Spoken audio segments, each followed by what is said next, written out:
Whoa. Hi everyone. How are we doing? Oh, hi everyone. Hi. All those alerts at the beginning, the channel point stuff, that was me. I was making sure. I meant to do that before the stream started. I forgot, so you got hit with all of that. Sorry. Right. It's currently hot in Australia. It is officially getting warm. So that means it is my God-given right to go from complaining about the cold to complaining about the heat. That's what happens when you're an Aussie. I'm sorry. It must be done. So you will now be hit with me going, oh my god, it's hot. Oh my god, I'm sweating. Oh my god, I can't stand it. And my shorts. Yeah, welcome. I have a fan. Up there. Look up. Anyways, yep. Back to, tier list editing. Sorry, I just looked at all the audio I had to edit and then I cried. The manga chapter review is going to not come out in a little bit because I've got 3 weeks to get it out anyways. And it's because I have to focus on this tier list.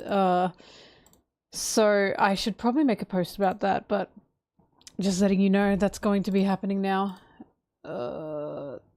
Sorry, now let me put on music and then we can edit together. Like you guys do any work. Tier list is for Straw Hat Mentors. A sign about the fan. Yeah, sorry, because people keep asking. Good point. But of course, they're asking because they really like it and they really want me to watch it. Oh my god, my opinion? No. You want that? No, that's crazy.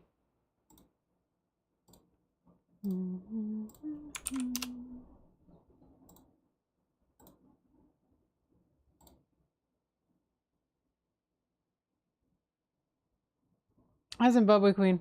Oh my god, you didn't get the Twitch notif. Are you like Wrigley? Did you ban me by accident?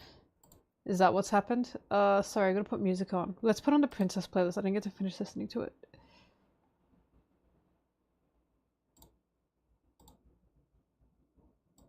Oh my god, I'm sorry, hang on.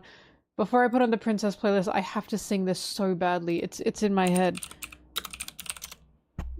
It's in my head. It's in my head. It's in my head.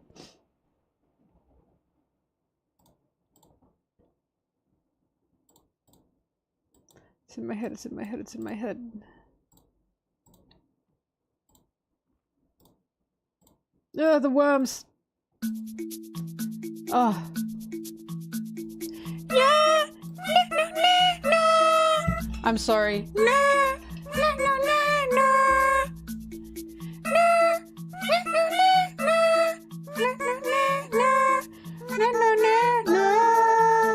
Oh. What was that about? No.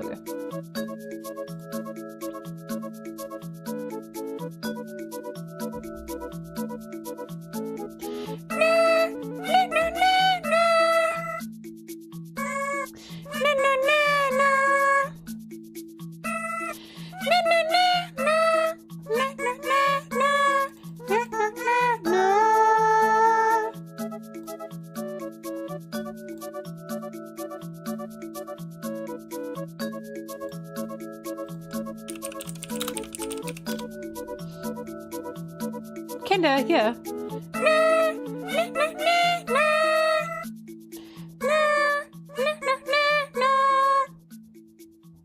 Blueberry is currently not in my room. That's what she thinks of my singing. She's not even here. Alright, let's go back to Princess playlist. Sorry, I had to do it. I want to feel like a little princess. Like a little princess.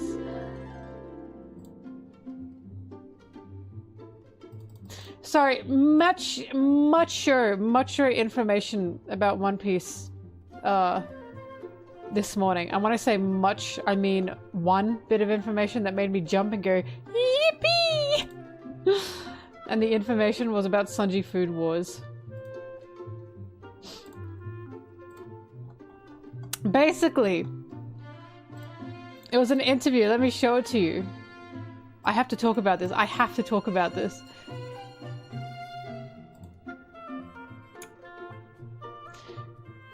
Oh, I lost it. I lost it. Okay.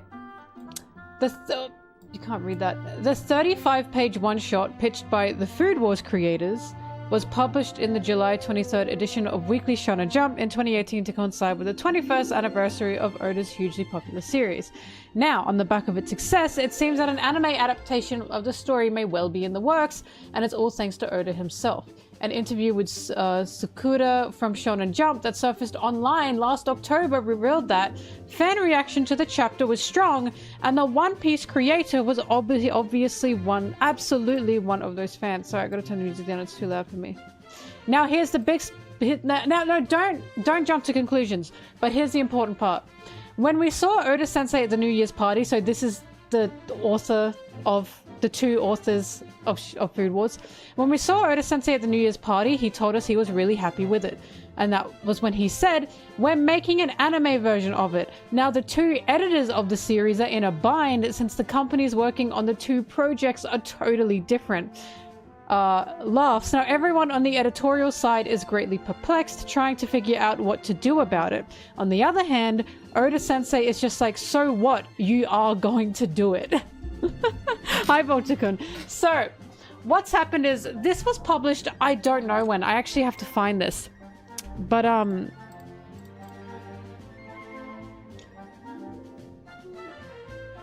have to find this interview to find out when this was actually published. Give me a second.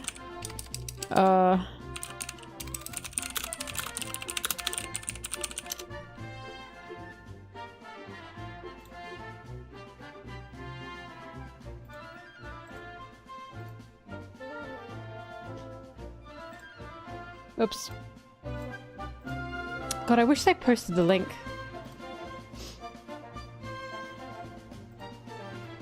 Hang on. Let me just... the 35-page one-shot pitched by the Food Wars creators was published.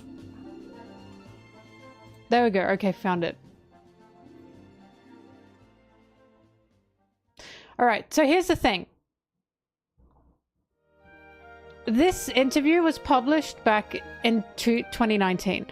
So this is probably not going to happen. So what's happened here is there's no confirmation on an anime, and it seems what's happening is because Food Wars and Toei are two different things, right?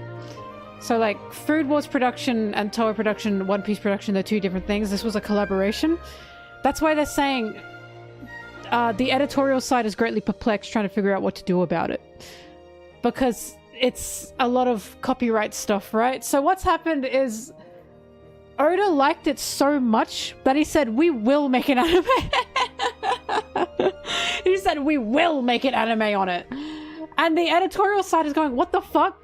And Oda's saying, so what? You're gonna do it. Like, Oda himself fucking said that. I don't know if an anime is actually gonna happen, but it makes me greatly happy to know that Oda loved Food Wars Sanji so much that he said, yeah, they're gonna make an anime on it. You know what I mean?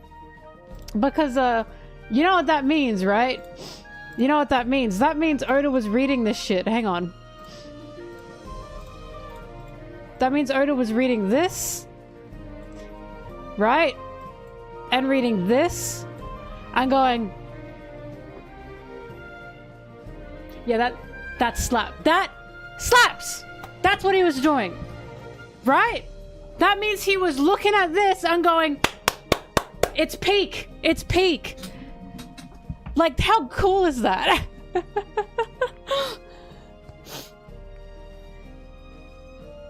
He said peak fiction. He said peak fiction. Actually, someone needs to make an Oda quote about the so what, you're going to do it. That's like the funniest thing he could have said. So what, you're going to do it. Anyways, it makes me so happy that the Food Wars people wrote Sanji holding Wado, handling Wado. Zoro giving Sanji Wado and using Wado. And Oda said, they get it. They get it. Oda is desperate for people to understand Sanji. He's desperate for people to understand Zoro and Sanji's dynamic.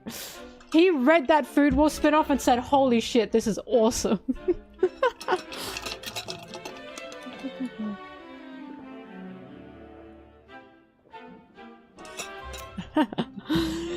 But yeah, that's crazy. That is actually crazy.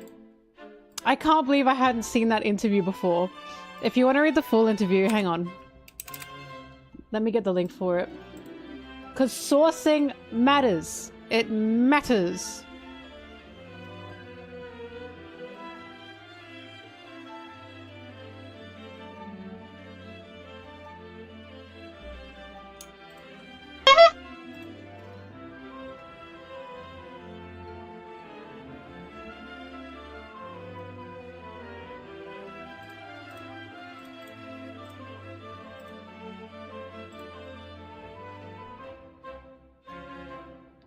Ouch.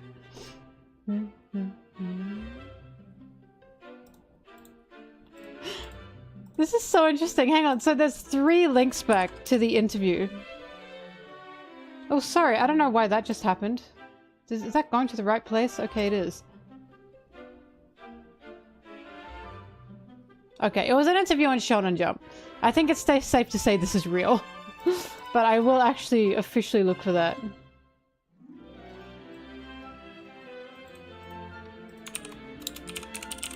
Because you never know.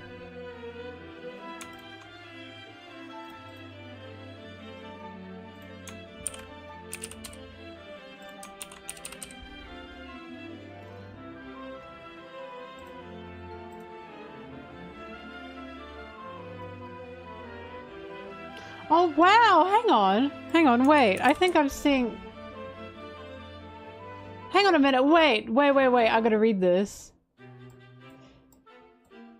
Wait a minute, this is interesting.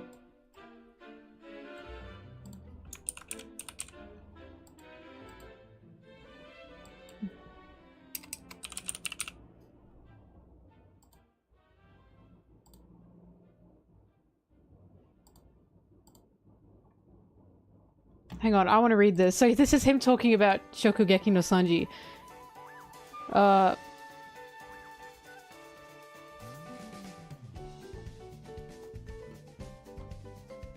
So you guys can have this one too, but I will be reading this. Yes, my hair is always pink, by the way. What was the process like working on Shokugeki no Sanji? Did you enjoy writing a story with another creator's characters? This is a good one. Mind if I get into all the little details? I was eating a meal with my first editor and he suddenly says, "Hey, Sukura, don't you think Shokugeki no Sanji would be interesting?" I responded, "What the heck is Shokugeki no Sanji?" There was no such thing. I asked what he was talking about and he explained the concept. The creators of Food Wars would create a story in the One Piece universe starring Sanji. It sounded awesome, so I started coming up with the basic plot to show Oda-sensei. I went all out and basically created a novel. He read it and was like, "Perfect!" Do it exactly like this!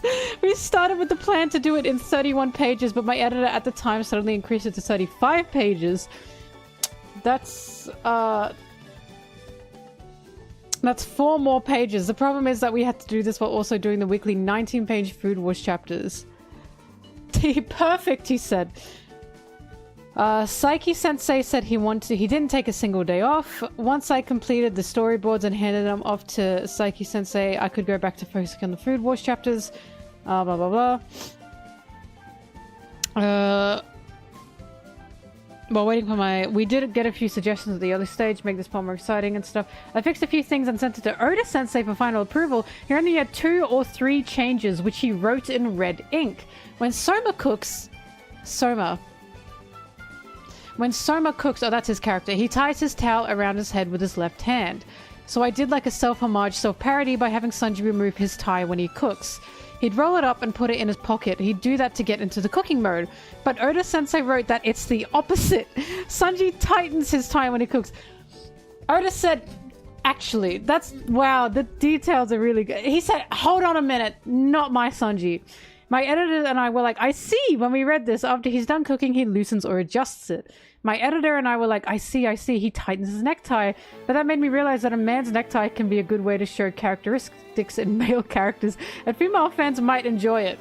That is so true. Oh my god, wait. Every fucking time Sanji does that shit, you always get the women going, that's so true. I was so happy that thanks to Oda-sensei, we got a cool scene where he tightens his tie.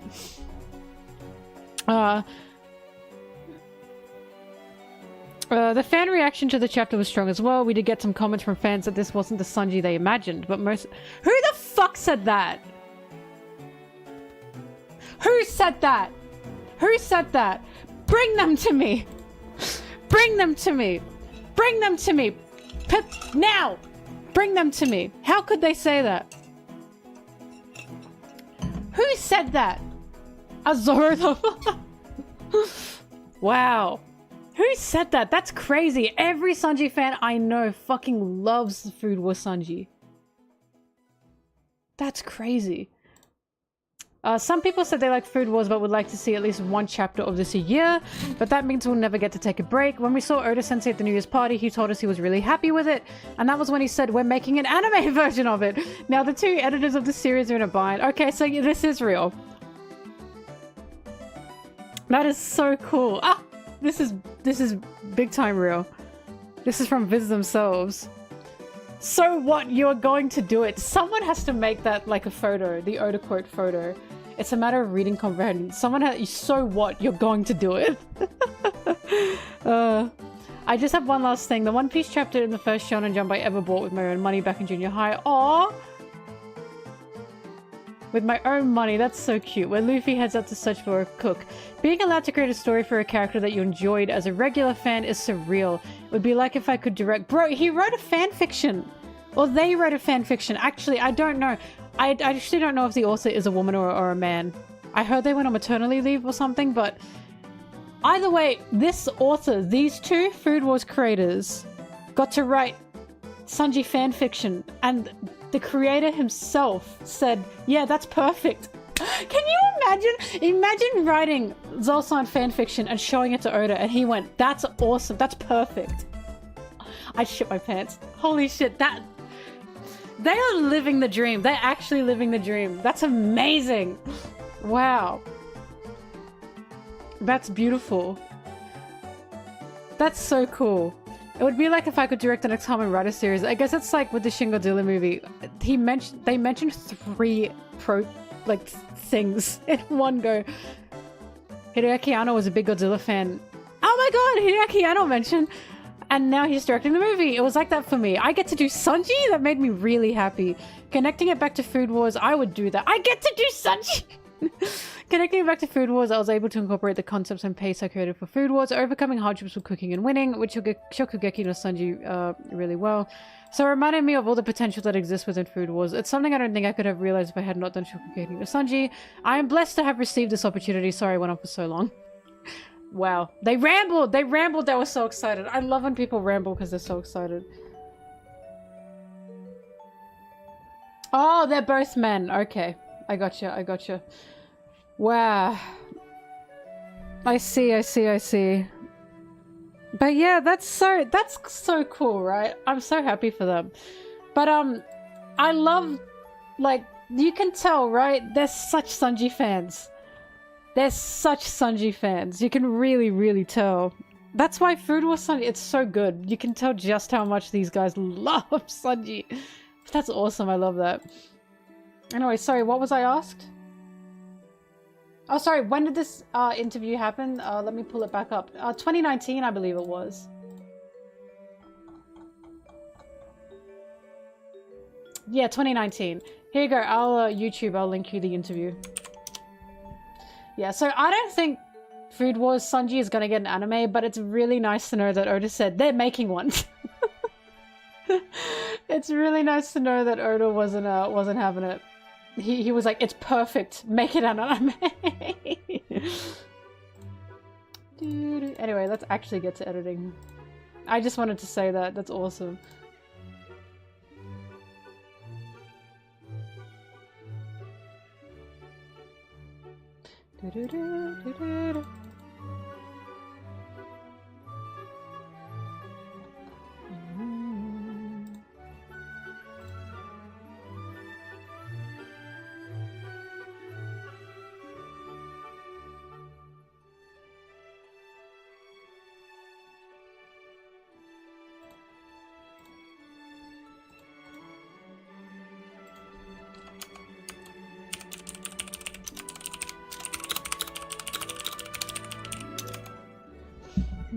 Do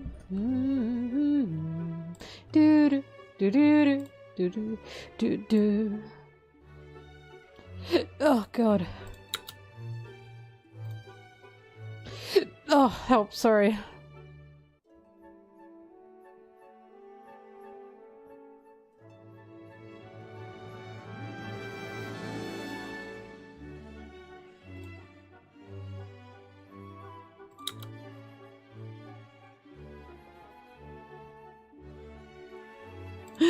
I can't wait for Oda to talk about the future of the One Piece manga, because every time he does, it's always like, how do I explain? His future is, yeah, I'm still writing it, yeah, I'm excited about it, yeah, people are gonna be shocked, look forward to it, like, that's every time. He's always like, people are gonna be like, whoa, that happens, this happens, that's like every single one of his, future One Piece manga interviews. What else is he meant to say? Like, what else is he meant to say? I bet he's gonna say he's really excited to write Elbaf. He's gonna say shit like that, right? You can feel how excited he is about it.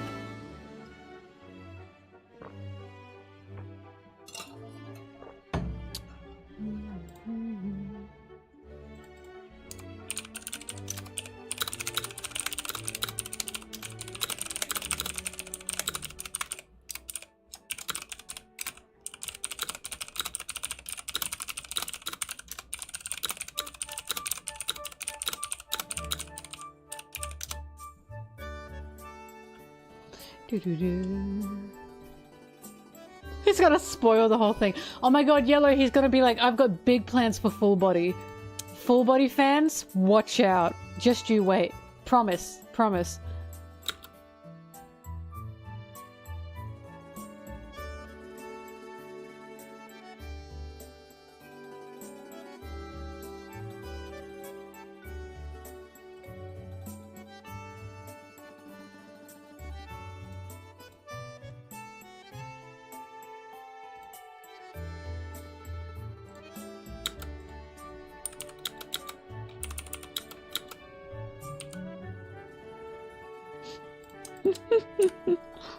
Join me in shitting and pissing your pants, Yellow.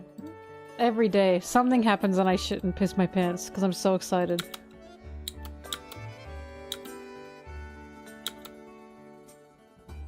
Do you mean me? I am not a Full Body fan. I don't gaff about Full Body. I used to think no one gaffed about Full Body until I met my good friend Yellow. And then I realized, oh, someone gaffs about Full Body.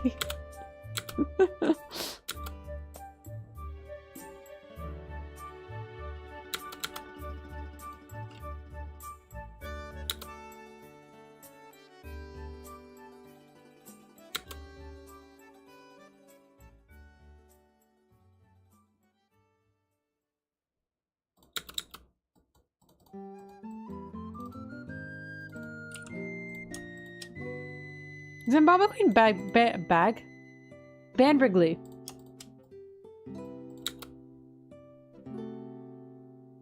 I mean Zim. Ban Wrigley. I have to call you Zim.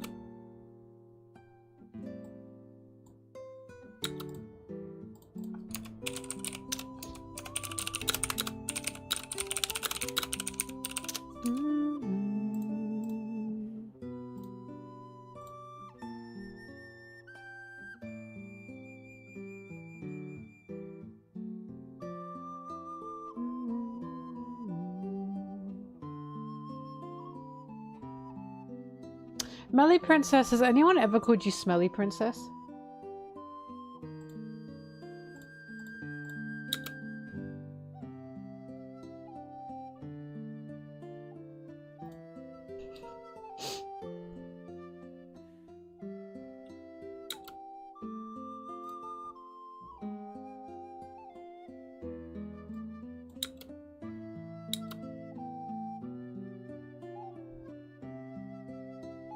MelonTeee. I literally get called Smelly. Every day of my life I get called Smelly.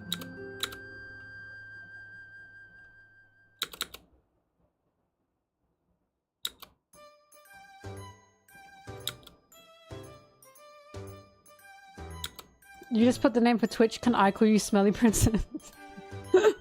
I'm kidding. I'm not doing that.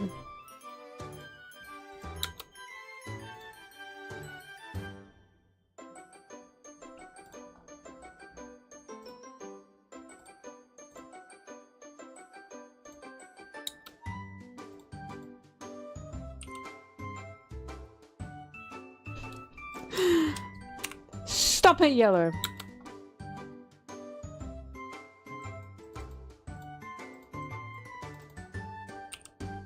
My dictator.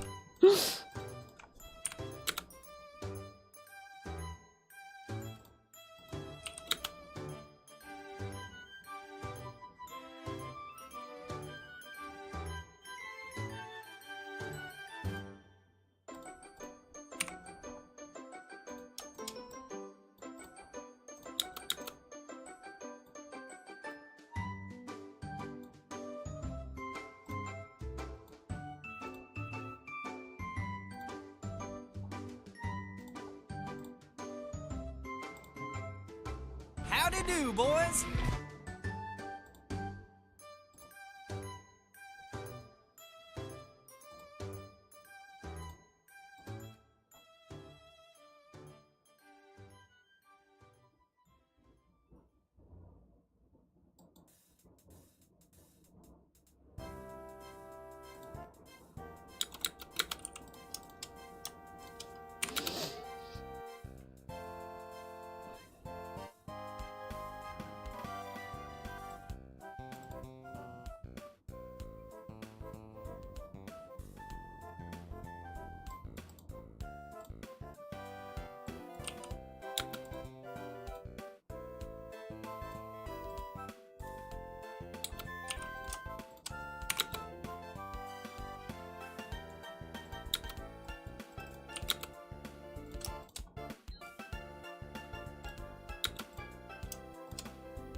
Oh.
Oh,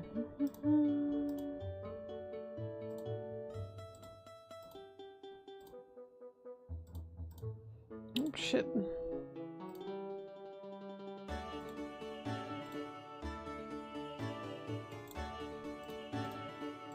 Oh, Twilight Princess was such an interesting game.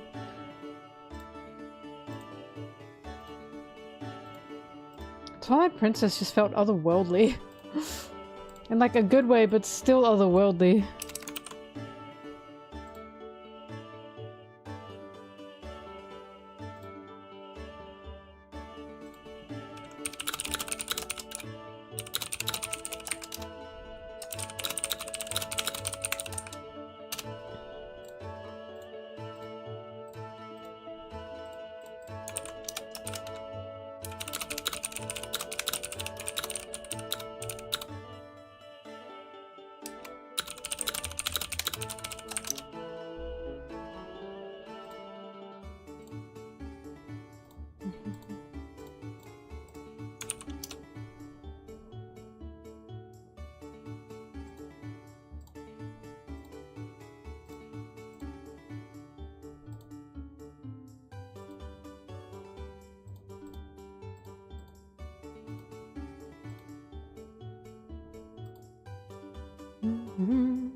Do you guys want to see an anonymous message I got? Sorry, I was just looking.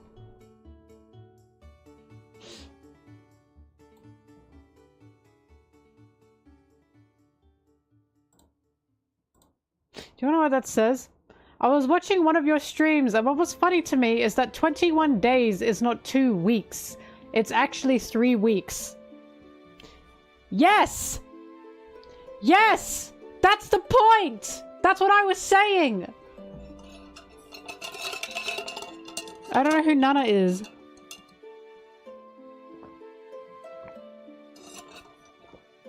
That's what I was trying to say.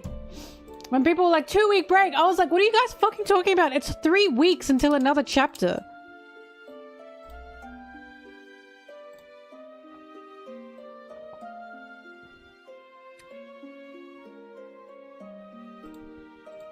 It is a 3-week break if we're not getting a chapter for 3 weeks.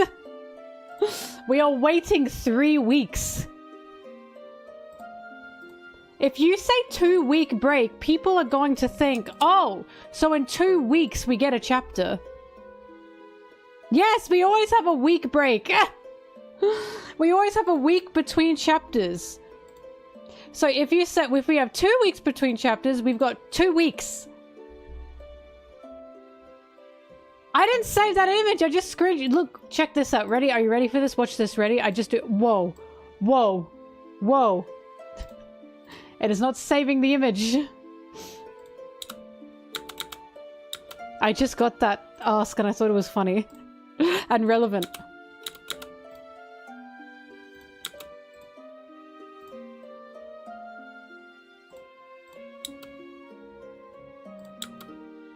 We get a week between every chapter. That is a week break between every chapter. We are waiting 3 weeks for the next chapter. So it's 3 weeks of break. But also, it's a stupid way to count it. 3 weeks until the next chapter.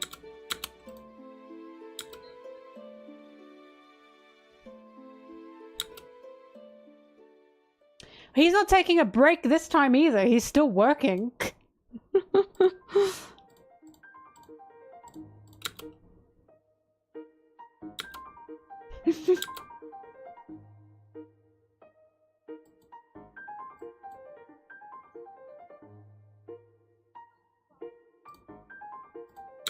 Yeah, that's the thing. He's not even taking a break this time. He's still working. He's such a busy guy. Oh, God. I saw people going, he's going on like a vacation. He is not going on a vacation. This is for work.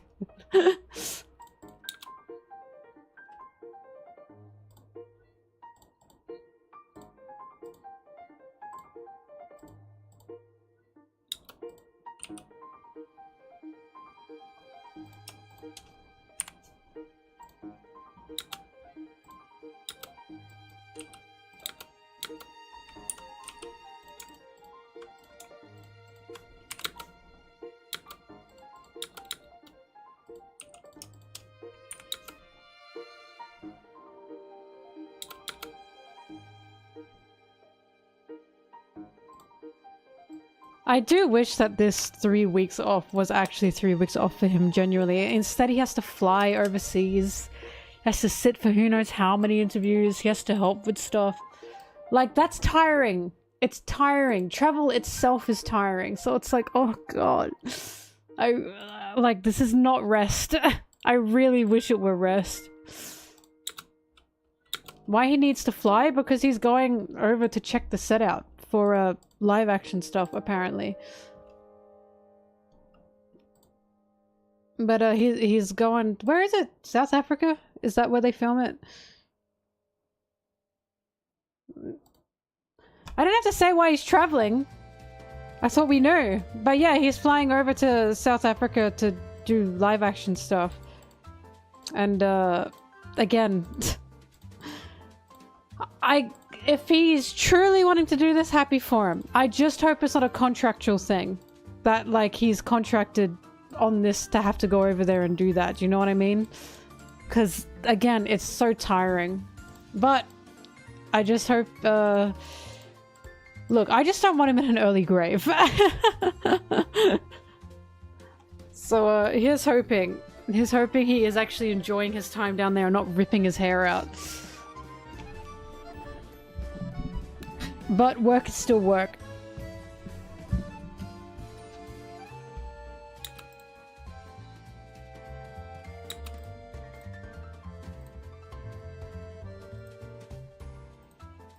Look, I hope he's happy for it, but sometimes some of his letters just feel very passive-aggressive. The recent one, when he was talking about season 2, I was like...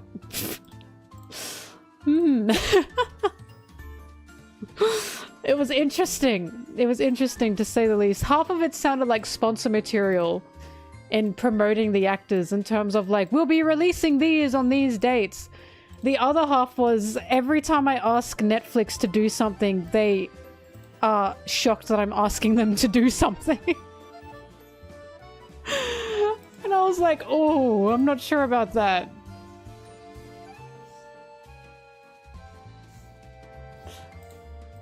It was a funny letter.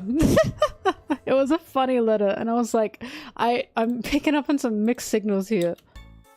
He was like, what did he say? He was like, I don't know why they're so surprised I'm asking for things. I thought we became such good friends. Oh, God. Oda, blink twice.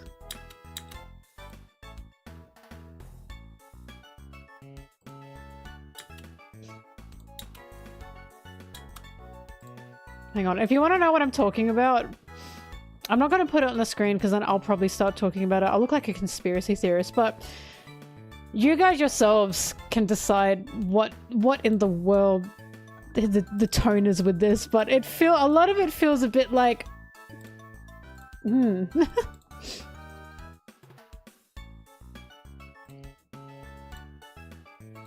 I am your conspiracy theorist. Did that work?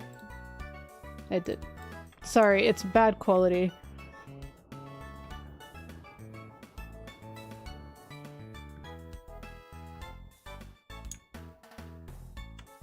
Like, it doesn't read bad, don't get me wrong. He's still saying, yeah, we're all so passionate, but at the same time, it's like, why do you even have this man as part of this production? Oda, I mean. If, you're not going to listen to him. It feels like that's what Oda's kind of saying as well. Like, why am I even like... He's asking for these things and they're tearing their hair out and then he's like...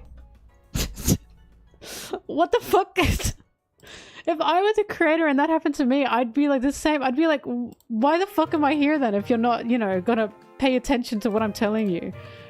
Because we know for a fact that when they said, we're only gonna release it if he's 100% happy with it, that was a lie because he didn't like Garp, and we know he didn't like Garp, and now he's saying in this letter, by the way, the 100% happy thing, that's not contractually, like, that's not written in contract. That was just a verbal agreement. So it's not actually true. Right? Like, it feels like the amount of people that said, oh, it's Oda approved, it's Oda approved. It feels like Oda saw that and said, actually, that's not in the contract. They just told me that. Oh, like, it sounds like frustration, right? It sounds a little bit like frustration. He hated Garp. He was adamantly against Garp, but they kept pushing him. The producer himself said that Oda was so against Garp, and eventually they made him cave. And again, why the fuck would you admit that? That's the stupidest thing he could have ever admitted. I cannot believe he admitted that. Oda didn't want Garp in there at all, and they still put him in there. This is what I mean. When people are like, why would Oda lie? I don't think Oda is lying. But I am saying we have to remember this is a mega million-dollar Netflix production. This is not his manga. He is not in charge of 95% of this production, like he is with his manga. Things are going to be looked over and changed, and he will not be listened to, because he's not the producer. He's not the director. He's not the showrunner. He's not the writer. He is one of 7 executive producers. He is going to be on like a, you know, put your hand up if you want this. Okay, 5 people wanted it and the rest of you didn't, so we're doing it. You know what I mean? Like, I think people have to remember it's smoke and mirrors with Netflix stuff, with Hollywood. Hence why it really frustrates me when people are like, but Oda approved. He is not in charge of this. He's just part of it, but it doesn't mean he's doing everything. And as we now know, they're not listening to him for a few things. They're listening to him for some things. The fact that they didn't listen to him for Garp was shocking. He gave birth to the cast. But yeah, I cannot believe the producer just straight up said, yeah, he didn't want Garp and then we put him in there anyway. Why the fuck did you do that? Oh my god, I cannot believe they said that. I feel like they know that was a stupid thing to say as well. I feel like he realized that was a slip. But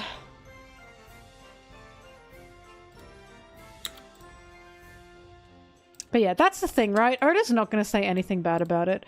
Because first of all, again, it's a contract thing. When you work on something in Hollywood, you are contractually obligated. You are not allowed to say anything bad about it. It's a Hollywood thing. Like, I'm telling you, look up Hollywood contracts. They're fucking crazy.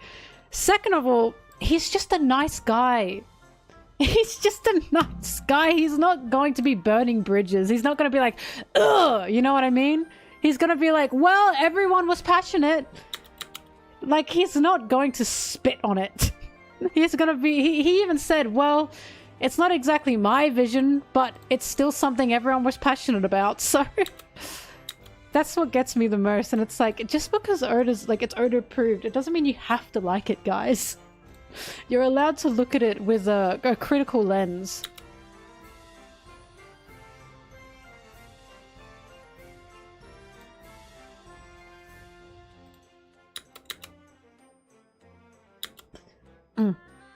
I'll tell you exactly why Garp was put in there. Garp is a fan favorite. One of the directors, showrunners, anything was a Garp fan probably. There's so many Garp fans. Third of all, using Garp, they could reuse sets over and over and over again. And Garp was a money saver, and that's why his scenes were so fucking boring. They were so boring. It had nothing to do with covering cover stories, nothing. He was just the one that they could use for A, fan service, B, going from set to set.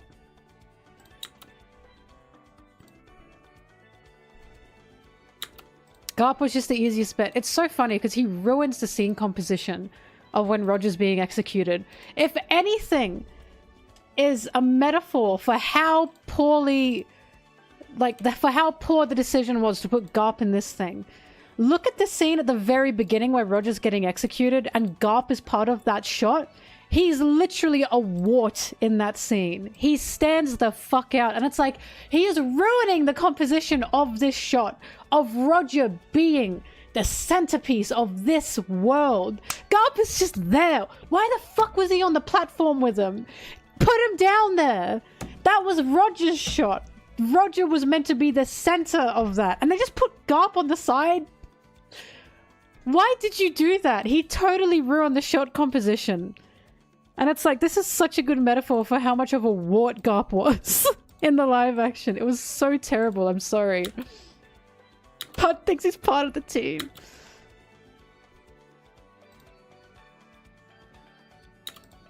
It's crazy that I can say Garp sucked simply because it's revealed that Oda didn't like Garp. So this is why I'm saying, if it's ever revealed that Oda didn't like anything else, people will open up and say, yeah, actually I didn't like that. They'll feel more confident to say they didn't like it. And that's why they know. We probably fucked up. They're never ever going to say that Oda wasn't happy about something again because of that. Because of how much they fucked up with that. Watch. The second it came out that Oda didn't like Garp, there was so many people going, actually, I didn't like Garp. I didn't like Garp. And it's like, Oda is truly their safety net. It's just he's really their safety net. And they know that. They know full well how important Oda is to this. No, it had nothing to do with Garp paralleling Ace at all. You know why? Because they're probably not going to get that far. And, so what? When Garp went up, like, Garp wasn't even with Ace at the beginning. Then he walked up to Ace. That shot was not meant to parallel Ace. That shot was there to introduce the center of this world, the start of this world, which is Goldie Roger. Garp was not meant to be there. Get rid of him.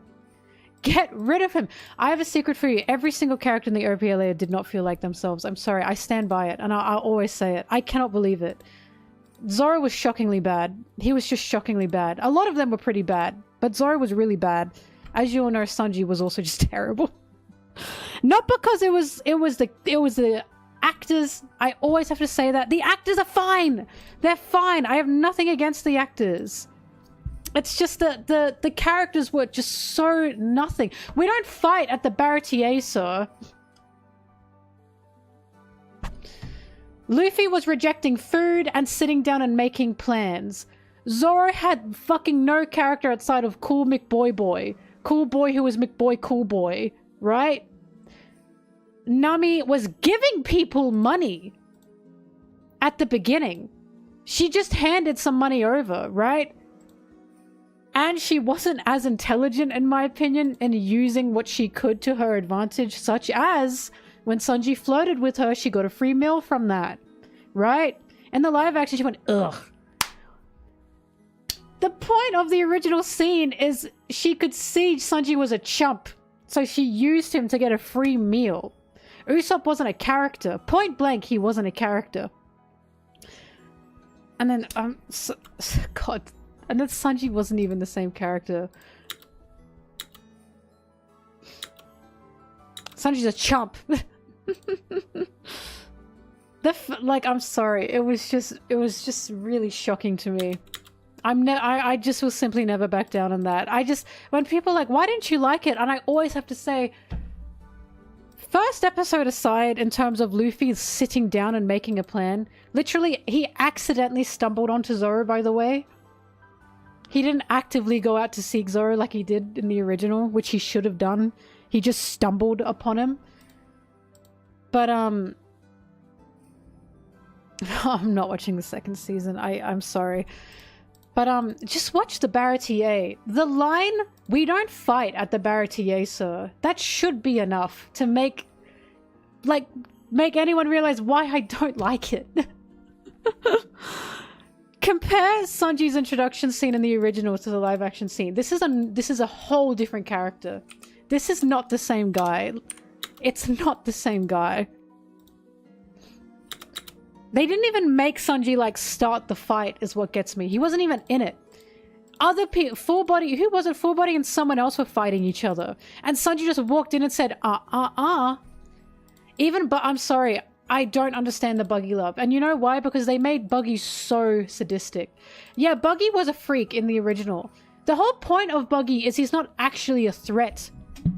He's goofy. Meanwhile, he's got people chained. He's got people forced smiles in his, like, sicko circus. Like, yeah, Buggy was a bit of a cunt, don't get me wrong. He wasn't Doflamingo levels of fucking malicious.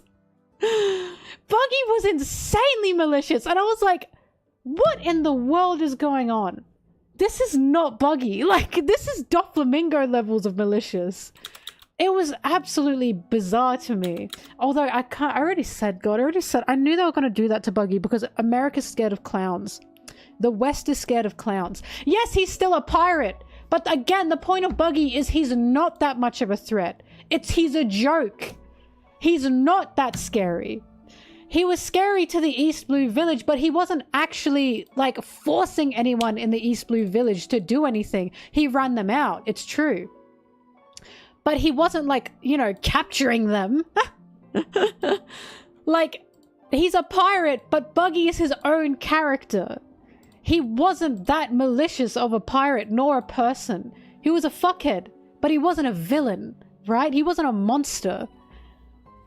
But again, the West is scared of clowns, so they were going to make Buggy a monster. And it's like, Buggy was meant to be failing upwards, not the most fucking dastardly Doflamingo levels of malicious you've ever seen.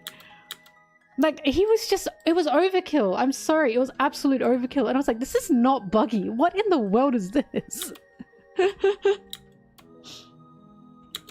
Brigley, it's proven that the West has, like, one of the highest phobias in the West and in America is clowns. Yeah, that's what I mean. Buggy blew up the village, but it was empty. I always say that. The village was empty. He knew the village was empty. He only fought anyone if they faced him head on, but he wasn't imprisoning them. He wasn't imprisoning them, forcing them to smile, forcing them in his fucked up sicko circus to perform for him. Again, that's Doflamingo. That is not Buggy. It was just so overkill to me. But they made it edgier because they always make it edgier.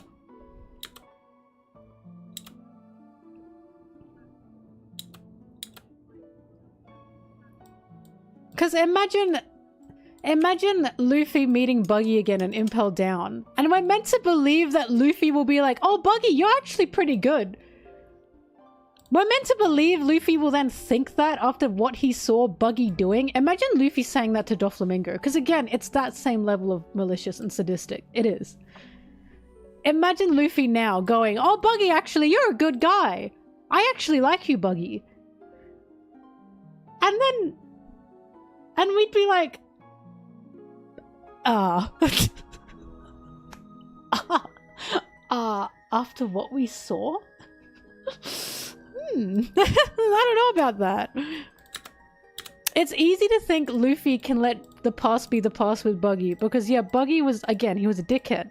But he wasn't malicious, he was a joke. Luffy even says, yeah, Buggy's a joke. He says that to, who does he say it to? When we find out Buggy's an emperor in Wano, Luffy says, Buggy, he's a joke.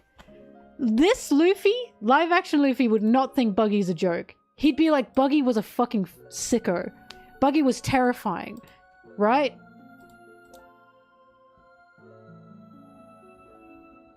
Yeah, to Lauren Kid. So it's like, that's what I mean. It's these differences. You have to think into the future. Changing this thing, what is that going to do in the future? What the fuck are they going to do if they get to Sabaody? Not only was Hachi removed, they didn't even replace Hachi. I understand having to remove Hachi for like effects, budget, CGI stuff, right? But they didn't even replace him with anyone. So what are they going to do in the future if they get to Sabaody? If they get to Fishman Island, and the whole point is Hachi is with Nami and talking to Jinbe about, it's true, Arlong, it's true, Jinbe, we did that to Nami and her village. Are they going to save Arlong next? Like, do you see what I mean? There's a problem. There's not a thought on the future when I watch this thing. Every time I saw a change, in the live action, my head was, what are they going to do when they get to this future part that is important? What the hell are they going to do? And that's what was frustrating. That's personally what frustrated me so much. It won't matter, but the producers and all, again, I was reading all, the live action buggy said he wanted the One Piece. That's right. Oh my god, he fucking did say that. Oh god, he did say that. What are they gonna do? What are they going to do? What are they gonna do? Zoro! Sanji didn't even see Zoro's Mihawk fight. That would... That's probably the biggest offense. I honestly mean that. The biggest offense is probably that Sanji couldn't even see Zoro's Mihawk fight. And you know why? Because all he had to do was stand there. All he had to do was stand there. Why couldn't they just... He didn't even have to be on the same set. It could have just been a separate shot. A separate shot. Right? It could have... I don't care if it was obviously in a different set, in a different room. He just needed to see it. Where was he? That's the biggest question. Where the hell was he? Like, I remember watching that scene and I was like, isn't he like in the barretier right now? Why isn't he at least like at the window? Flipping brunch. It was important. It's incredibly important. Sanji seeing Zoro's Mihawk fight was so important for Sanji joining the Straw Hats and believing in his own dream. You know what else it was important for? It was important for Thriller Bark. It was so important for Thriller Bark when Zoro's going up against Kuma and Sanji says to Zoro, what about your dream? And you know why Sanji says that? Because we know, thanks to the barretier, that Sanji was so taken aback by Zoro, so amazed at what he was seeing with Zoro putting his life on the line to fight Mihawk, that it inspired him. It inspired him to want to join this crew and chase his dream along with Luffy. So if we get to Thriller Bark, say we get to Thriller Bark, what does it mean? What does it even mean now? We don't have that impact anymore. Right? When you make an adaptation, you have to think about, oh fuck, how could I forget this word? Anyways, you have to think about what's important and what's not important to adapt, right? But it's not just that. It's also about what can be adapted. No, not foreknowledge, there's a word for it. I swear it starts with an L. It's adaptation terms. Fuck, hang on. Oh my god, I wrote essays on this! How can I not remember this? I use this word all the time. I'm really losing my words these days. No, it's not concept. Hang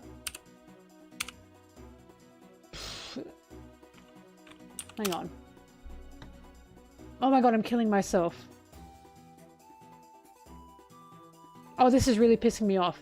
It basically, what the term means is the term is like how like not consistent, but how faithful it is, right? How faithful it is. And there's a word for that.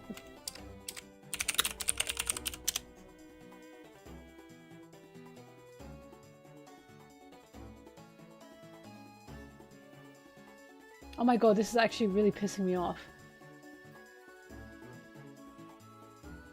Anyways. Sorry, I have to find my essays. I cannot believe I've forgotten this word. I'm gonna remember this word after the stream. Watch. Anyways. When you think about the faithfulness, fidelity! It starts with an F, thank you. Oh my god, that was really pissing me off. Thank you so much. Fidelity. Fidelity, that's the word. Thank you so much, Jones. I really appreciate that. All right, I cannot believe I forgot that word. I use that word all the time. All right, anyway, sorry. Fidelity. Now, I'm so sorry. When you had, it starts with an L. It's got an L in it. I was thinking liability, and I was like, that's not the word. Anyways, when you adapt something, you have to think about the fidelity, right? And the fidelity is how faithful it is. But not only do you have to think about that, you have to think about how will it adapt to a new medium, right? So if you're adapting from animation to live action, you've got a lot to think about, And again, my biggest issue with adapting from animation is already the freest medium you could ever have. Animation, in my opinion, you can do anything with it. It is totally underutilized, and it needs to be much more like respected, in my opinion. So the issue is going from animation to live action, you are putting yourself in a box. No matter what, you are going to be putting yourself in a box. You lose all freedom. You really do. So that was already the first issue. Hence why I don't enjoy live action adaptations. Point blank, I don't enjoy them. Because I know this is going to be lesser. It's just a fact of the world. It will be lesser because that's the medium. The medium is not as freeform. Well, thank you for the sub. The medium is not as freeform as animation. It never will be. It is never going to be. So Howdy do, boys. after you think about the medium change, you then have to think about, okay, because we're changing from a medium to a different medium, what can we keep and what can go? What will look good, what will look bad? My issue with the One Piece live action is when I was seeing changes being made, I was not seeing changes being made for the medium. Hachi was probably one of the only ones where I was like, okay, I can see why they got rid of Hachi. But in terms of keeping that fidelity, why did they then not replace Hachi with a similar character with the same views as Hachi? Because Hachi was important. We know he's important. We have the foresight, right? So I understand why they removed Hachi physically, but they still needed Hachi there. In terms of character, to make the fishmen more grey than we considered them to be, right? With no Hachi, the Arlong pirates just are so black and white. Hachi added a conversation. He added questions to the Arlong pirates and to the fishmen. He's just gone, right?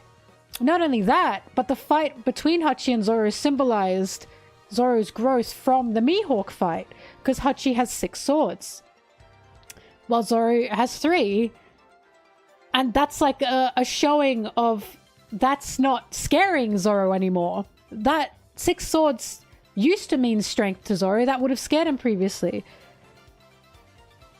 They can just make up a character like him in the future.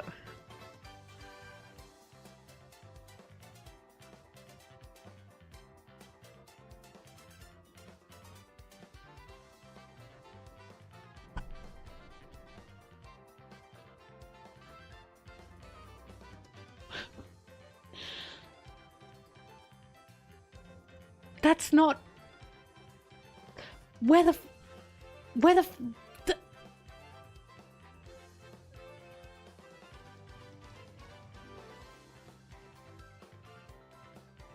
Don't call that person dumb. They're just quoting the showrunner. Don't call that person dumb.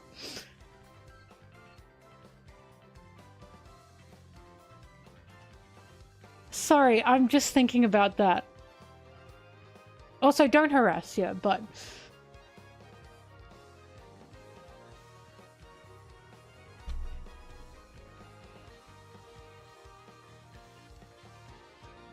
Yeah, see, that's what I mean. Cutting Hachi off is fine. I'm saying cutting Hachi off is fine because I get it. It doesn't adapt well. My point is they had to replace him. You can't make him up in the future because he had a connection with Nami. He had a connection with the Arlong pirates. Making him up in the future, we're gonna meet him and go, who the fuck is this guy? That's giving, I was here the whole time. Actually, I knew Nami the whole time. Where's the impact?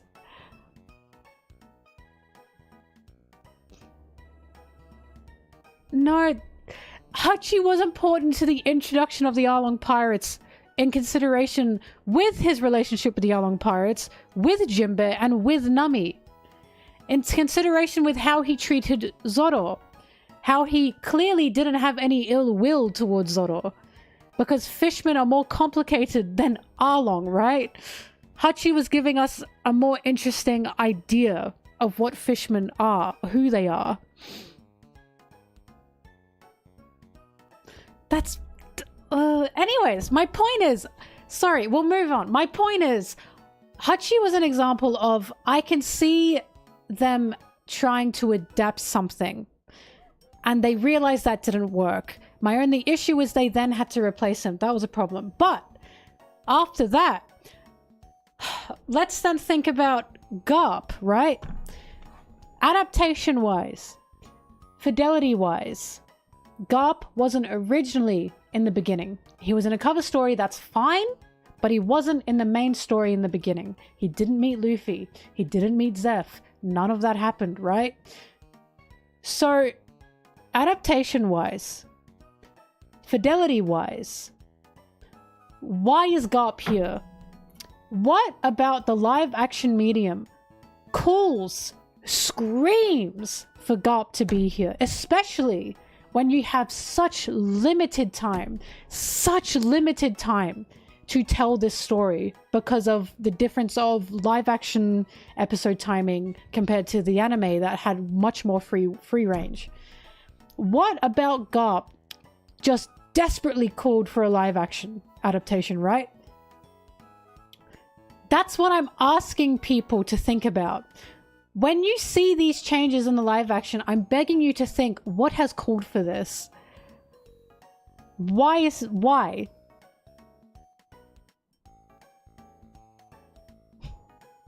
The second I saw Garp, my first question was what about Garp screams that he has to be adapted into this version?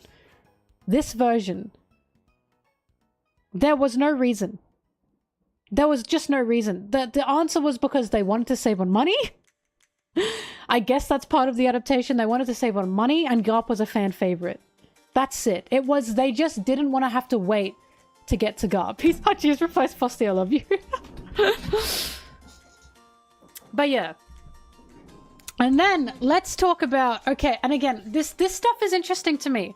Again, I took university courses regarding adaptation, right? Regarding adaptation and regarding different mediums and franchises, you know, like this is part of my degree. I'm serious. Hence why I love talking about this stuff. I am so sad that the live action didn't come out when I was in university because I would have written essays on this. But then the last thing that we have to consider, and something again I really am begging people to think about, what about a scene where they try and one-for-one it, right? Like they try to one-for-one it. There's two of them, in my opinion, that are a good example of what I'm trying to say. Nami's Luffy Help Me and Zoro's rice ball scene. They attempted to have the rice ball scene on the first episode. The second I saw that is when I thought, I think there's an issue. Because I've talked about this before, but consider the original. And I'm not saying you have to be one-to-one. I'm saying if you are then going to try to be one-to-one, it is not going to work. You either go all in or nothing. And this is why. In the original, think about the setup. Zoro was found by Luffy, tied to a pole. He was starving, dehydrated. He had his bandana on to signalize he was fighting, right? He was fighting through this. A little girl runs up to him. No, before that, he's saying, oh, untie me. I can't take it anymore, right? He's like, I've been tied up for 9 days. I can't take it anymore. Like, he's a desperate man at this point. because he's just out of his mind for what's happened to him. Little girl runs up to him. This demon, right? This man who's a demon. The little girl runs up to him. Kobe yells, "Watch out, he's going to kill you." But then she goes up to him and shows him the rice balls and says, "Oh my god, I've got this food for you." He's yelling at her, "Fuck off, go away, get out of here, I'll kill you, get out of here." Marines walk in, they see the little girl, they step on her rice balls, they throw her out. Luffy talks to Zoro, and Zoro is like, you know, having a laugh, whatever. And then Zoro says, "Can you, like, feed me that rice ball?" And Luffy goes, "Ew, it's like dirt. It's dirt." Zoro says, "I don't care, just let me eat it." He eats it, and he says, "Tell the little girl I ate it all. Tell her it was delicious." And Luffy smiles, right?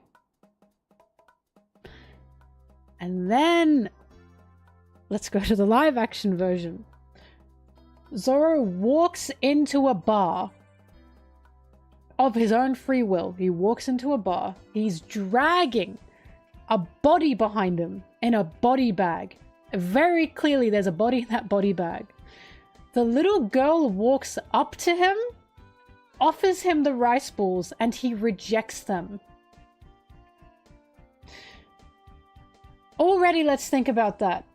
Okay, first of all, why the fuck is this little girl who doesn't know Zoro walking up to a man who's got a body in a body bag? She's like 5 in a bar. I genuinely watched that and thought, does she know him? Does she know him?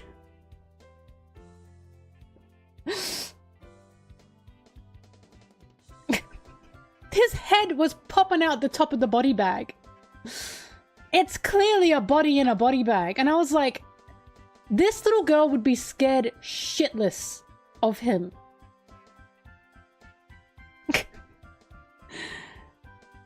Now, in the original, the reason she offered Zoro those rice balls is because Zoro helped save her and save that bar, right? And she knew that Zoro wasn't actually the monster that everyone said he was because he helped her. The reason Zoro is tied to that pole is for her sake, was to save her. That was the point, right? In the live action, why is he being offered these rice balls? And on another note, why is he rejecting them? The reason he rejected them in the original is because she was in trouble by being where she was. She was in trouble by just talking to Zoro. He was trying to get her to scram because he knew if she was seen, they might kill her. In the live action, what's the point? Why is she offering him rice balls? What does this mean? You know, like, what does this mean? And why did he reject them? Why did he reject them? Is the biggest one. He went into a bar to, I assume, get food. Why did he reject them? And then the funniest part about this, and it makes me laugh, I'm sorry, him rejecting them in the live action is what made her run into Hell Meppo and then get her in trouble. I understand Zoro doesn't have foresight, like future sight, but if he didn't reject those rice balls, she wouldn't have run into him. And then after that, hell, the funniest thing is Hell Meppo wasn't even like being crazy. He was like, "Oh my god, I can't believe you spilled that on me." He didn't have a wolf in a bar. He did, "Oh my god, I can't believe you spilled that on me." Zoro bent down, ate the rice ball that he previously rejected off the ground and said, "Delicious." And I remember watching that and said, "Dickhead, why?" Like, why are you starting a fight? Do you know what I mean? Like, Helmeppo wasn't saying to the little girl, "I'm gonna kill you." He was like, "Oh my god, I can't believe you spilled that on me." So I was like, why in the world did he start this fight? Motherfucker, you rejected those rice balls. For no reason. And now you're going, Why would he eat that off the ground? I was like, this is making no goddamn sense. So they've taken this scene in the original where it's Zoro protecting this little girl, showing us that he's more than just a demon, showing us that, like, he appreciated the little girl's efforts, even if she was, like, gonna be in trouble for doing so. To, he walks into a bar with a body bag. This little girl he doesn't know tries to give him a rice ball. Thank you for the sub. He rejects them, and then he just starts a fight with Helmeppo because haha funny. Fuck it.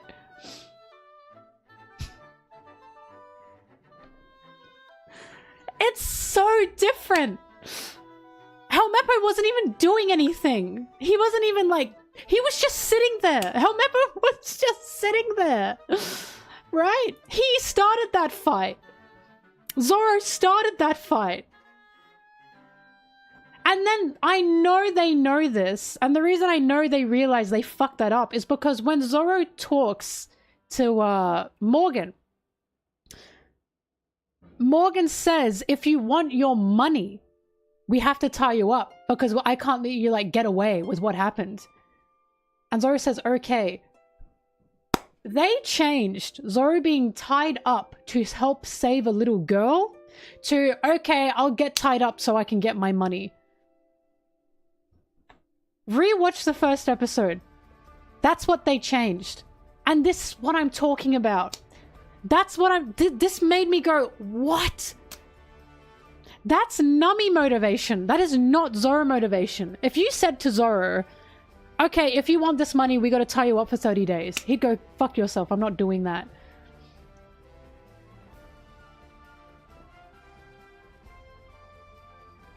Watch the first episode. He got tied up because he wanted money. And Morgan said to him, we can give you your money, but I can't let you get away with what you did to the Marines. So, get tied up for 30 days and I'll give you your money. That was the conversation. Zoro could have just walked out and rejected the money. The conversation was, I'll give you your money, but you have to pay for what you did to the Marines. That was the conversation. I'm begging you, rewatch the first episode. It's exactly what happened. I remember this because it pissed me off. And I was like, Zoro would not do that. He would not accept that.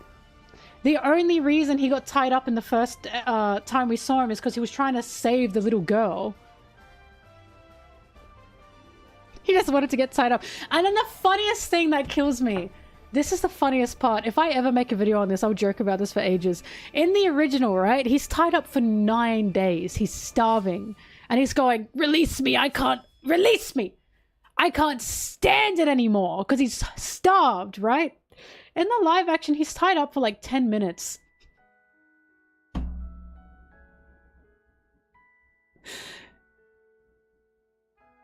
This is not a desperate man. This is not a desperate man. He was like there for 10 minutes. Luffy ran across him.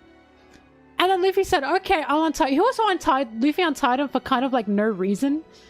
In the original, when Luffy untied him, Luffy untied Zoro after Zoro said, okay, I'll join your crew. In the live action, Luffy said, I'll just untie you. They tried to make Luffy seem nicer, I suppose? I guess is the word. Because in the original, Luffy's a fucking devil. He blackmailed him, right? Luffy said, if I get your swords and untie you, will you join my crew? And Zoro said, fuck, fine. In the live action, he said, I'll just untie you. And then Zoro got his own swords. So their dynamic, their relationship, it's already gone. It didn't make sense. So, like, this is what I mean. They tried to, in a way, one-to-one it, but they didn't think about how they changed everything around it. So now none of it makes sense. So, okay, we got Zoro tied to a pole, but we'll let him go after 10 minutes. Okay, we got Zoro eating rice ball off the ground, but actually it's just because he's kind of being a dickhead. Like, I'm sorry, I watched the first episode and I was like, what is going on? I was like, what is going on? I don't understand what's going on. So, there was a day?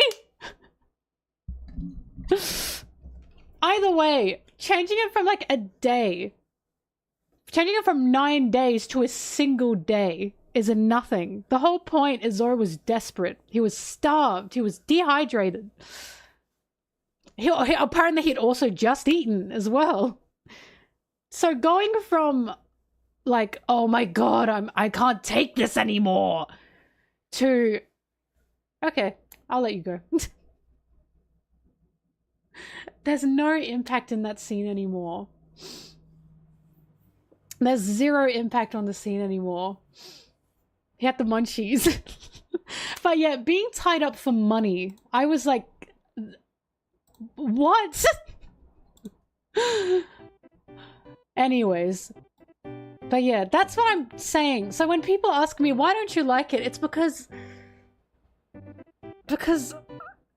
so much of it I could feel wasn't properly thought out, in my opinion.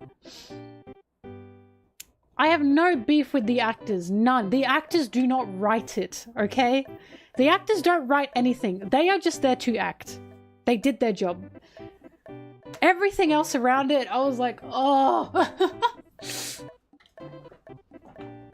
If I were a writer, I simply wouldn't have made a live action. I'd do what Wit's doing. I'd remake it in an animation. Like, One Piece is just not made for live action. And ever since this live action, I truly believe that. Like, One Piece is so perfect as an animation. So perfect as an animation. As a manga and animation medium.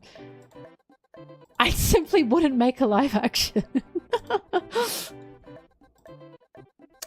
This is why I'm really excited for Wit. I think what Wit is doing is going to be the diamond. I'm so excited for this. Because One Piece it was overdue for a polishing, right? I'm really excited for it.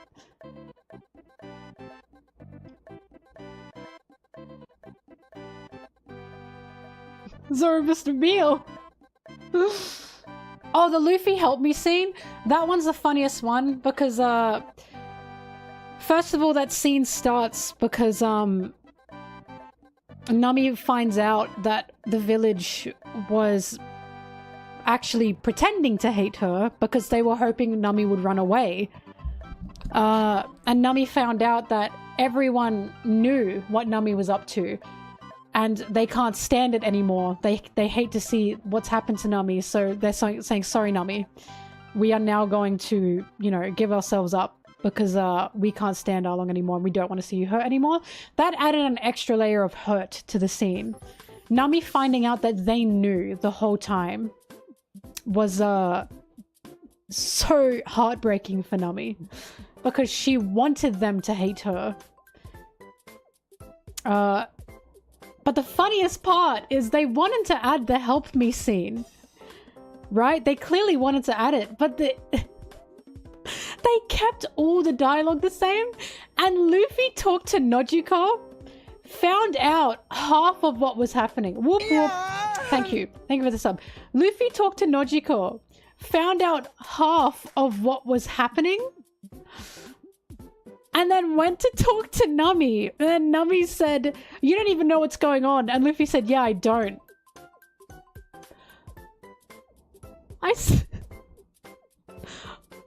Luffy, why are you lying? Luffy, you do know what's going on. So they added Luffy getting an explanation. And then when they got to the scene of the help me scene, they completely forgot that they actually did have Nojiko tell Nami, tell Luffy what was going on. My jaw dropped. It dropped and I was like, did someone fuck up? Like, what is going on? It was so bizarre. They forgot, right? So that was an example of they tried to make it a one-for-one scene, but they changed everything around it. So now this one-for-one scene doesn't make sense. Frosty, I know, right? God.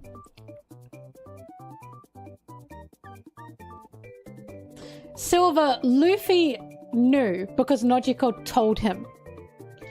He knew. And you know why we know? Because Nojiko was trying to tell Luffy in the original, and Luffy walked away. Everyone listened to Nojiko except for Luffy. That was kind of the point. So yes, Luffy did know. Luffy knew what Nami's pain was in that moment because he was told. And then he says to Nami, yeah, I don't know what's going on. Yes, you do. Why are you lying? Oh, it was a lot. It was a lot. I also hated how they changed Mihawk hunting down Don Craig for fun. I hated that change because that showed how powerful Mihawk was. Just how powerful he was, and they changed it to, I was kind of told to, like, come and get you. Well, because he woke up from his nap, right? But Mihawk was, like, told by Garp, go and do this. And I was like, oh, God. Anyways, as always, you can like the live action. I'm just trying to make people understand why I wasn't into it. Because I was seeing so many changes in a writing sense that I was like, this is not making sense. This is not making sense. Anyways, we always have the original. We always have the manga. That's fine. I'm fine with that. Go enjoy the live action. I will just not be on that boat.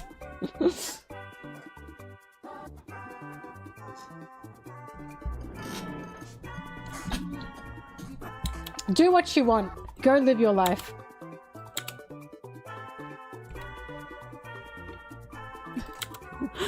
Oh, God. Dude, they had Oda there! They don't need me! They have Oda! This is how I know they are not listening to Oda. That's how I know. You seriously think Oda saw Syrup Village? How they made Usopp not a character and went, perfect. Awesome. Yeah, the live action made it so more people watch One Piece. That's fine, but I'm not talking about that. It's great. It's great the live action made more people watch One Piece. Awesome. But I'm not talking about, like, you know, the influence. I'm talking about why I personally didn't enjoy the writing. Right? That's fine. That's fine. But I'm not talking about that. When people... sorry. Every time people say to me, but you have to appreciate live action. Yeah, it's fine that it did that. It's fine, but I don't have to like it. I can appreciate that, yes, it brought more people in to watch One Piece, but I still don't like it. I'm not gonna like something just because it made people realize, you know, there's a better version of something out there. You know? Great. Awesome that it got people into One Piece. Now please read the original. I'm begging you. Please read the original. I'm begging you, please read the original. And then you'll realize just how much better it is. Oh, you know what I mean? Like, I can go, yeah, okay, I'm glad it brought more people in. I still don't like it.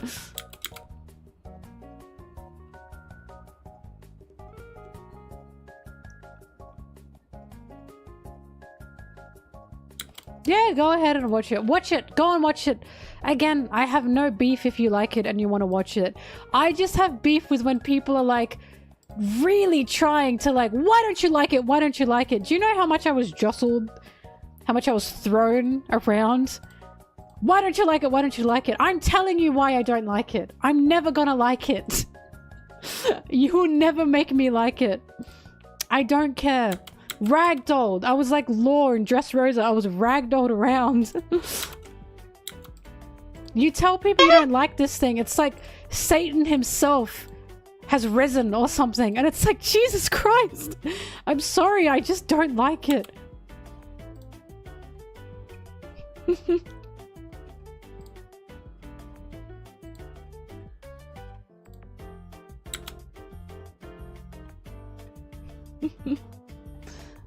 My point is, the whole time I was watching the first season, Frosty, I heard the Wheel of Time adaptation was ass, yeah. But my point is the whole time I was watching the first season of it, I was thinking I could just be watching the original. I really was. I was like, this sure is something else. This sure, you know, the Peter Parker meme, this is something else. It's a good entry point to One Piece, but it's not very good. I don't want to watch season 2. Season 1 infuriated me so much. Syrup Village was bad enough, and then we got to the Baratier. Oh! And I was like, oh god, the more I watch this, the more upset I get. I feel like season 2 will make me rip my hair out.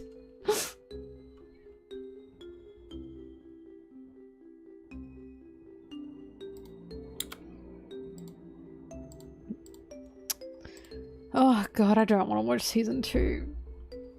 I don't want to. Don't make me! Don't make me! Oh my god, don't make me! Season 2 will not be better than season 1, and you know why? Because they fucked up the roots. They already fucked up his character. They already fucked up the characters. They already fucked up the storyline. The only way season 2 can be better than season 1 is if they drastically upend everything. They have to make like Sanji will be a whole different character from season 1 if they do that. That's my point.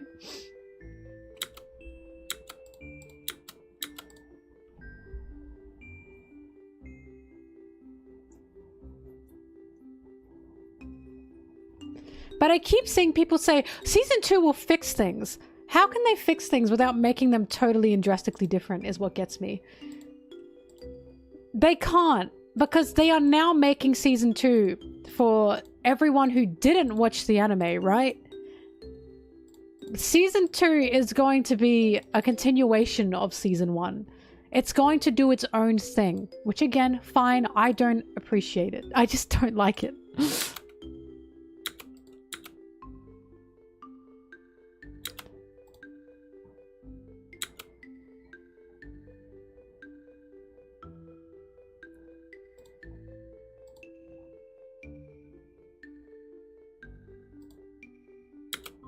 But like, you know, season 2, okay, so this is what I mean. So here's the thing, season 2 will have to fix things, right? So let's go back to Syrup Village and make Usopp a character. Let's go back to Baratier and make sure that, first of all, change Sanji's whole thing with Zeph. Second of all, make it so Sanji saw the Mihawk fight. This is what I'm talking about. Fixing means those integral moments have to be touched on again. Boys? How are they going to do that? I just don't know. I can't see it being fixed.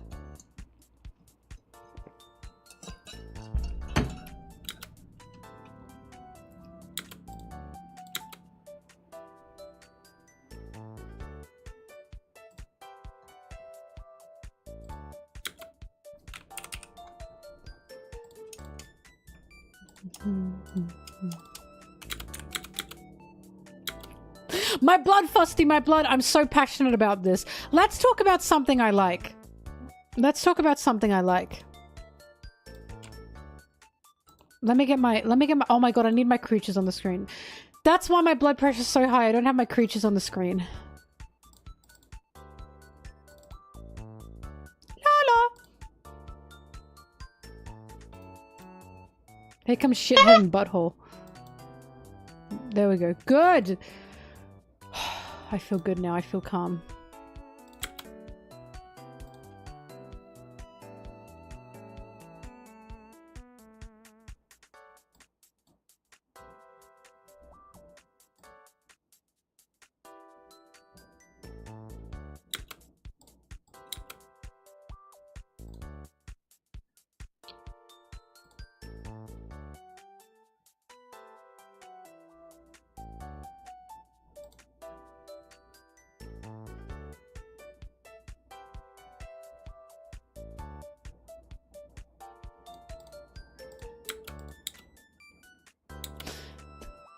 Sorry, I have to say, I think it's really funny that the showrunner said, we made Sanji more What did he say?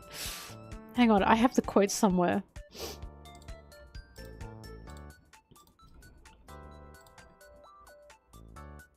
He said, "We tweaked Sanji to make him better received."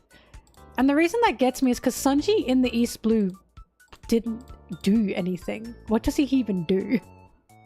You know what I mean? So, I was like, tweaked him how? No one hated him in the East Blue. He didn't do anything in the East Blue. And the way they tweaked him was made him flirt with Nami and then made Nami be disgusted by it. You've made him worse. Like, you've made him, like, icky. Like, not only are you not showing Nami's intelligence in terms of, I can use this guy, you have made Nami uncomfortable with Sanji's flirting.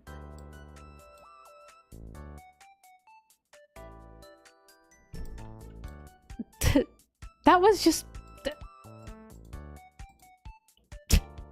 Okay. Like, please reread the East and look at Sanji and look at Nami, and you'll see why that is just so weird. That is so weird. Because it's like, Nami never had any, like... Right? Nami never had any ickiness towards Sanji at the beginning, ever.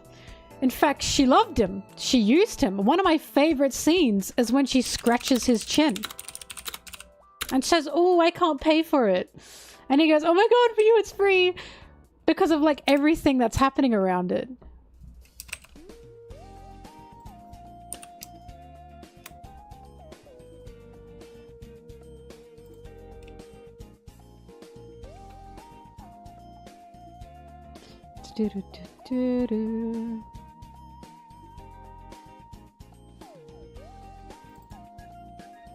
Oh, that's the Luffy fight.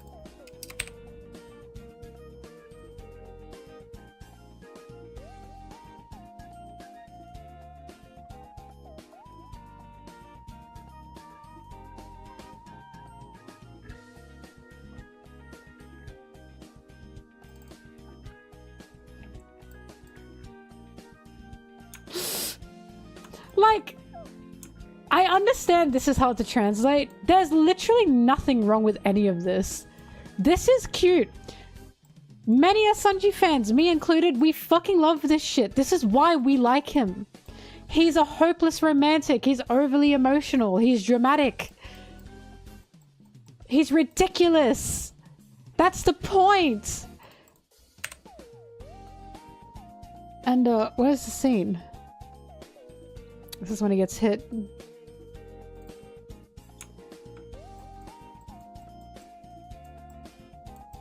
See? This is what I'm talking about! And Nami's like, "Ooh, yippee! Yippee, yippee, free food." And then she scratches his chin. The whole point of this scene is he's hopeless and she's intelligent and is using suckers. She's using this chump. That's the, like, this is cute. And they just totally got rid of this chump. And instead they made her uncomfortable with it. Making her uncomfortable with him is so much worse than this. This is very cute. This is what made me really like Sanji.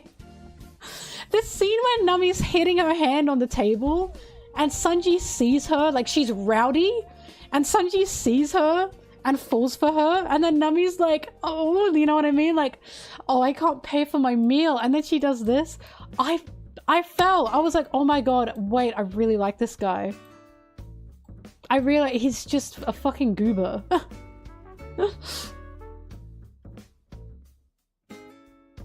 It's very funny. It made me belly laugh.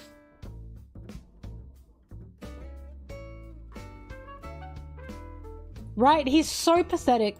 He's so silly. He's so cute. There's nothing wrong with any of this. So when they said we're gonna change him, I was like, what is there to change?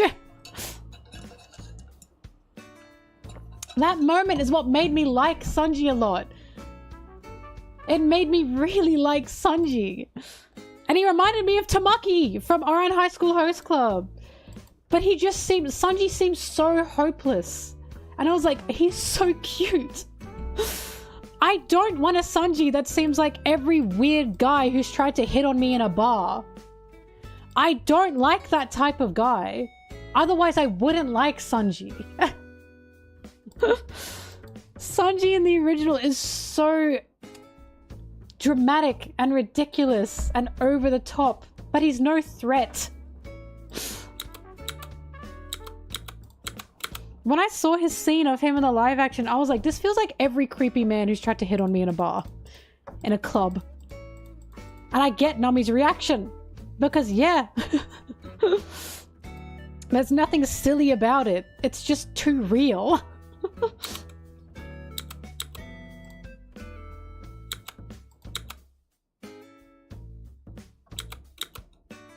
Bertha, good luck. Good luck, Bertha. Bertha, I don't want to say that's what's going to happen, but I'm going to say that's what's going to happen. I'm sorry. He's not going to be the same. I'm sorry. I'm not a glass half empty person. I've just seen what they've done in season 1. He's not going to be the same. Like, I genuinely, I don't understand where the... Whatever.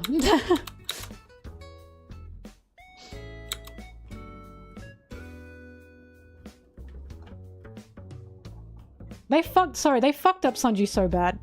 They fucked him up so bad. So bad. Zoro, they fucked up. Usopp, they fucked up. They fucked up Nami, they fucked up Sanji. They just did. They really did. I'm just shocked. I'm just shocked. I'm so shocked. We don't fight at the Baratier, sir. Oh! Anyways.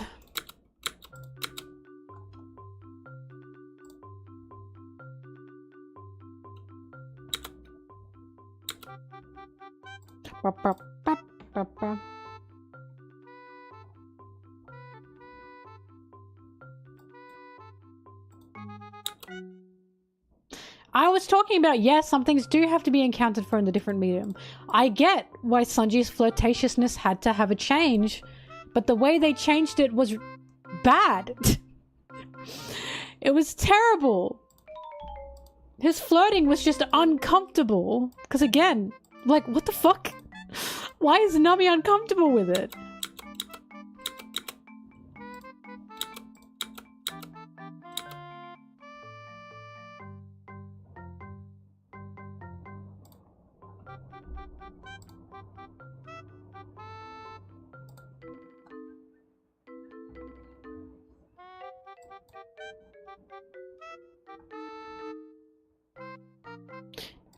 Do.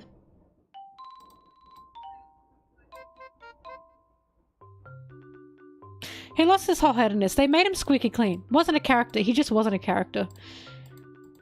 They took everything that makes Sanji complex. That Sanji has flaws, right? He has flaws. All the Straw Hats have flaws. Howdy do, boys.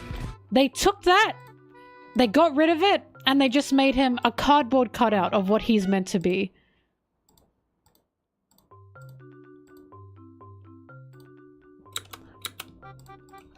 And again, if you want to understand what I'm talking about, watch his introduction in the live action and compare it to his introduction in the original. Compare it. Compare it and think about it. It's not the same character. It never was, he never will be. I'm sorry. It pissed me off. It just pissed me off. I will never, like, I don't care. I don't care about this depiction nor this portrayal of Sanji.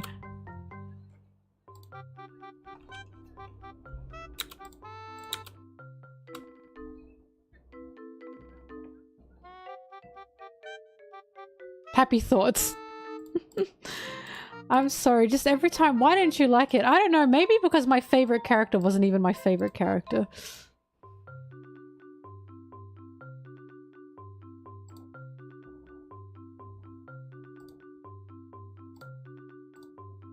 Sanji's not suave, is the thing. He never has been. He's never been a charmer. When Sanji's a charmer, he does it by accident, such as helping Viola, helping Pudding. The whole point of Sanji is he's a fucking mess. I like Sanji because he's mentally ill. Who asked for Sanji to be mentally well? I want him to be unwell. I want him to be pathetic. I want him to be cringe. That's why I like him. Why in the world would I like Sanji otherwise? Who is asking for Sanji to be mentally well? No one. I don't want him to be calm. I don't want him to be normal. I want him to be insane. I want him to have these over-emotional flaws.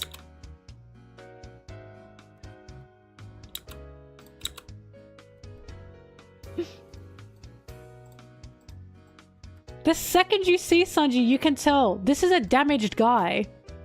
You can tell. And it's why I like him.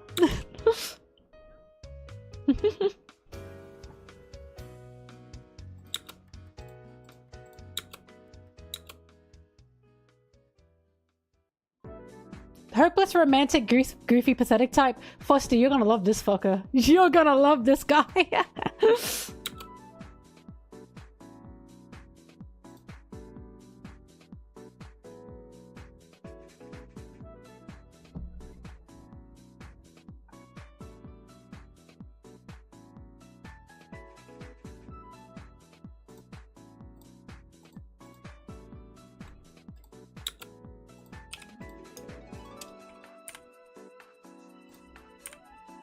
Fosty, the whole... Oh my god. I don't want to... Oh my god, I'm so excited for you to meet Sanji.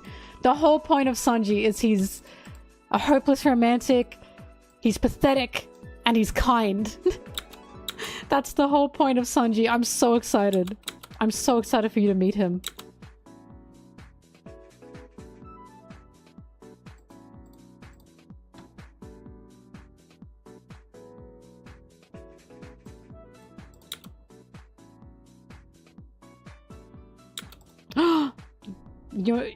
You're getting to like such good parts.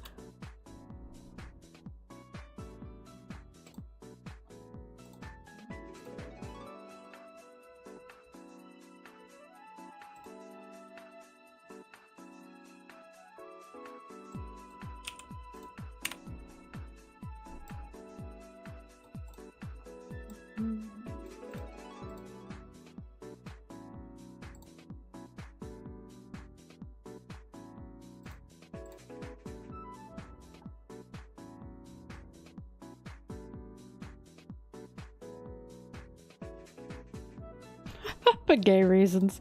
All I know is the original Sanji. There's a reason he's got so many fans, and there's a reason so many of those fans are women. His introduction, not a thing wrong with it. There was not a thing wrong with it. It portrayed every single corner of his character. I love it so dearly. Sanji's introduction had me hooked, because it was like you're getting hit from every corner of like, what is wrong with this guy? He's a cook, then he's a flirt, then he's fighting. Like, what in the world is going on? But I love him so dearly. Oh shit.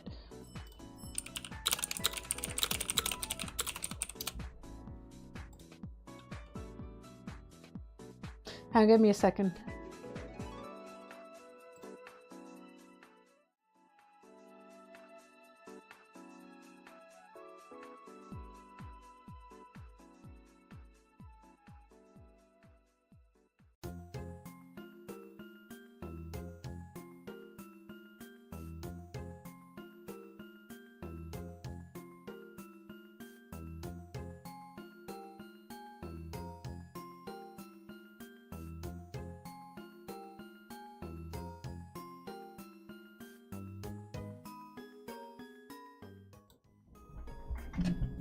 Alright, I'm back. Hi guys, I'm good Mel. I'm calm Mel.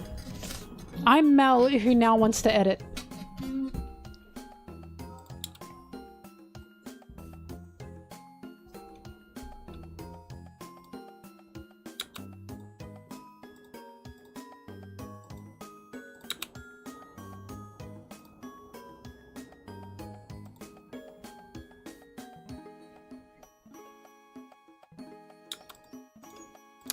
look, sorry, I'll finish this off, but point blank, my issue doesn't just lie with, like, One Piece live action stuff. It's Netflix. Anyone who knows me knows that for eons I've been bitching about Netflix. Ever since I've had to do essays on them, talking about their company structure, their streaming structure, how they were the ones that originally, like, changed the game in terms of, the new TV is Netflix, right? I've had issues with them because they don't respect their creators. They never have. They're one of the companies that introduced the cut off at season 2 system. One of the companies that introduced the we will book you for 16 episodes and then we'll split those episodes in 2 seasons, but you're only going to be paid 1 season's worth because we actually booked you on for 16 episodes and not 2 seasons. Netflix has caused a lot of problems with creatives, with the current model of film, TV mostly. And every time they make a new decision, it's always, actually it's the creator's fault. So I just have Netflix, you're on thin ice. The only time Netflix create good things is when they're licensing it. Oh my god, get coconut mold.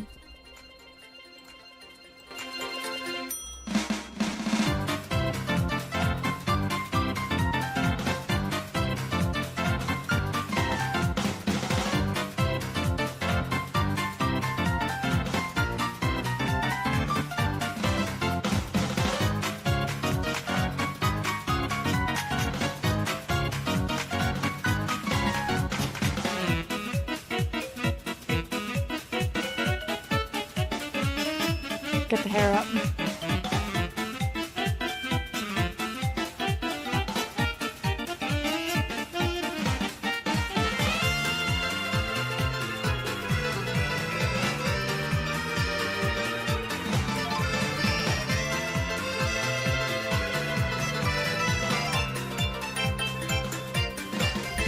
All right. Whoa, that was needed.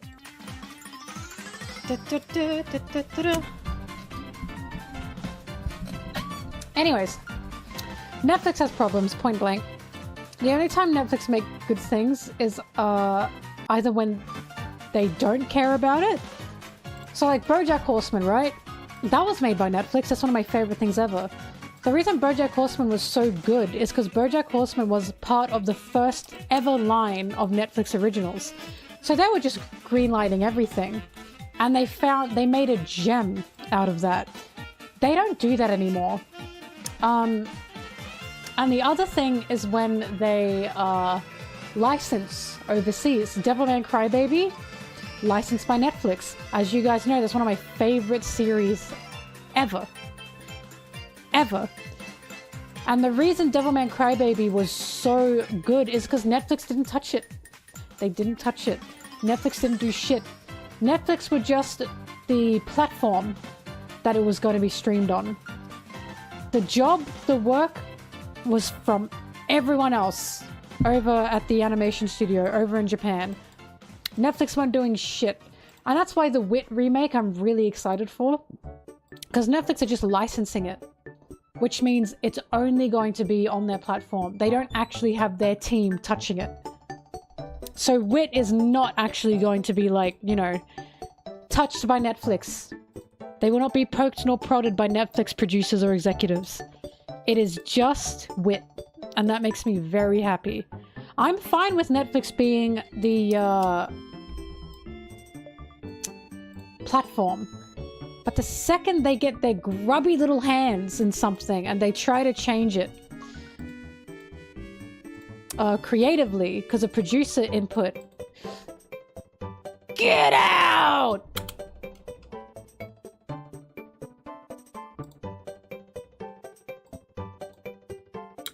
Like recently Netflix blamed their drop of revenue on animation. Did you know that? They said, wow, we lost money. We're going to blame animation on that. I hate them so much.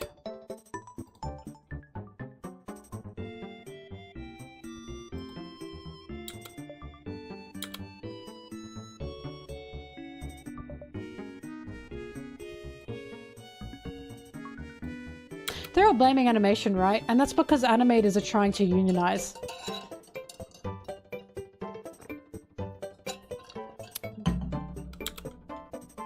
They're now cracking down on VPNs.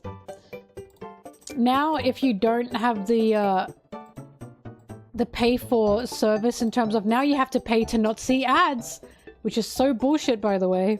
You can't watch Netflix with a VPN anymore if you see ads on Netflix. I've given up. I've given up. I don't have a Netflix account anymore. They pushed me to this. Like, fuck it. I'm not doing this. I'm not paying for this. The One Piece is a... Ahmed Mohsin. Oh, yeah, they did too, Jolly! They did try to do that, and Oda stopped it. Oda stopped it. Hang on, wait.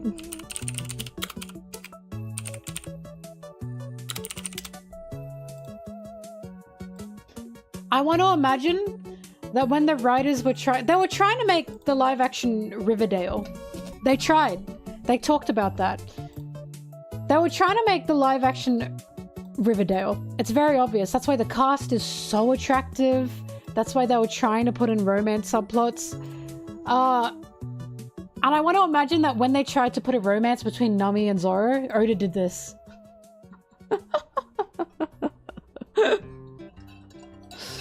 I want to imagine he did that. He said, hold on. We know that that's something Oda stopped. He said he was vehemently against it. He said, nah. So Oda has stopped some things.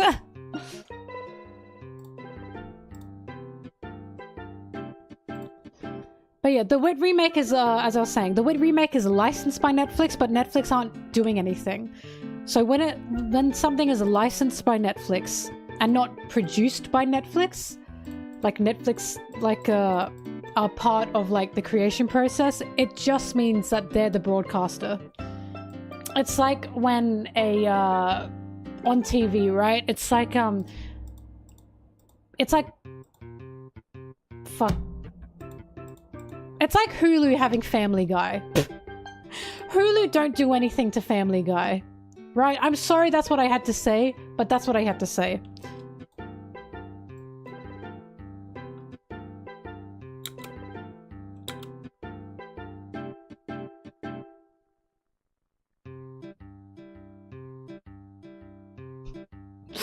I'm no longer getting a stand-up special.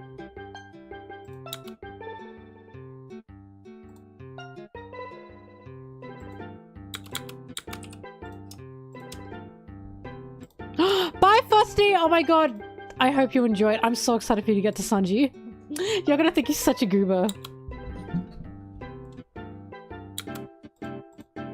I hope Sanji gets a fan. Another fan that is a beautiful hot MILF. He's got many out there.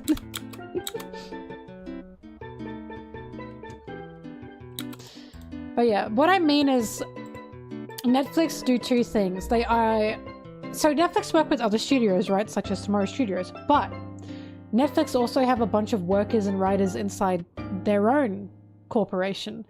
And if you look up writers, if you look up screenwriters, and if you look up showrunners within Netflix, you will find everyone who has worked on a Netflix show has also worked on another Netflix show and another Netflix show. So basically, Netflix have their own little circle of workers, right?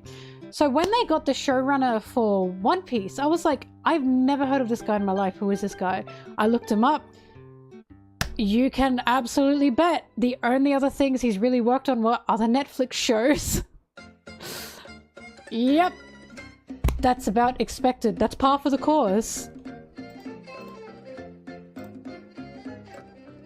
So, when Netflix produce something, create something, when they are part of the producing team, you know, because it's the same circle of Netflix workers.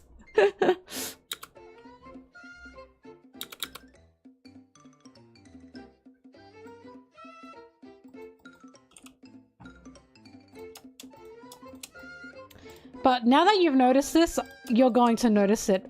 Nearly all Netflix shows write the same. If they're a Netflix original, they write the same. They watch the same. And it's because they all have the same people working behind them. Without fail.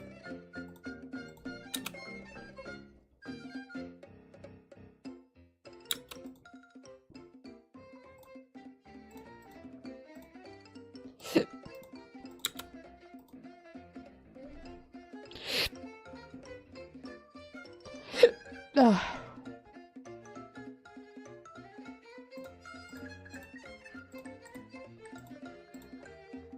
I don't think Netflix chose which studio specifically.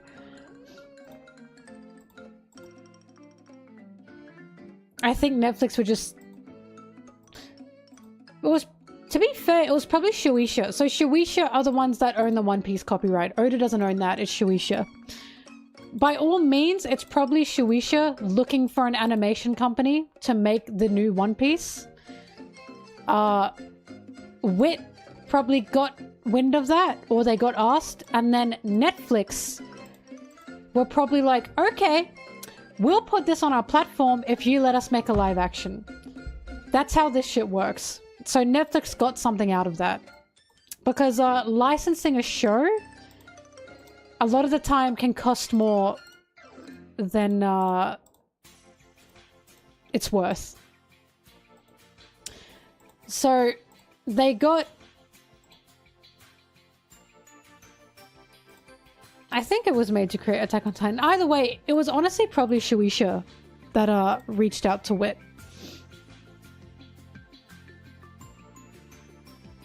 But either way, whoever owns the One Piece copyright is the one that's going to be asking for an anime. That's not Netflix. Netflix doesn't own the One Piece copyright. Netflix borrowed it for the live action, but they can't make anyone else make something One Piece unless Shueisha give them the go-ahead. So I have a strong feeling that Shueisha reached out to Wit, and then Netflix said, okay, but we want something out of this if we're going to be your platform. Or Netflix gave them the deal and said, this is how it works. Like, I don't know how because they're not going to actually tell us, but it's very possible that Netflix was like, we'll put a One Piece anime on our platform if you give us the rights to make a live action. This is how business works. Either way, Netflix got a very good deal out of it.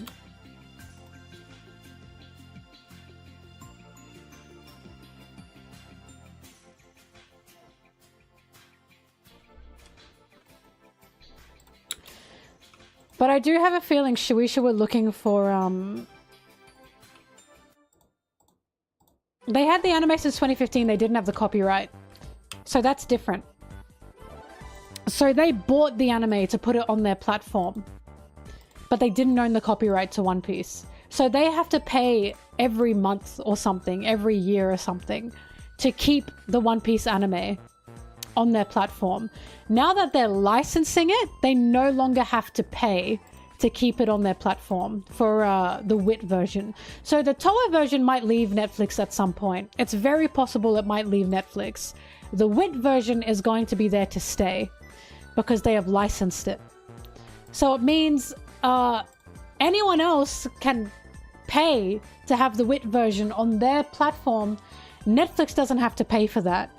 They are the permanent broadcaster of the Wit version. Yeah, Shueisha wins. Shueisha's the winner. Shueisha owns the copyright. No one else can do anything with One Piece unless Shueisha says so.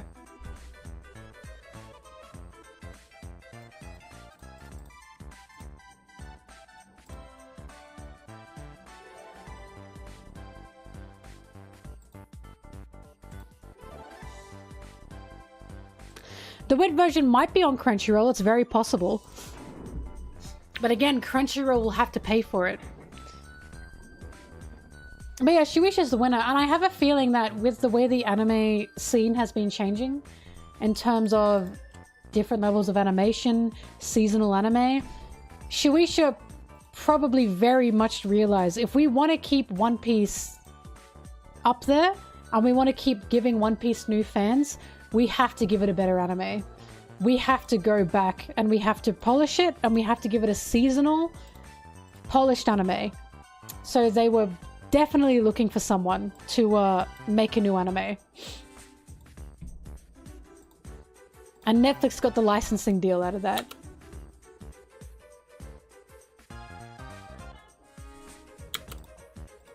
Because unfortunately, the Toa anime is outdated. I like it very much. I like the original. But in terms of how it operates, it is outdated. The reason the Netflix One Piece goes from Marineford straight to Egghead is because they didn't pay for all of it. They didn't pay for all of it. More people are going to be watching recent One Piece than they're going to be watching old One Piece. So they stopped directly where one of the most popular arcs are just to jump to the new one. So that's what I'm talking about. They don't have all of One Piece on Netflix because Netflix don't want to pay for it. I fully believe that Netflix will not have the Toa version on their platform once the Wit version has reached a peak.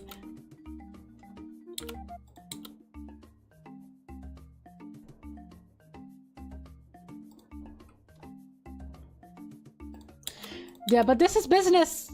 This is producing, marketing, streaming 101. This is how it works. You need a licensed... First, you need a company to make it. First, you have to have the copyright. Then you need a company to make it. Then you need a program to license it. Now it's a streaming service. Now you need a streaming service to license it. To be able to air the program. Right? And then every other streaming service can pay to have that. While the licensed one doesn't have to pay. You are the home of this product. But it doesn't mean they own it. It just means it sits on their service forever.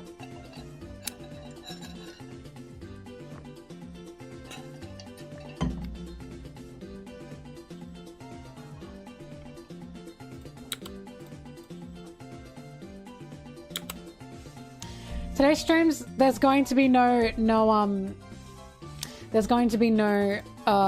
fan letter stream today. I want to stream fan letter after I'm done with at least the audio.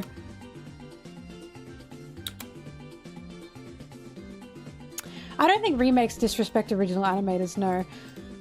If it's something like One Piece that is stuck, like animation remakes, if it's something like One Piece that's stuck in something before, because One Piece is really,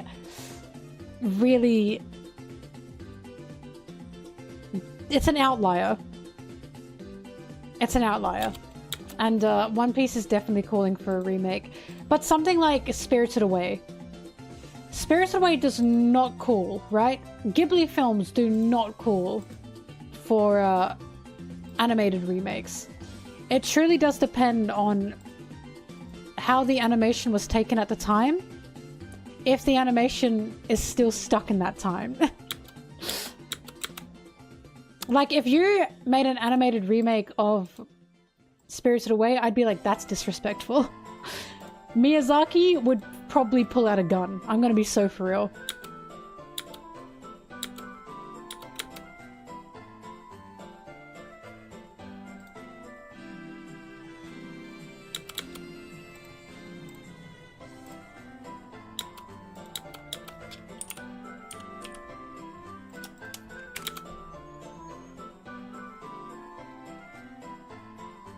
The 3D movie from Ghibli wasn't Miyazaki.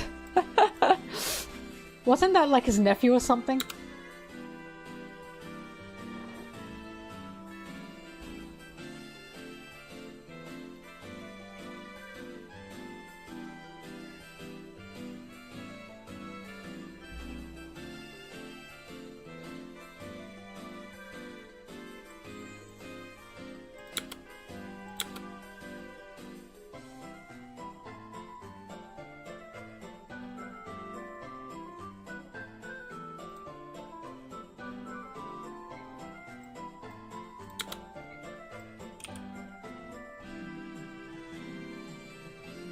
Miyazaki wasn't part of the 3D movie.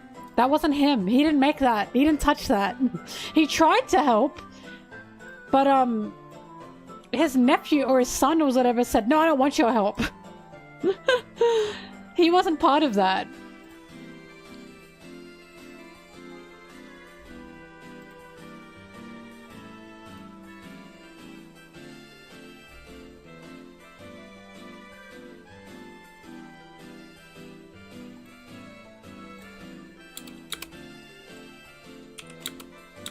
His last movie was meant to be When I Met Someone? What was this? Hang on. When Marnie Was There?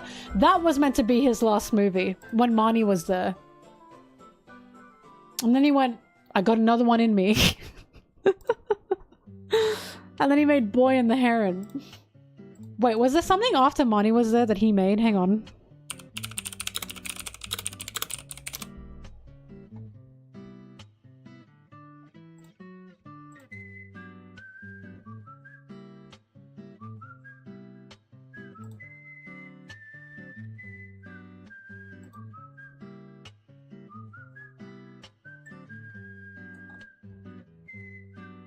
Yeah, so When Marnie Was There was meant to be his last one.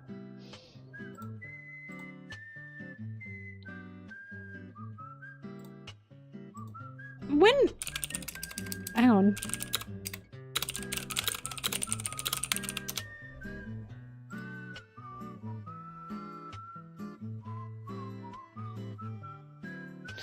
Oh, he didn't direct When Marnie Was There.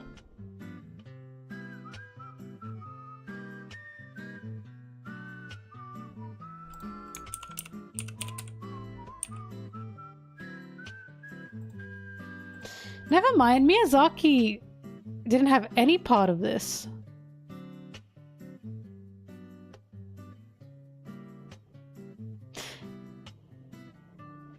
Apparently he had like notes, but he's not credited for anything. Interesting.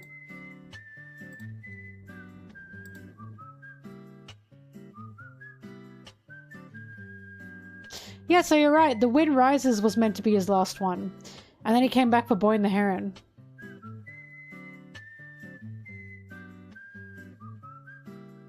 Bring Miyazaki back for a One Piece film now!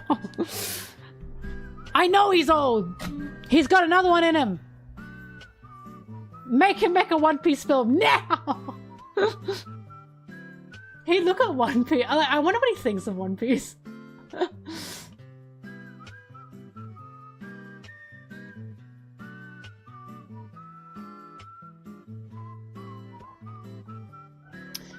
Miyazaki and Oda are fighting. And by that I mean Miyazaki's "This is my last film" versus Oda's "I think One Piece has 5 years left."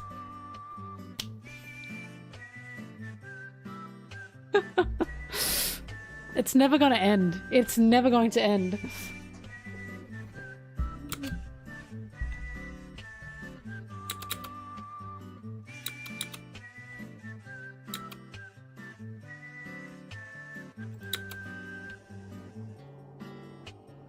No, don't make Miyazaki adapt One Piece's final war arc.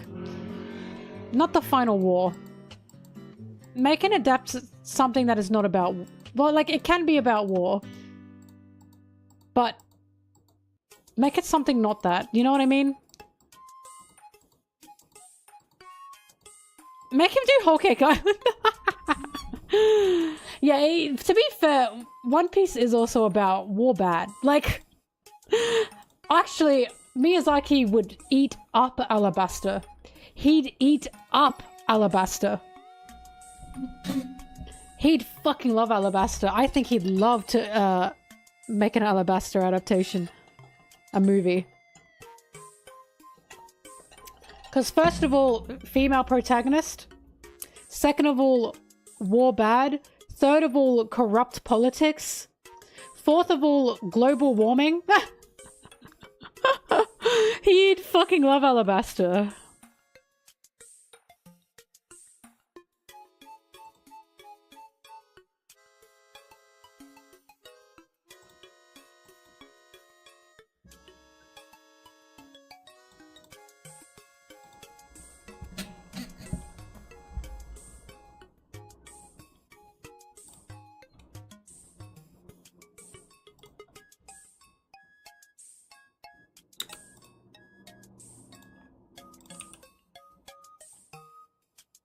I have to commission him.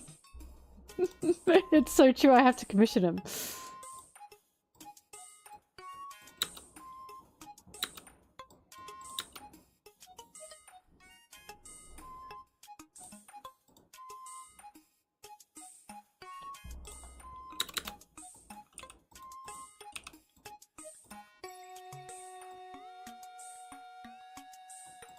What if it's basic?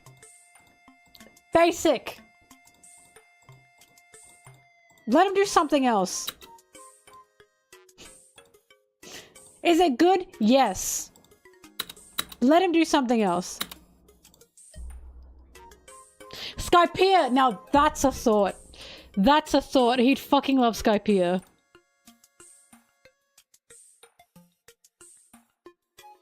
Actually, Skypiea is probably the best one, right? For Miyazaki. For Ghibli style, I'd say Skypiea is probably the best one. I think he'd eat up Skypiea.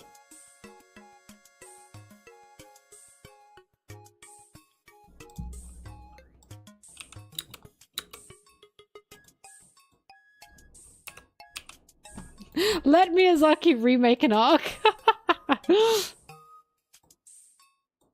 Okay, look, he can make an original movie, but we're imagining if he remade an arc. I think Alabasta, Skypiea, Wano are the three that would work the best for him. And I'll say it, Whole Cake Island. I think he'd eat up Whole Cake Island. Whole Cake Island is, in my opinion, Oda's emotional peak. I don't care.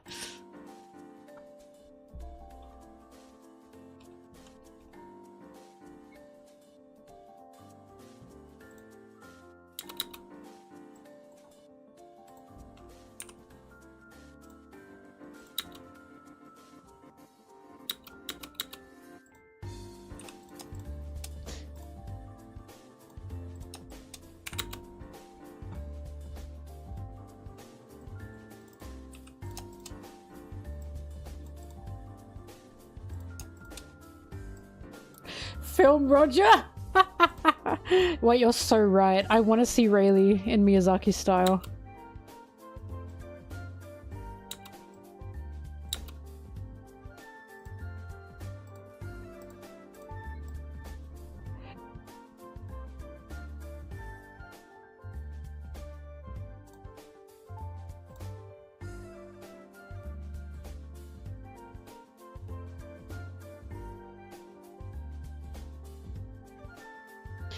Tim Burton's a hack.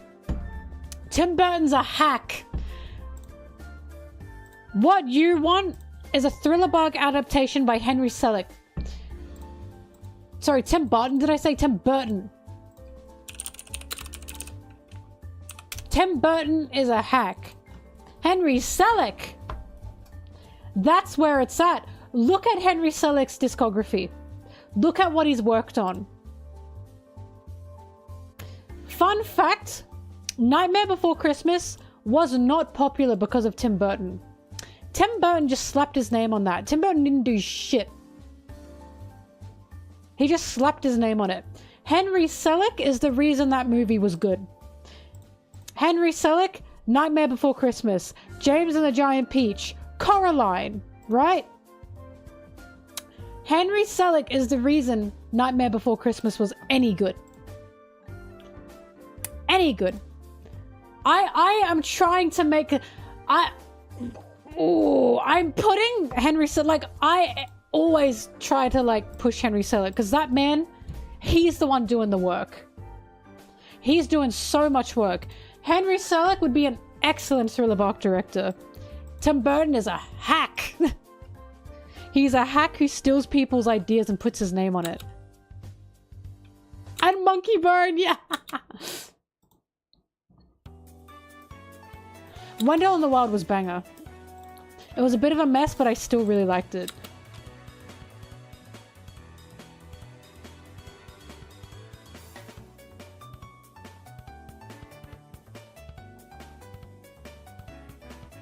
Marinefoot Pixar!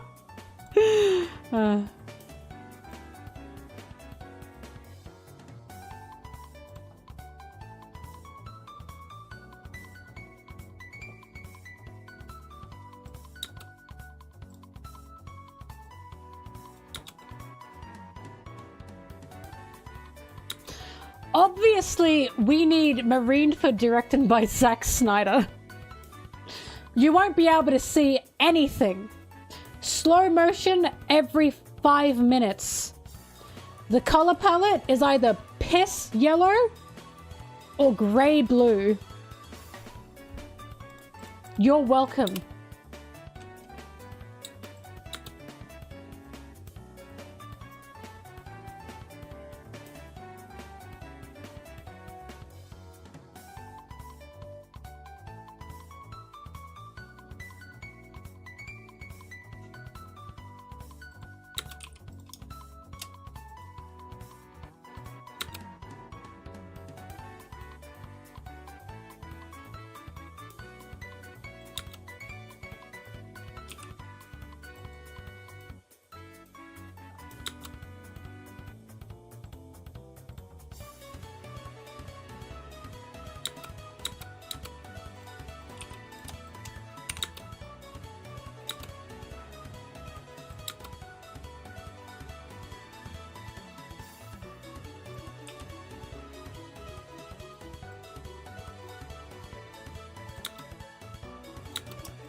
No, Tarantino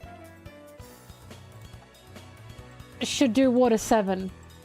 But specifically, Tarantino needs to do the Sanji train scene in Water 7. That train scene with Sanji reeks of Quentin Tarantino. It reeks of it. And it makes sense because Sanji is a Tarantino-inspired character. Thriller Bark by Ari Aster. Wait! Pause! I want Ari Aster to make Whole Cake Island.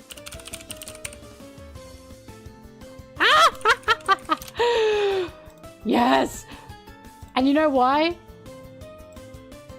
You know why I want Ari Aster to make Whole Cake Island? Imagine. Imagine Sanji like this. This was literally Whole Cake Island.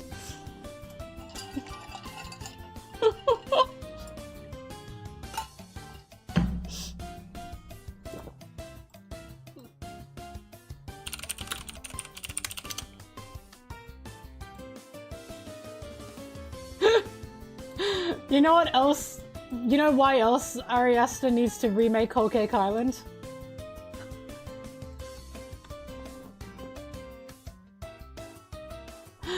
I'm just saying.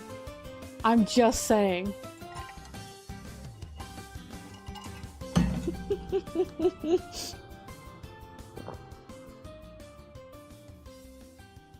It has to happen. Don't say that.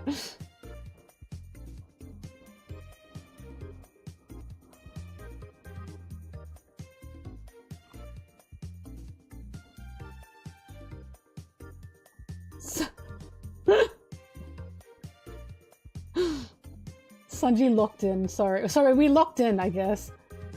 Whole Cake Soma.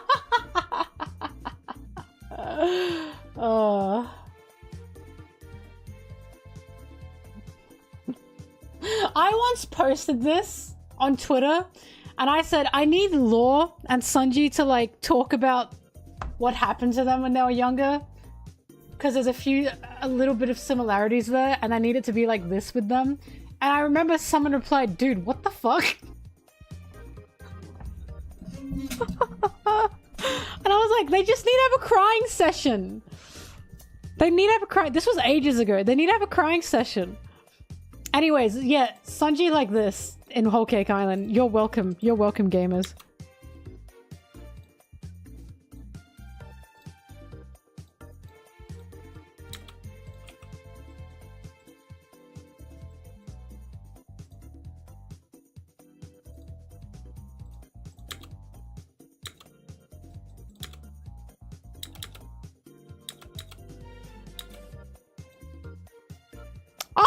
Aaron, give me the pickles from your burgers right now.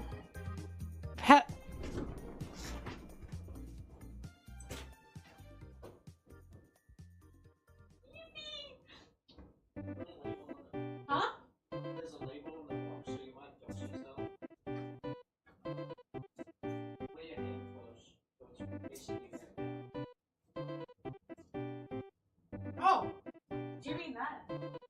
Yeah. No one can see anything. Yippee!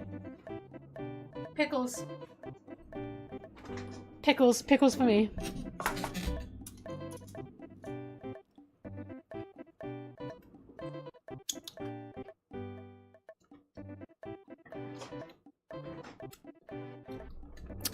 Oh. Oh. Mmm. I love being the pickle girl.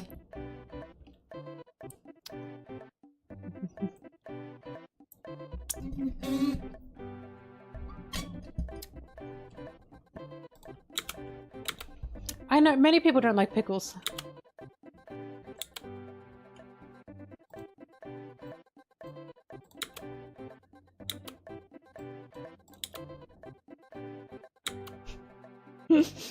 They are not from the devil. I'm like salivating from that first pickle. Oh.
I hear it.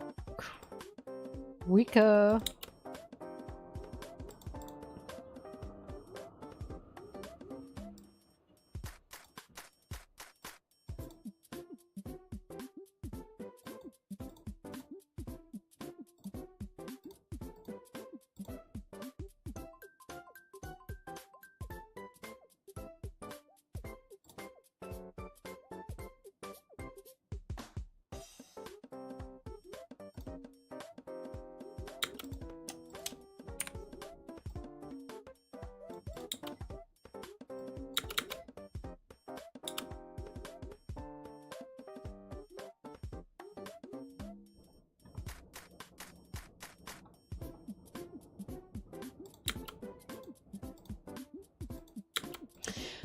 Kubrick butchers source material, but he does it very well. I'm all for a Kubrick One Piece remake, or like movie. Because will he butcher it? Yes. But will he butcher it in the most fucked up, psychologically insane way? Yes! That's a good butchering. He'd take Sanji to the traumatized extreme, you know what I mean? Give it to me, now!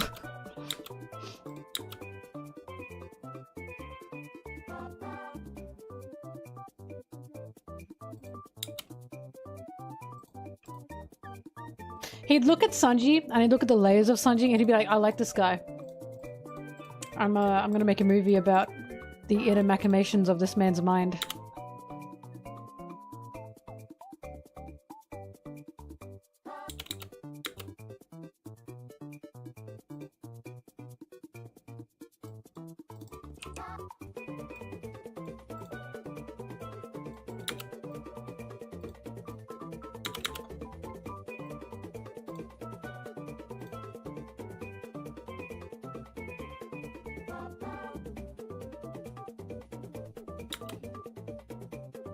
Sorry, random shit. Oda, is that you?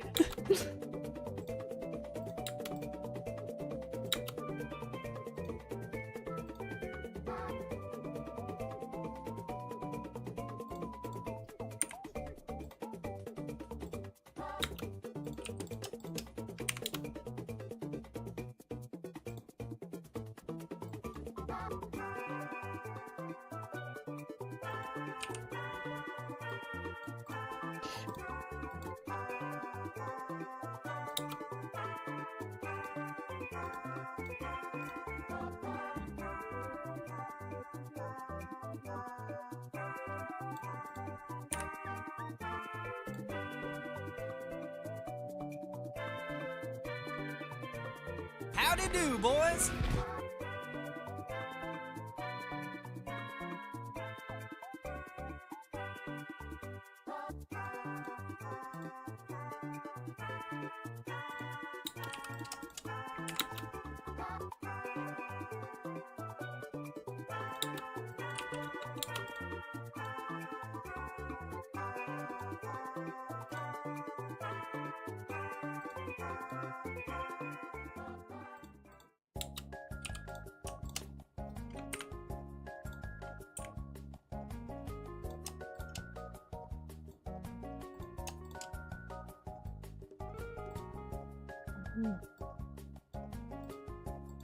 Call me crazy. Wouldn't Elbaf mirror Skypiea more than anything?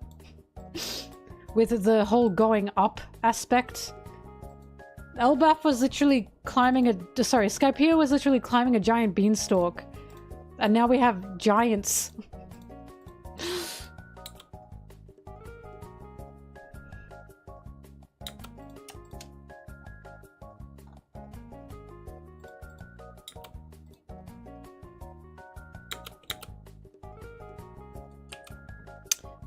I'm sniffing a fake god. Fake gods are really important. We've already come across a fake god, but fake gods are very important in our One Piece.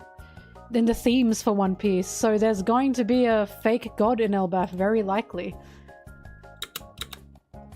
Or just a god by name, but you know, not actually.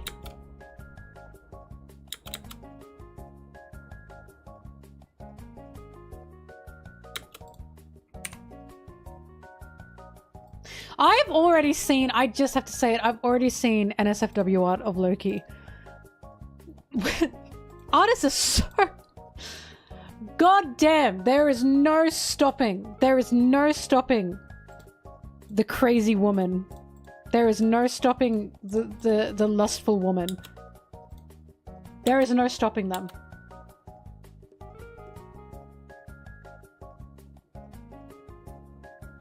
I didn't search it out. That's the funniest part. I didn't search it. It just popped up and I went, oh. I went, oh, goodness. Goodness gracious. I clutched my pearls, I tell you. I clutched my pearls. I said I can't have my sweet child seeing this. No, but for real, I did not search it out. It genuinely popped up. And I screamed.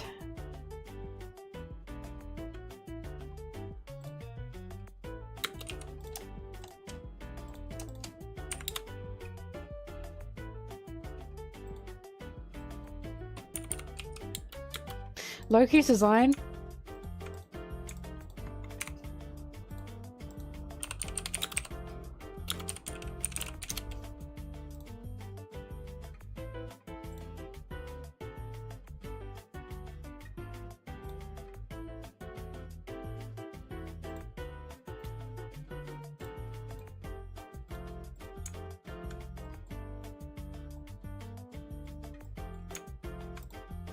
Hang on. I will show you what I think of Loki's design. Loki's design.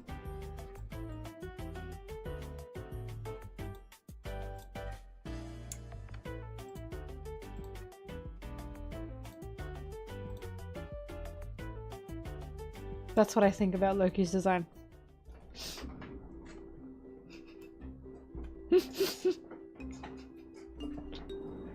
I'm very excited.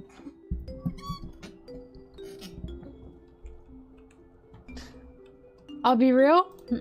If what might happen with Loki might happen in terms of like he's got fatherly issues and his introduction of like, oh, he was like hard to manage, blah blah blah. I'm smelling a brat. And you all know how I feel about brats with fatherly issues. So we'll find out. We'll find out how I feel the more we see.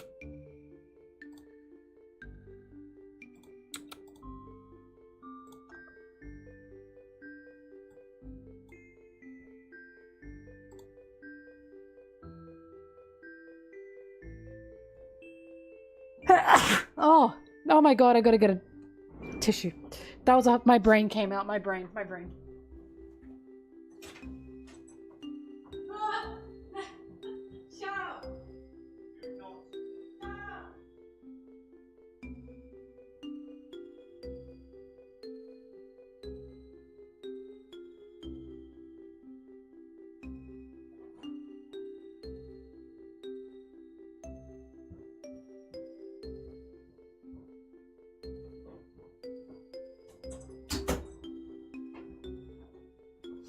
Oh.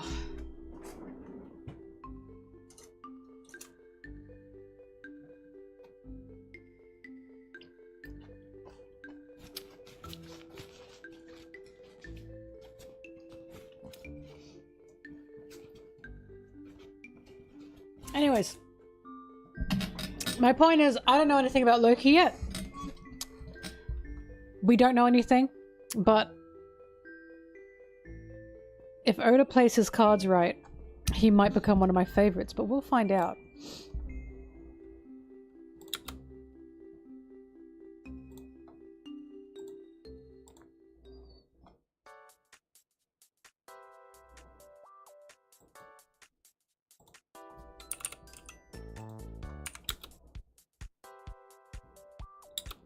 The Devil Reaper, Zoro, and Wano. I think that's important. I think the point of that scene was Zoro thinks that he wasn't scared of death, or he thinks he's ready to die for whatever whatever he's saying he's ready to die for, right? Like, if you're taking my captain to hell, I'm going with you. And then he meets the Grim Reaper and he's scared.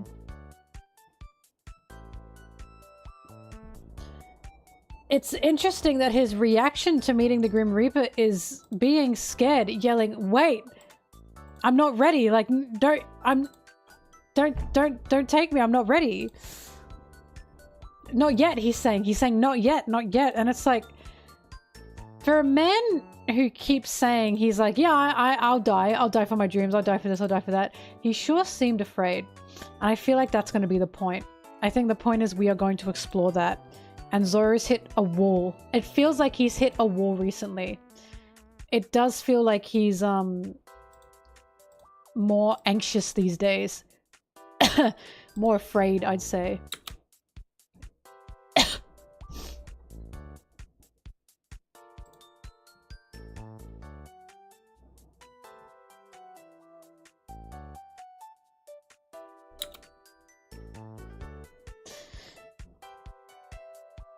Yeah, Zoro literally said, I'm fine dying for my dream even if I don't make it, right? And then he encounters the Grim Reaper and he's scared. So Zoro doesn't seem as fine as he said he would be. And again, I think that's going to be a point. It seems that really shook him. It really shook him. And now he's versing someone like Lucci. And he seems to be hesitant. He seems to be more careful. He has been fucking up more as of late. The Lucci fight was a bit of a fuck up. On purpose, I believe. And I think he knows that. And I think it's because he's got a problem right now. I think seeing the Grim Reaper really fucked him up.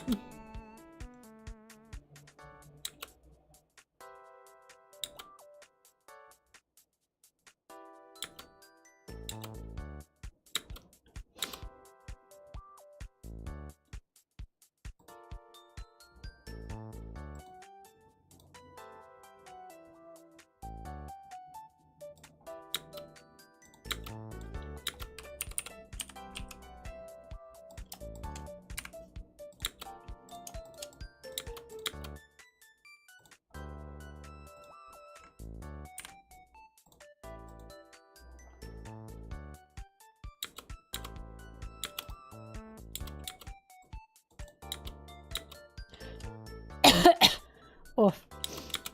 The thing that tipped me off with the Zoro fuck up in the Egghead, put aside the fact that Sanji himself said he's a liability.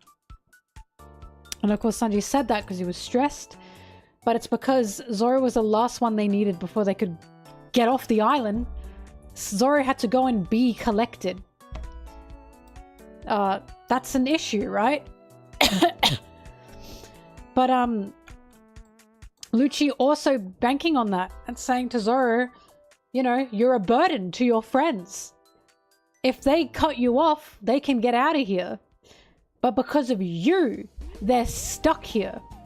And Zoro said, you know, you're not the one deciding how long this fight will go for. But he was. Zoro couldn't get past him. Even at the end, Jinbei was the one that had to beat Lucci on his ass. But it sounds like what happened is Lucci was saying to Zoro, you're the reason they're stuck here. And then he heard Sanji saying, what's he doing? He's a liability. And that, you know, really made him lock in. It seems like Zoro is just very on edge now. It seems like ever since he's seen the Grim Reaper, he's felt different. Sorry, I don't know where this is coming from. The pickles are killing me. That's what it's felt like to me.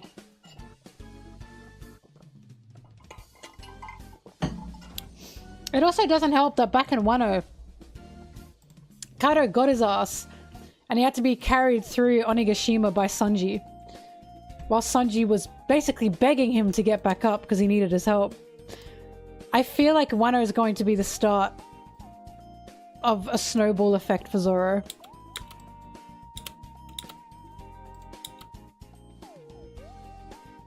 What do I think it will lead to? I think it will lead to Zoro admitting, I'm scared.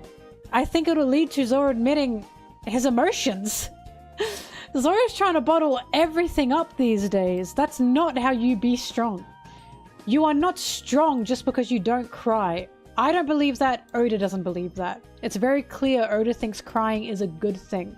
Asking for help is a strength. Oda fully believes that. Zoro needs to have his Robin save me moment.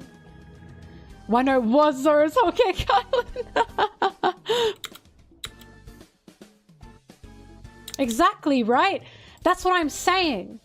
Back in Little Garden, Zoro felt useless because he couldn't do anything. He was stuck in the wax figure. In Drum Island, he also didn't do anything because he got caught. First of all, he was stuck on the boat. Then he went ice swimming. All he did was carry Dalton to the top of the mountain, which fine. In Alabasta, he got caught in the steel trap and he couldn't get out. And he was clearly upset about that, right? Zoro had a lot of moments from Little Garden where he felt hopeless. And he punished himself for that. He needed to be stronger. Saboti, Thriller Bark, all that kind of stuff. Zoro's had many moments where he felt like he needs to be stronger. It stemmed from Little Garden. Little Garden was where it started. So Whiskey Peak is probably why he acted that way. Because, you know, he wants to be stronger. But that's why, with Little Garden getting a little bit of a callback in Elbaf now, it feels like Zoro's going to be on this issue again. He feels like he needs to be stronger. But how will he figure that out? This strength will probably not come from within himself, but from his crewmates. He needs a Robin help me moment. He needs to ask for help. Because again, asking for help is not a weakness. It's a strength. It takes a lot of power to realize you need help, to trust in people for that help. One Piece believes in that. Oda believes in that. So I truly do think it's going to build up to an emotional moment where Zoro needs to cry. He needs to cry. He needs to ask for help. He needs it. He's had way too many problems lately, and it's because he's felt not good enough. It just seems that's the point there.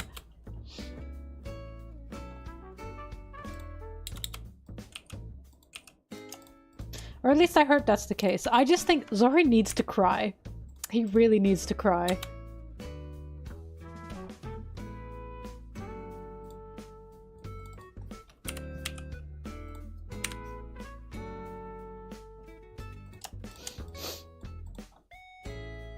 Well, of course, the question is what's going to come of the Death Pact. Because, yeah, Sanji's still mutating. Undeniable, in my opinion. So I can't wait to see what comes of that.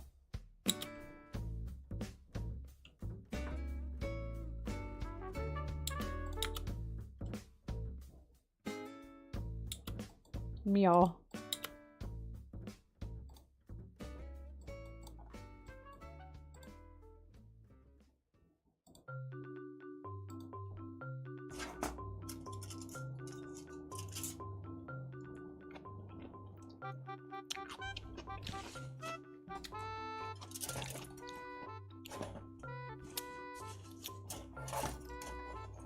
I'm out of pickles.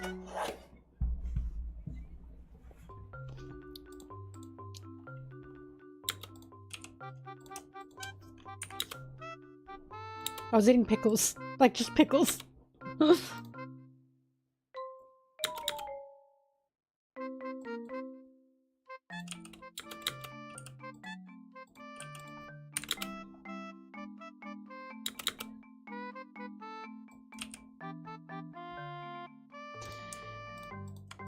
Well, that's the thing. Mihawk seems pretty emotionless, but why is he like that? How did he become like that? What does he know?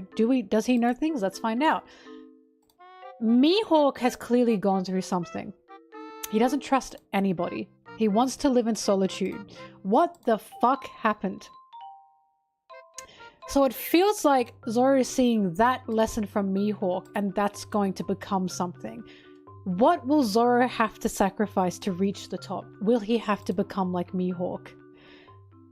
Or is Mihawk envious of this crew that Zoro has?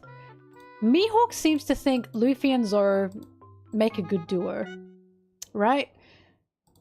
So it feels like Mihawk may have gone through something in regards to maybe a friend he had, crewmates he had, who knows? But Mihawk is not happy with where he is. Mihawk seems depressed, right? Oh my god, look, they're yelling at him. He's yelling at him. My nagging wife, my bitch wife, who I hate. Anyways, sorry, I laughed because he, that was a big laugh. That was a big laugh just for these little guys. Sorry. Mihawk doesn't seem happy with where he is. Mihawk is on a lonely throne. So I think what's going to happen with Zoro and the Master Swordsman is Zoro going to have to face sacrifice of crew, of friends, to have to reach that point? What is Zoro going to have to give up to be like Mihawk, right? Does he have to be like Mihawk? Can he have the Master Swordsman title and his crew? What's going to happen there, you know? I feel like the Mihawk is there to be a warning, more so than an inspiration.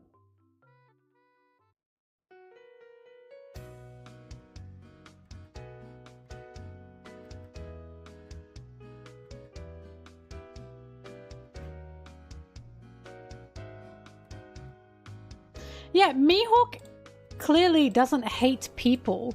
He just doesn't trust them. And why? What has happened? I can't wait to see what's happened to Mihawk. I'm so excited. I know it's gonna be boy best friend shit. Oda, give it to me. Now!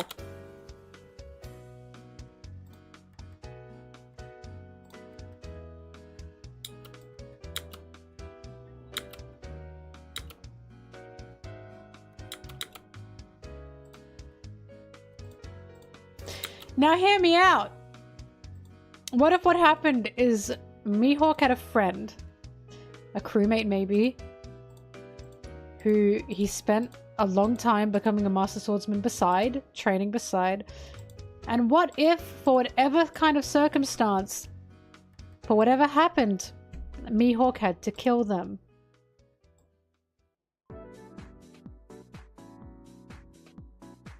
Right? Right? What if? What if?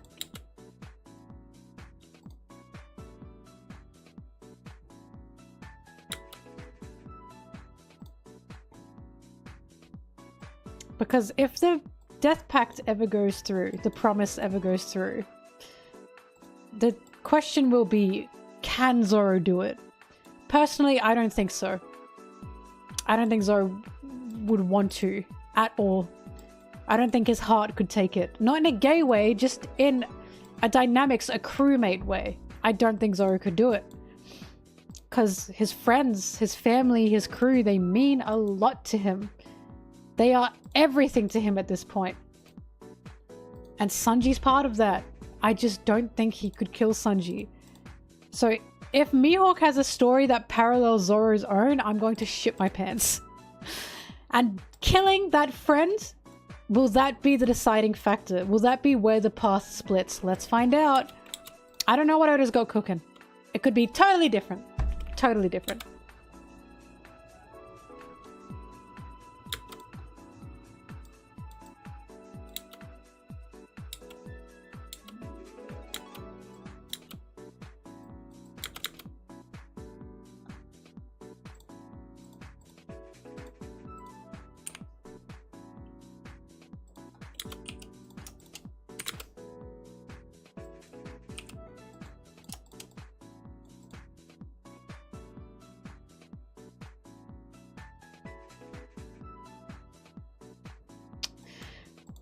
Would Shanks losing his arm and not being rivals with Mihawk anymore, would that be what has turned him into this?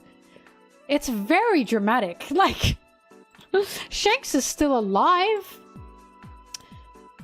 So, we saw the Shanks effect with Buggy, you know? Buggy saw that Shanks was on the move and that inspired Buggy, but we didn't hear anything from Mihawk. So, the only reason I feel like Shanks, of course, has a part in Mihawk's story, but the only reason I don't think Shanks is the cause is because we saw Buggy's reason for becoming the person he was because of what happened with Shanks. There was not a word from Mihawk. So I feel like Shanks will be part of Mihawk's story, but he won't be Mihawk's story. If anything, Shanks is going to be the guy that knows Mihawk very well, and then suddenly Mihawk has just changed, and Shanks is going to be like, what the fuck happened?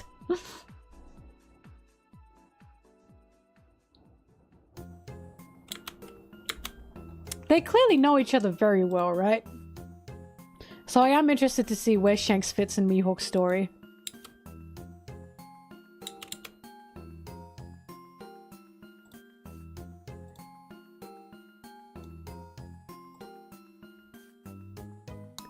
Shanks lost his dick. Shanks! Your dick!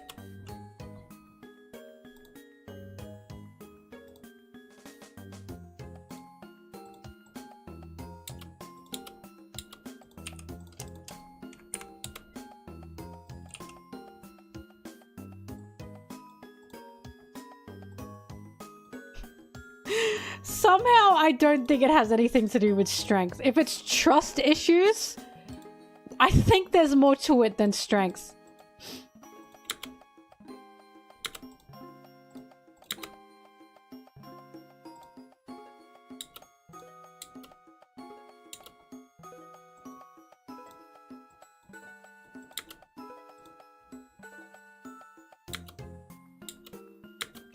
I don't know what Loki's gonna be yet. I don't know, because I'm waiting to see Luffy's reaction. If Luffy likes Loki, then no. If Luffy hates Loki, then yes.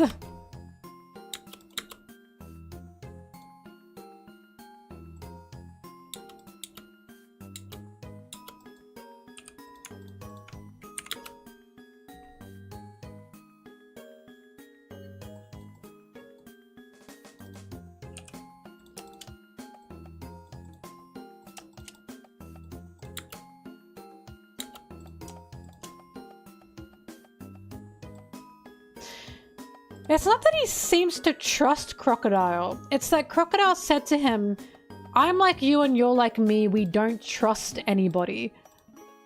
As in, Crocodile saying to him, I'm not fucking around. These are not games. I'm not trying to make you second guess anything. I'm just trying to make a little pirate business for money.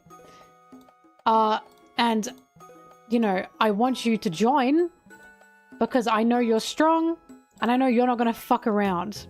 Because we both don't trust people. I wouldn't say that's trust. I'd say that's an agreement.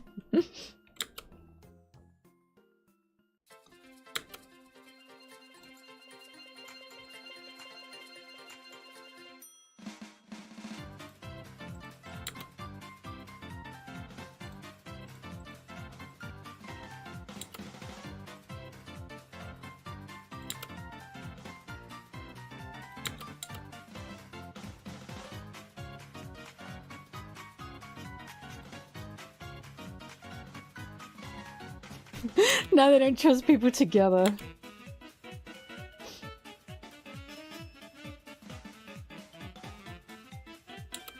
I don't know. I don't know what Blackbeard... I don't know! I don't know, I'm not Oda!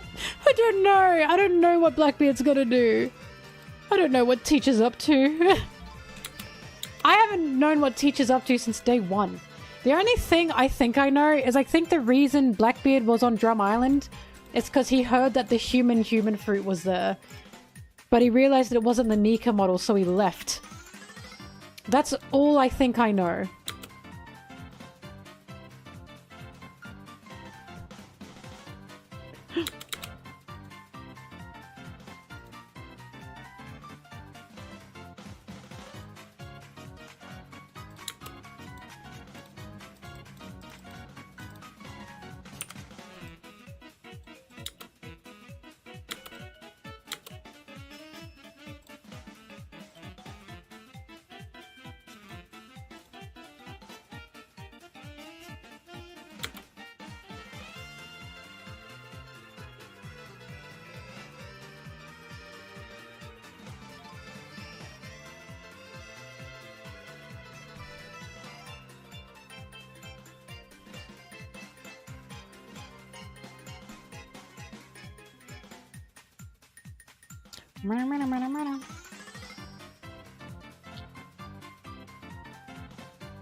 Mihawk's lover is Imu.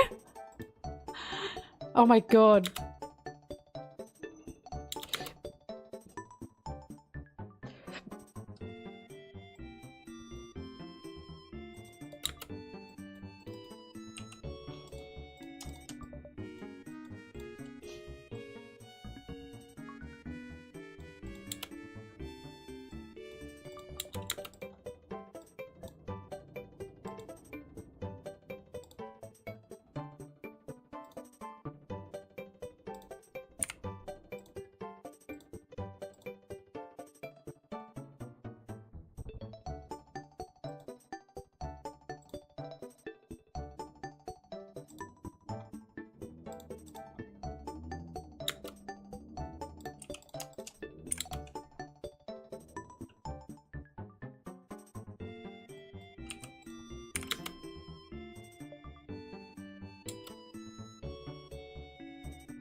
Ba-bum, bum, ba-bum.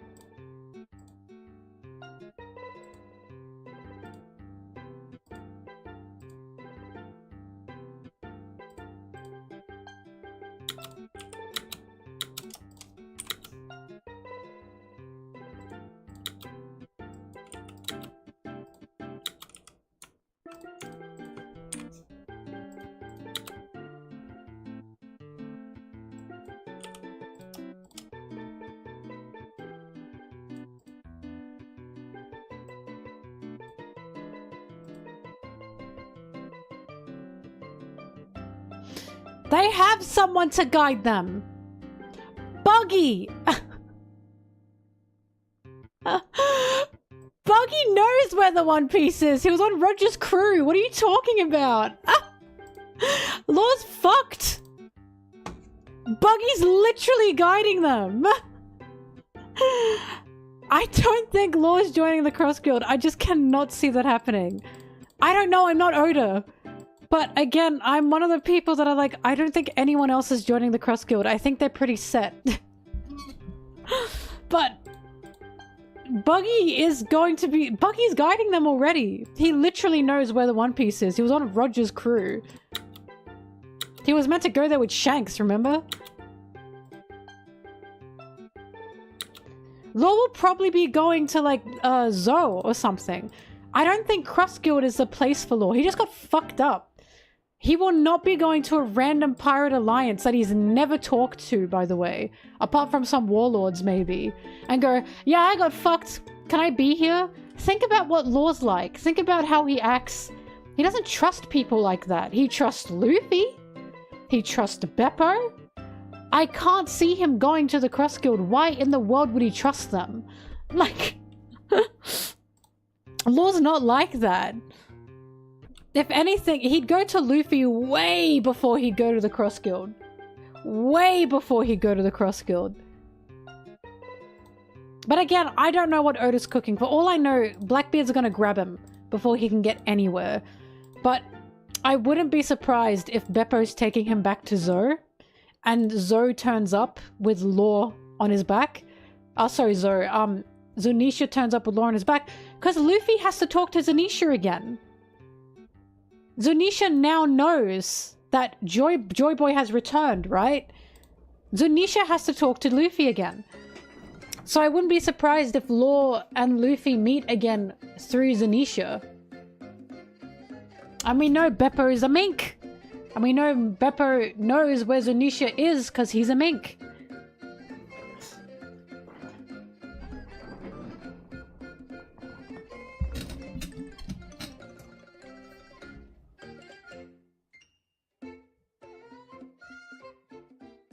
No, I think the reason Buggy got sick is because Toki got sick. I think Buggy just caught Toki's sickness.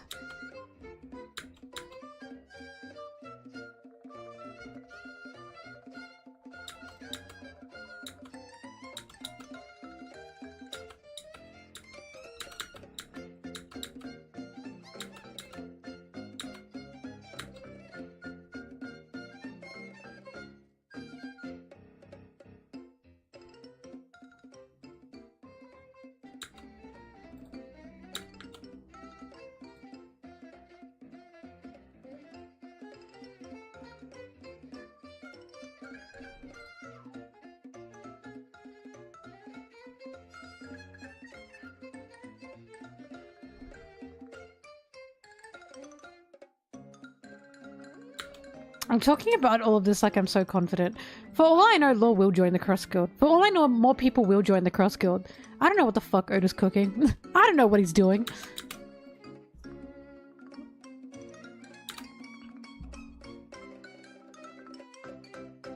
I just want Blackbeard to have Law's hat and for Luffy to see that and rage. I want that to happen so bad.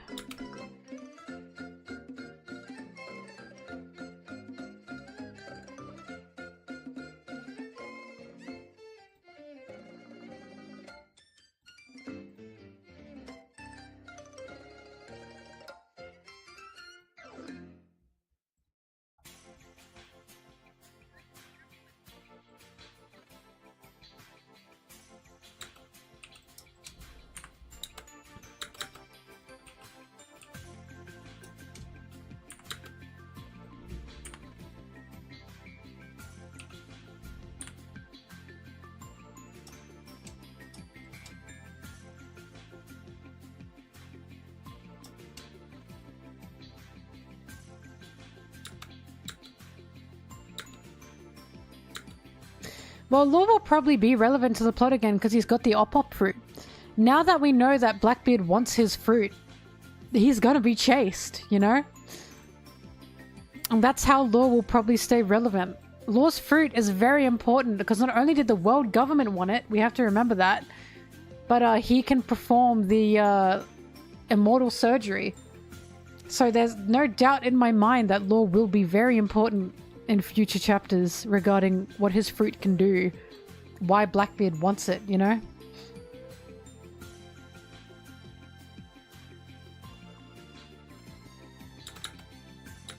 What's good? Bye-bye.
Sorry.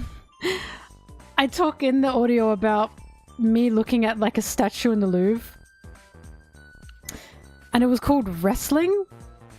And Sarah caught a photo of me looking at it. And I was like, wrestling? And I just refound it again.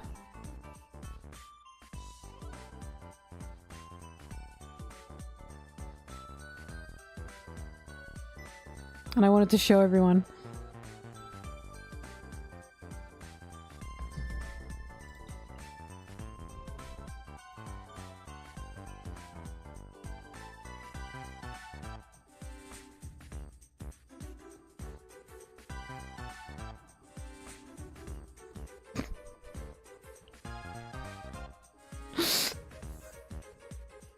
Sorry, she caught me in a very compromising position. But I was like, wrestling?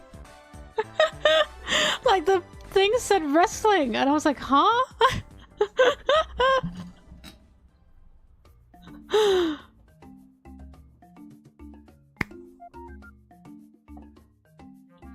But, wrestling? But I'll probably be using this in the video.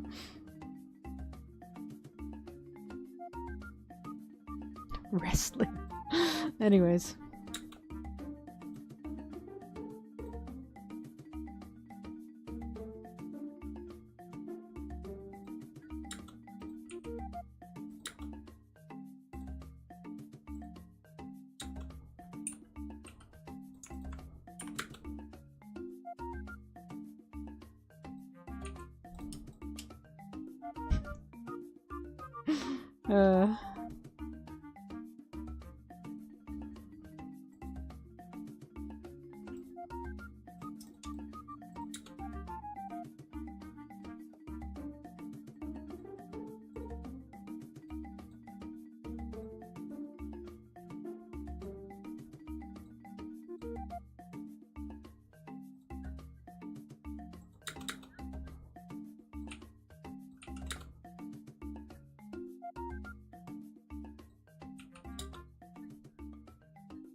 Ah!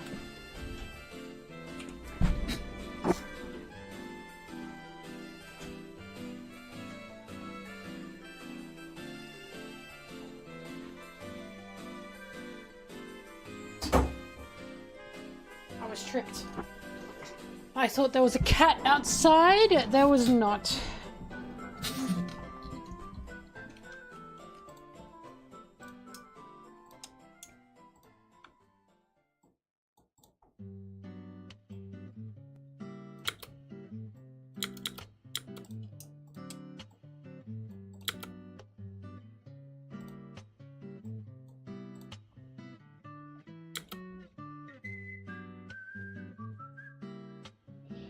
I don't know how many rests Oda has had over the years. I just know his longest rest was, I think, 2 months.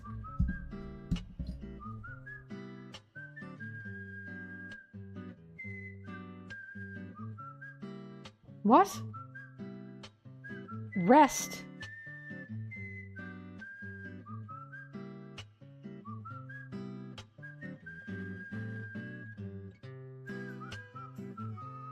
Sorry, brother, I don't understand the question.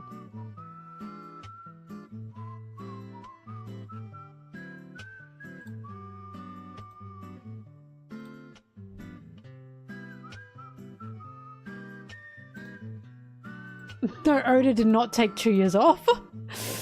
No, for the two-year time skip, I think the longest break Oda had was 2 months. You're probably mixing it with a Twitter post.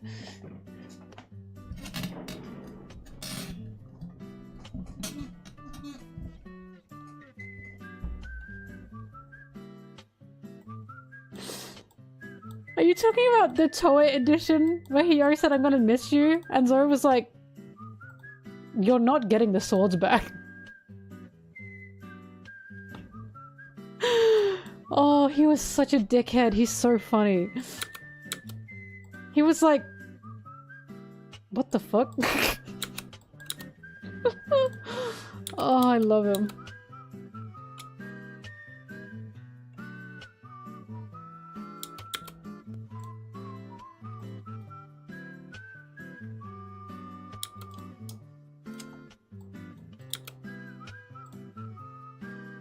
I like how Toei made it that Hiyori said, "I'm gonna miss you," and Zoro was so lost. He was like, trying to think, miss what?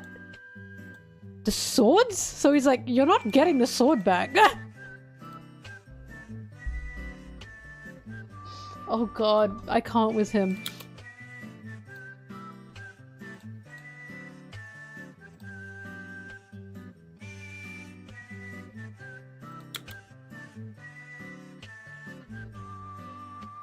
Oda didn't take a 2-year break. Wait, all pre-time... What? I have no idea what you're talking about. Then I'm lost. Yes, I have indeed read the new chapter.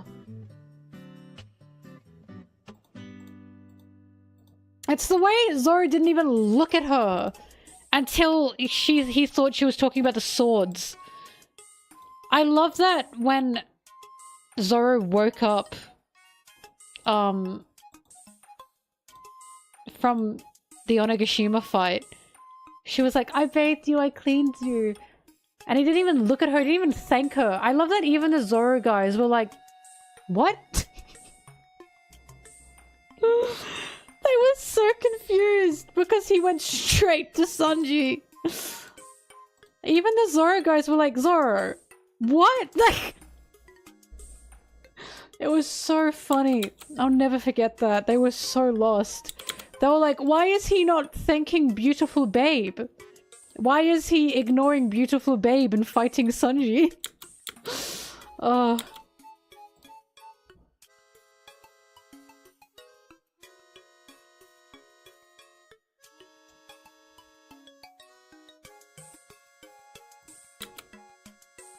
"3 years, 5 months, and 3 decades. Ugh.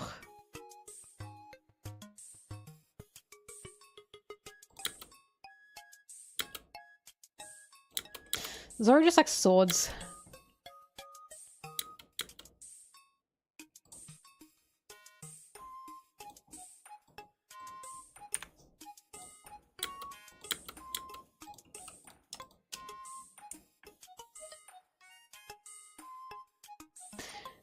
So what you're saying is when Zoro and Sanji are around each other, they think of nothing else but each other. Good to know. Good to know. Canon compliant.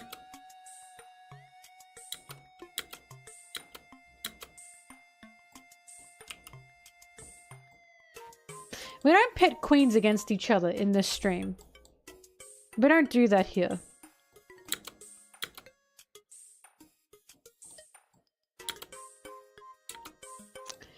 Bye bye.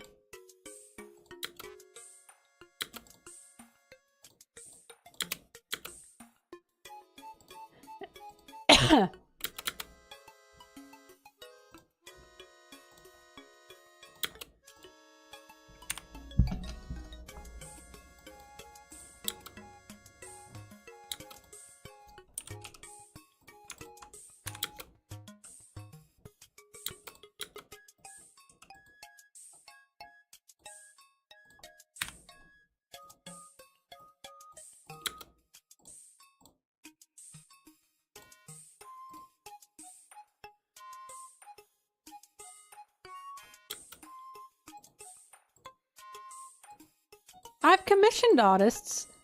I've recently commissioned an artist for hopefully merch stuff. I'm sorry. That's right. Now say I'm sorry, women. Say that next. And I'll forgive you. And then think about what you've done. I'm fucking with you. But also say it. I just like art. That's why I follow so many Twitter accounts. I love art.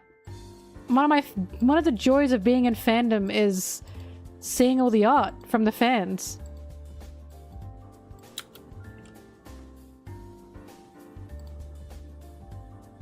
I'm sorry, women. Thank you.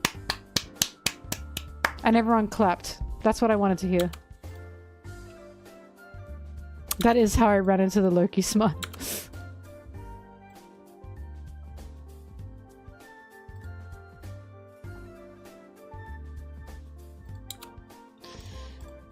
I mean, I dabble in fanfic from time to time, but I don't have the drive to like read as much anymore. I like art because I can just look at it. Fanfiction, it's like I gotta like take a chunk out of my day, do you know what I mean? I don't read too many. I used to when I was like 13, but now it's just kind of... You're reading it right now? I'm just too busy.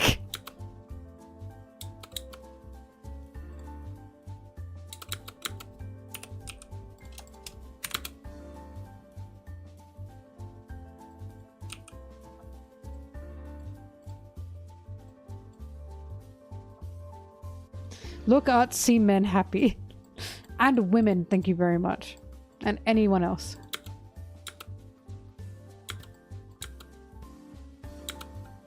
I would read. I'd read more fanfiction. Perhaps of the Omegaverse kind. I actually don't care about Omegaverse, but I would. If they made Luffy a fucking alpha. If you make Luffy anything but an alpha, something has gone wrong in the process. If you're trying to make a canon compliant Luffy, he should be an alpha. Are you kidding me? Luffy is like the alpha. The alpha. He's number one. Right? I cannot stand this. I will not stand for it.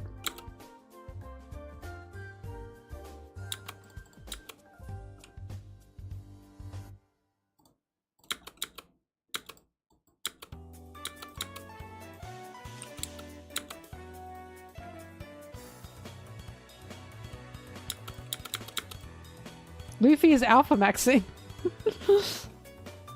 You think getting rejected by Lola started Loki's spiral?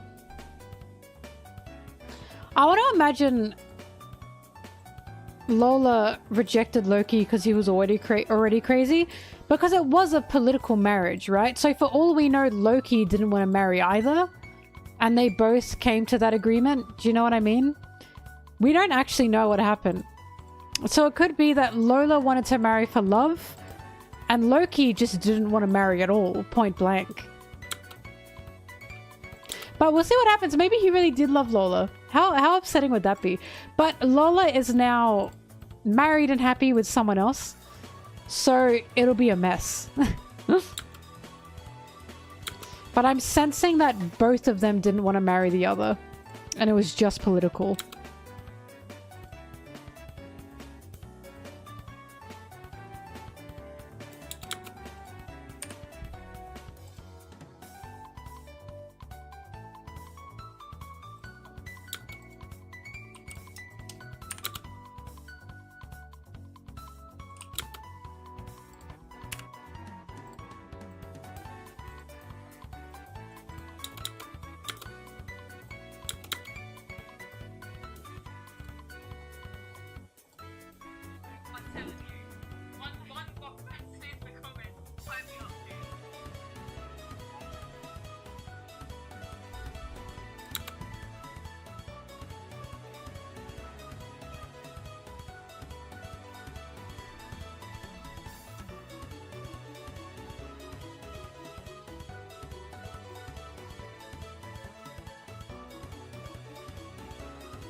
Shut up.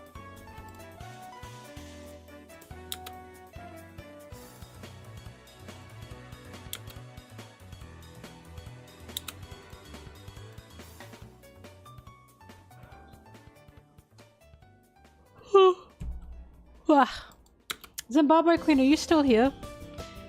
Jim?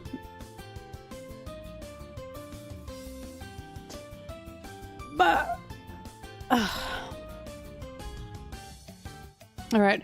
If anyone is here because they want to play Mario Party, you go nap. You go nap, you go sleep. And come back in like, what? 4 hours? And then maybe we'll be Mario Partying?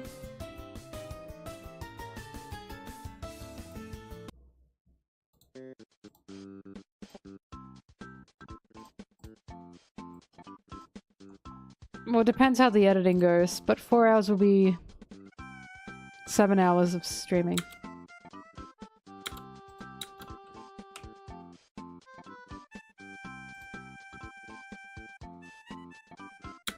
The fan letter stream is not going to be this week. Because I've got a lot of work to do. Streaming, reacting, streaming, it takes time out of my day, you know? So I have to prioritize this.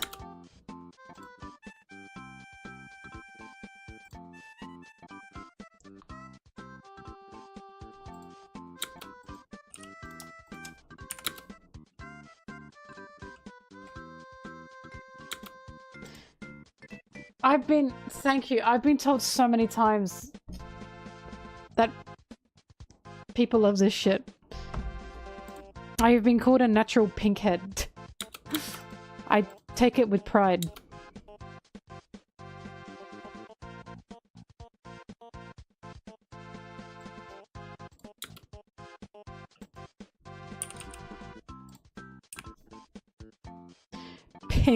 Pinkhead.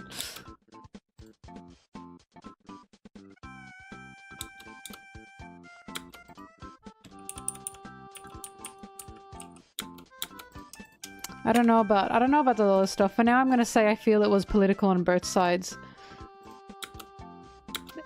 How sad will it be if we really did like Lola? That'll be upsetting. Because again, she's often married now.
The banger music, it's just Nintendo.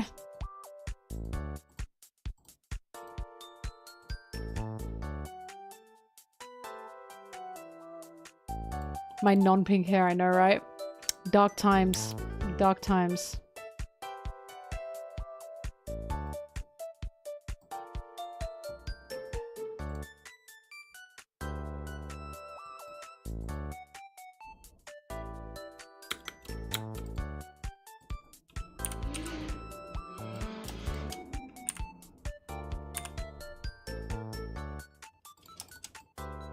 I was born like this.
My channel mascot doesn't have pink hair because my natural hair is brunette.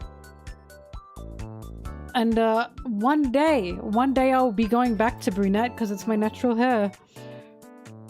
So it's to consider. It's to consider the future.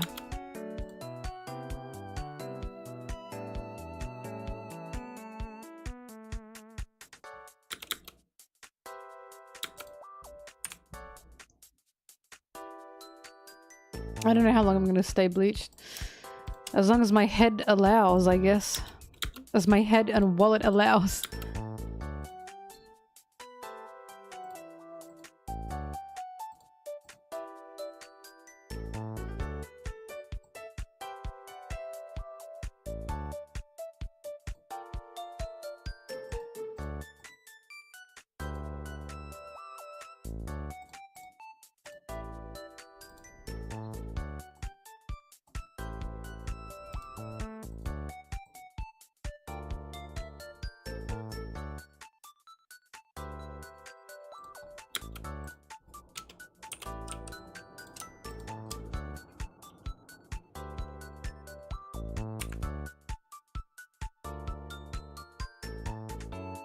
Sanji's an Omega. I know I'm right. I'll never hear anything other than that. And you know why? Because Sanji was literally born an Omega in an Alpha household. That's his story. That's literally his story. Hang on, I have some stupid thing I made.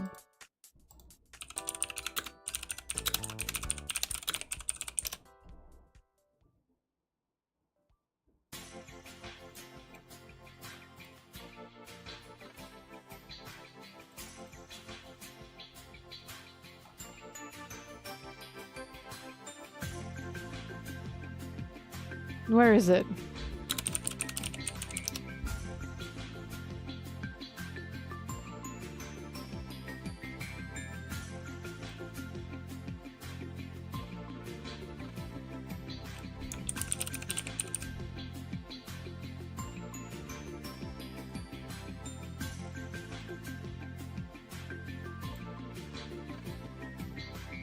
I can't find it. But just know I made a really funny post about it.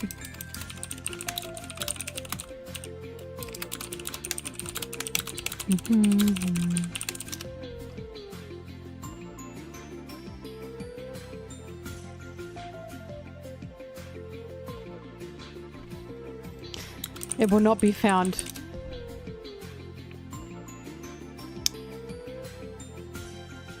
Anyways, my point is, Sanji's story was literally about being born the runt of the litter. Right? It writes itself. Yeah, Zoro's an alpha. Oof. What else is he fucking gonna be? It hurts to say it, but unfortunately it's the truth.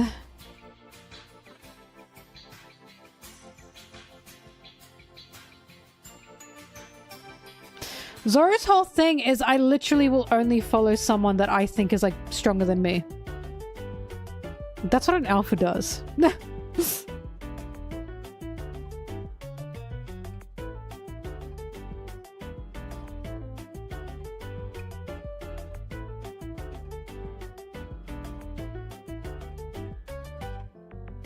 Why are we talking about this?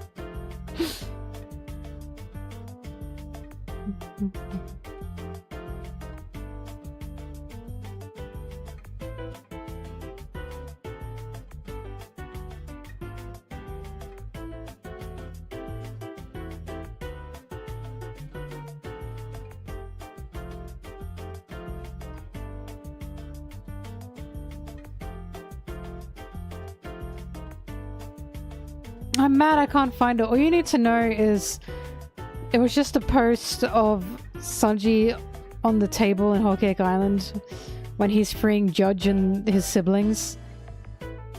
And the text on it says they hate to see an Omega winning.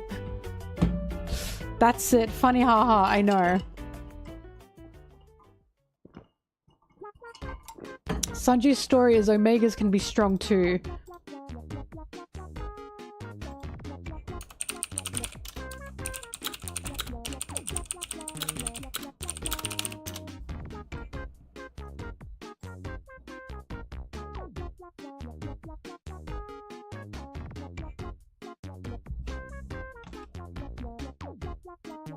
I don't know what Black Mirror is, but she has to be an Oni, right? What else could she be?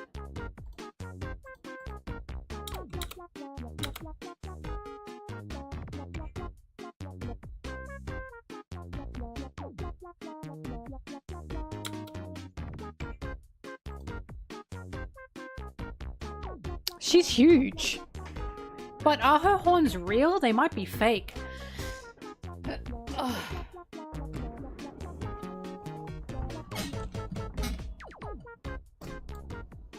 I don't know why Black Mirror is so big.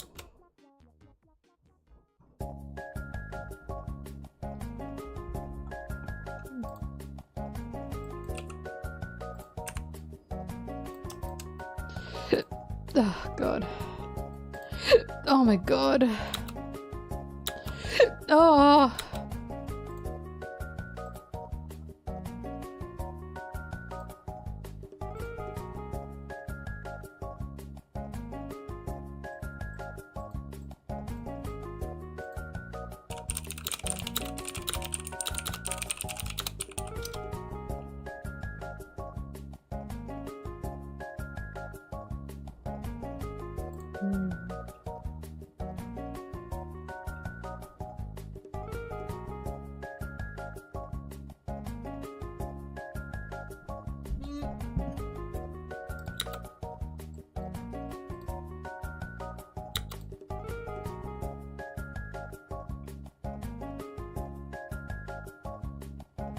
I know you know I saw that.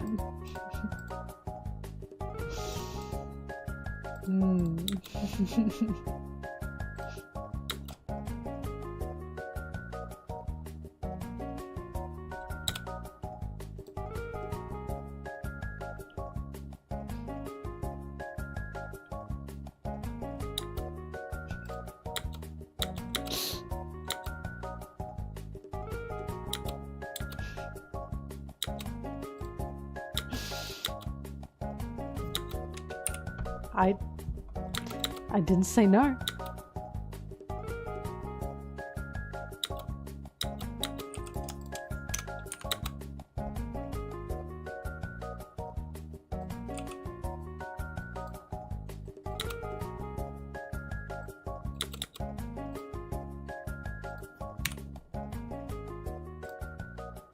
Look at this funny video, actually.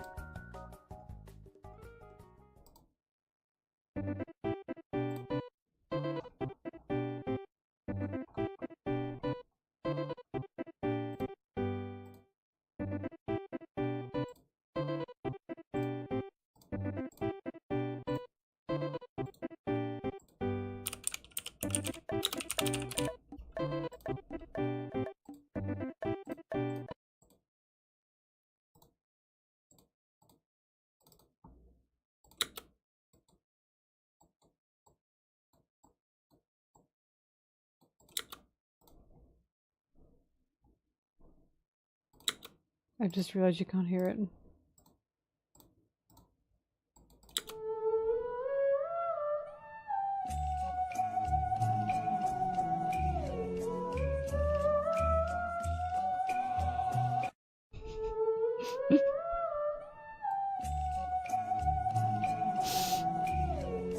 So true. Sorry, I love this video.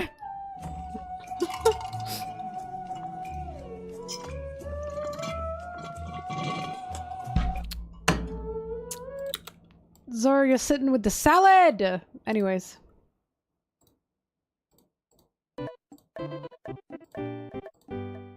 I'll get let me get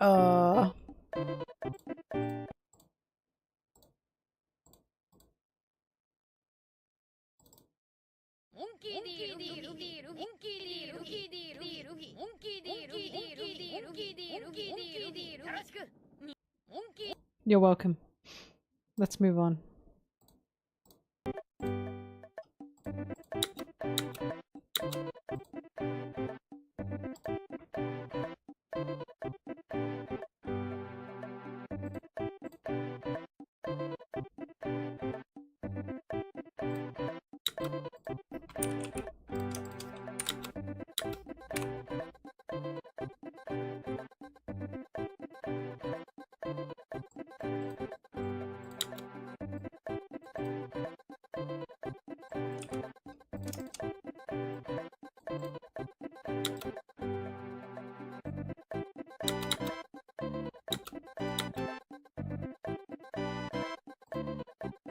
They better keep that frame in the rework. It's legendary.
Do-do-do.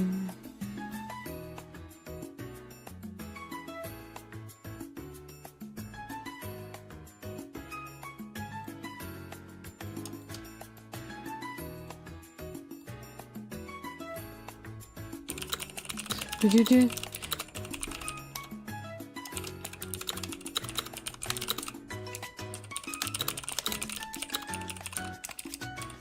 Do-do-do-do-do-do-do-do-do. Do-do-do-do-do-do-do.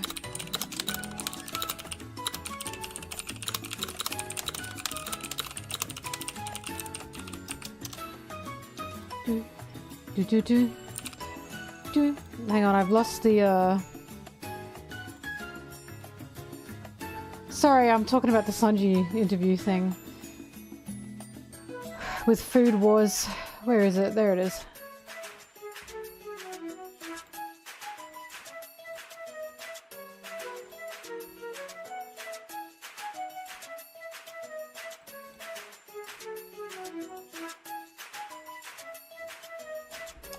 Do, do, do, do.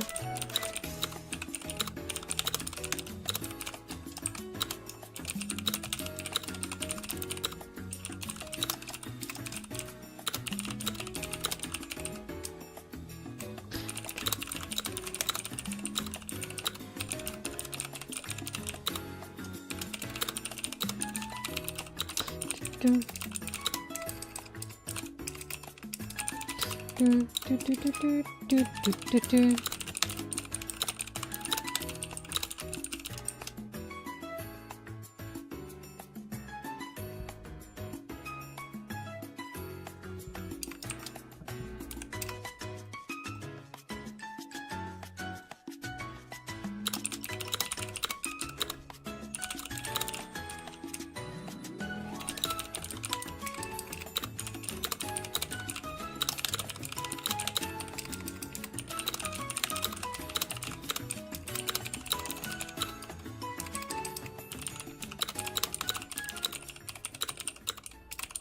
Do, do, do, do, do, do, do, do, do, do, do, do.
Sorry, work is being done. Work is being done.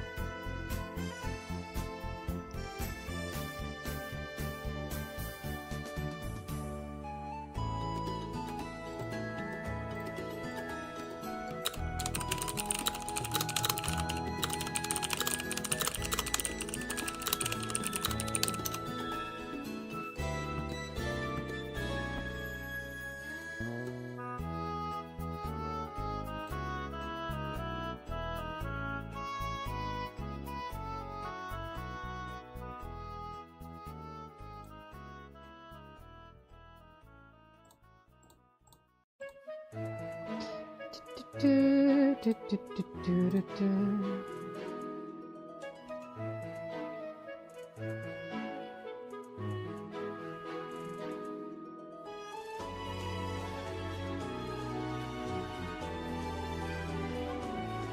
Sorry, I just got people telling me about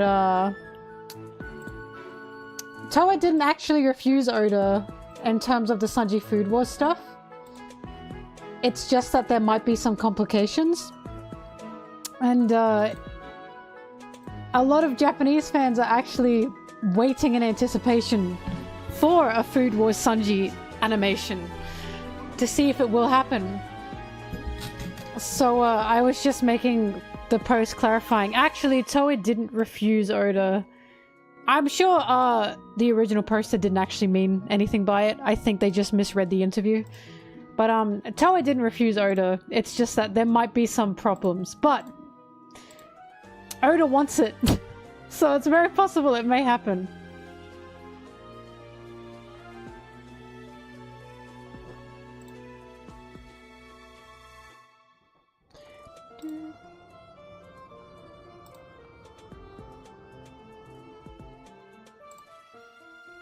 My hope is just the person that posted that, I don't want them to get, like, attacked. Because by the way the interview read, I can see why they thought Toei rejected Oda, but that's not what happened.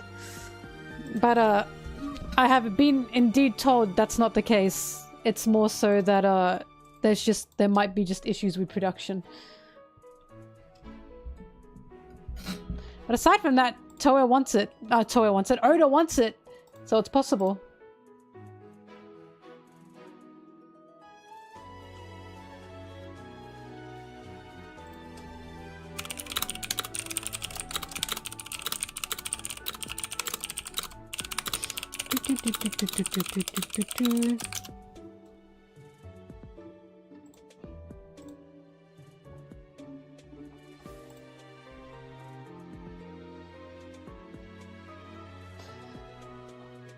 We are debunking misinformation.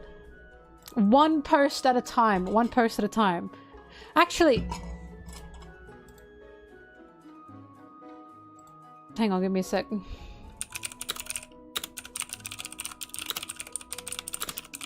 My dad told me this. Okay, I didn't know this was a thing. There's a word for when you're actually purposely spreading misinformation. So when you're doing it maliciously with intent, that's called disinformation. And that's deliberate. Misinformation is when you're doing it by total accident. So what I'm trying to say is, I think the person that originally made the post, that's misinformation. I think they didn't mean to do that. Which is fine. It's not serious. It's not serious. But disinformation's on purpose. I don't think that's disinformation. I thought that's just lying. But yeah, he told me that because I kept talking about misinformation. Because he watches my videos. And I kept talking about misinformation. And he said, can I like just say a factoid that like I know? And I was like, sure. And he was like, misinformation's not on purpose and disinformation is on purpose. And I said, okay, thanks, Dad. I said, thanks, Dad. I'll remember that. And I did.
Anyways, how exciting would that be?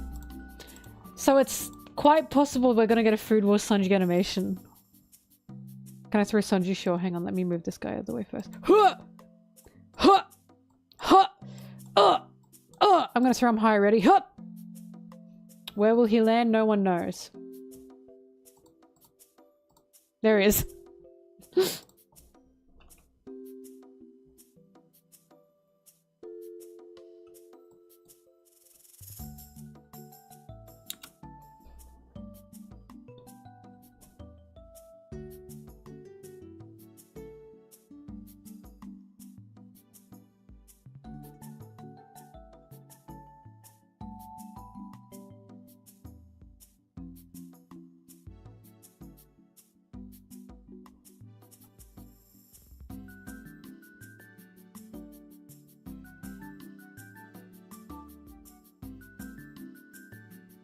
The Australian Olympic breakdance.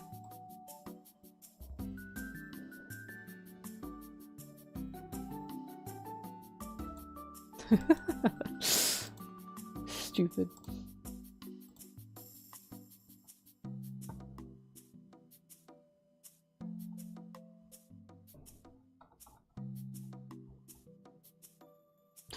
Oh god, I really want Food Wars Sanji. I need to see Zoro giving Sanji Wado animated. Please! I need it so bad I'll actually lose my mind.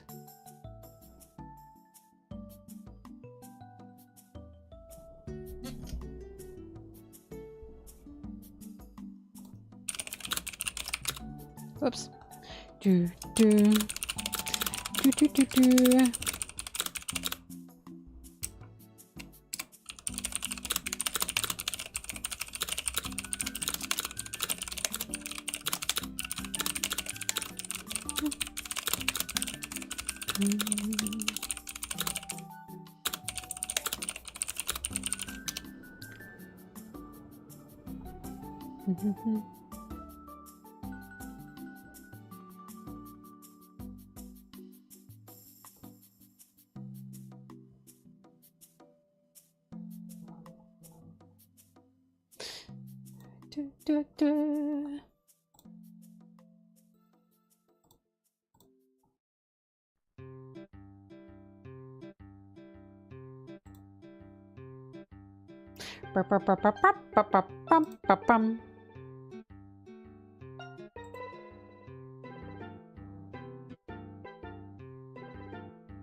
Look up Zoro Sanji Shimeji.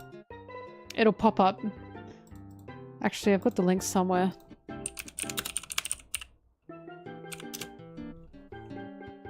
There it is.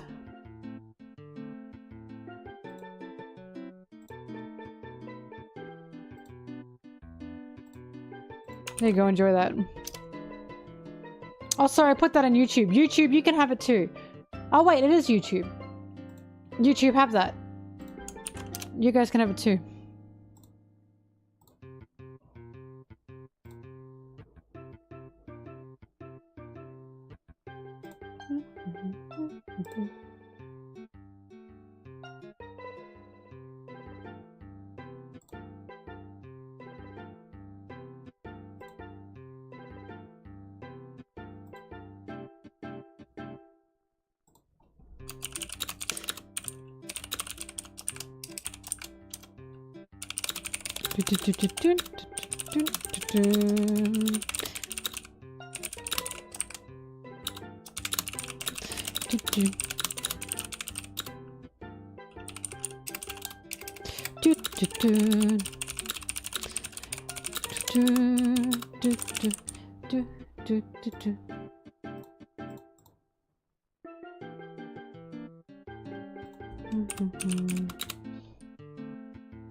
So much work to be done.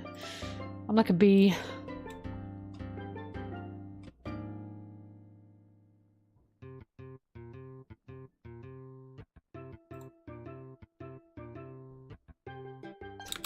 Sorry, I keep touching my face because I can feel bumps in terms of pimples, and it's making me angry and upset. I know you can't see them. Or you can if I lean. Oh my god! Oh my god, don't look! I'm never doing that again. Oh my god, don't look. Don't look at my flaws! Don't look at my flaws. I know that's normal. I know. I just can't help touching.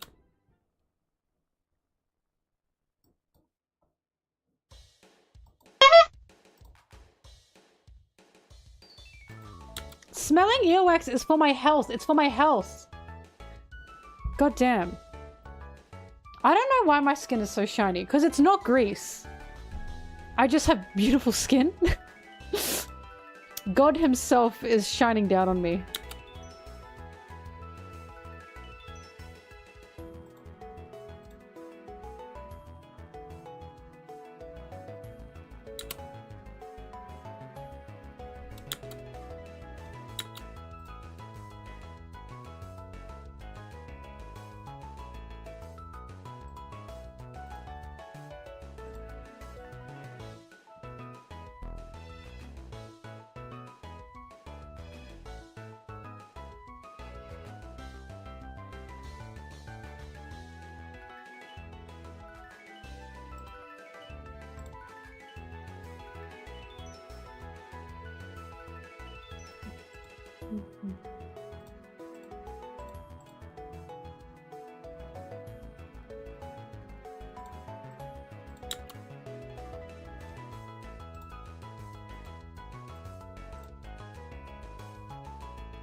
Porcelain skin!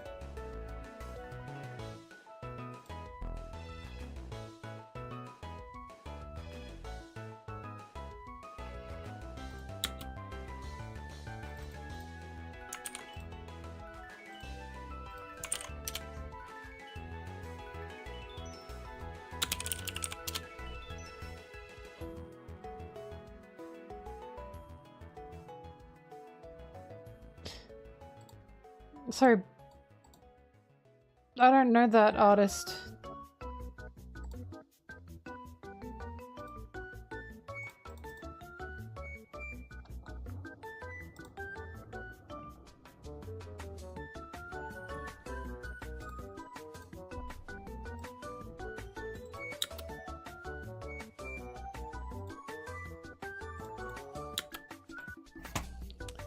Oop.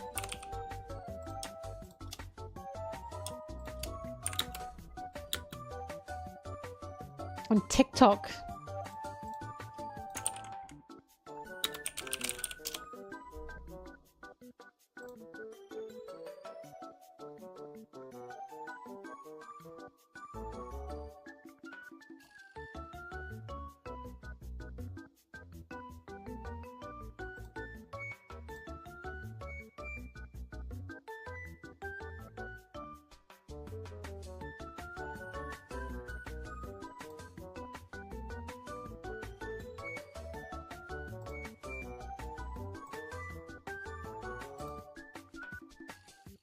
Wait. Okay, yeah, I follow them. Sorry, I just don't remember names, but yes, I follow them.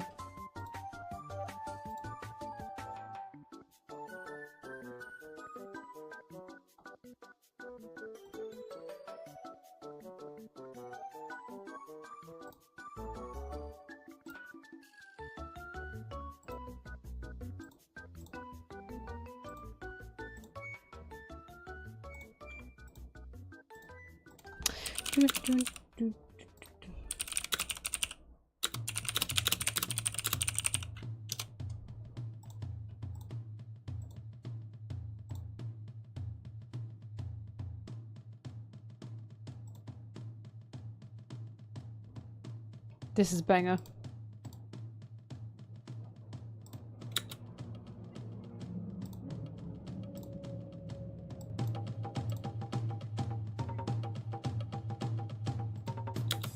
You know what I gotta put on? The Donkey Kong Super Smash one.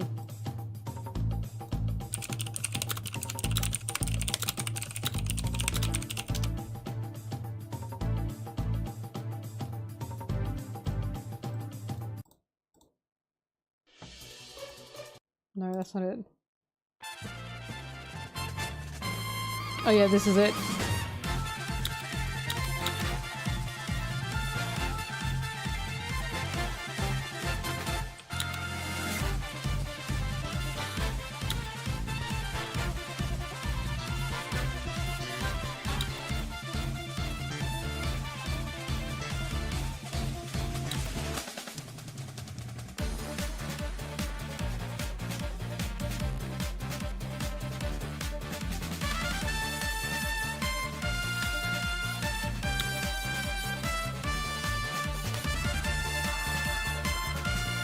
These are the drums of liberation.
La la la la la la la la la la la.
Oh, I was enjoying it.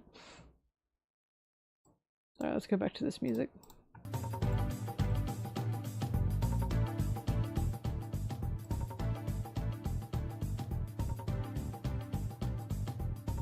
Hi, Yellow.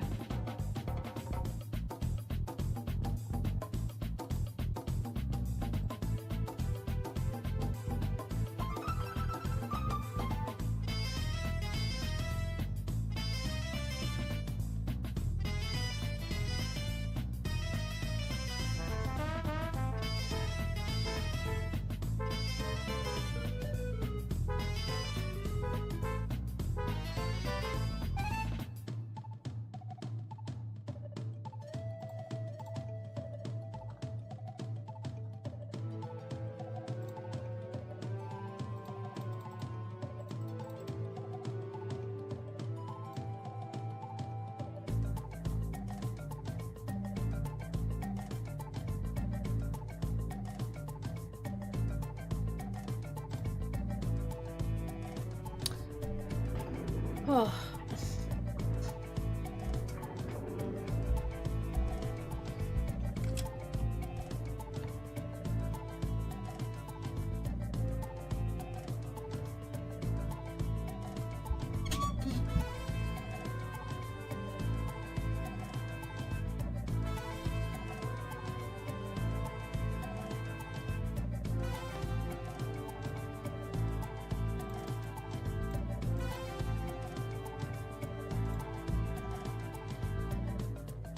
This is Donkey Kong. Donkey Kong Country returns. DK Island Swing returns. That's what it's telling me.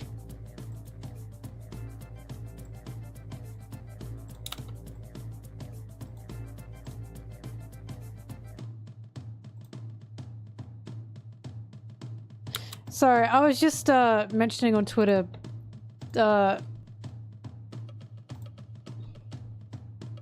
hang on, sorry. It's not that I'm Twitter fighting. Give me a second.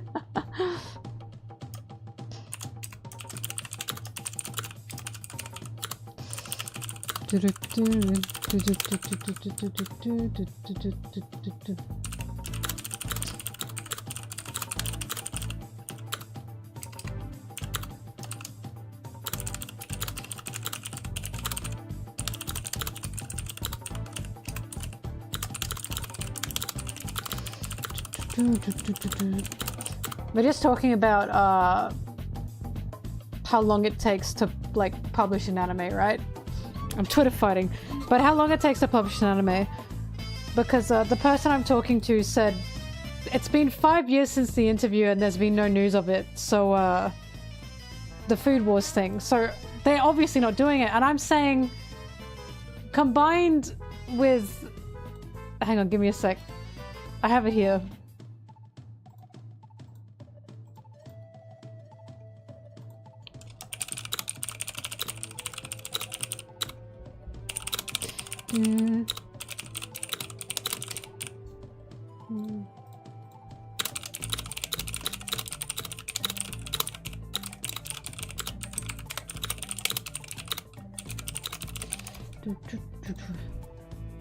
This is what my usual editing looks like.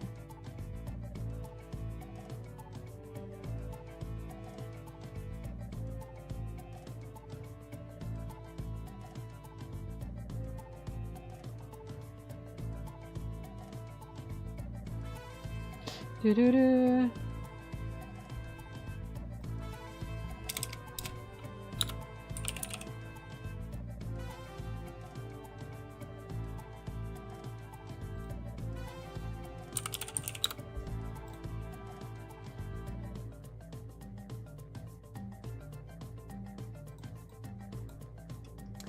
All right, sorry. So what I'm saying is, I was saying that nowhere in the interview that no, look, I understand where this person's coming from. I do, because I can tell that they're upset about it. We're talking about the Sanji Food Wars thing. Like, this is no beef. This is no beef. Like, it's very reasonable to be upset about this. But what I'm saying is there was nothing in the interview that said that Toei rejected the Food Wars Sanji thing. And they said it's been 5 years since the interview and still no mention of it, so they must have politely rejected Oda. And I'm saying, considering how long it takes to bring things into production, combined with other One Piece projects they've had on the back burner for probably 5 years, combined with copyright issues regarding different authors, combined with different animation studio problems, I wouldn't say it's refusal by any means, it's just complications. Also combined with the fact that the last issue of Sanji Food Wars came out in 2022. That's under 2 years, right? It takes a very long time to get things into production, even longer to get things moving.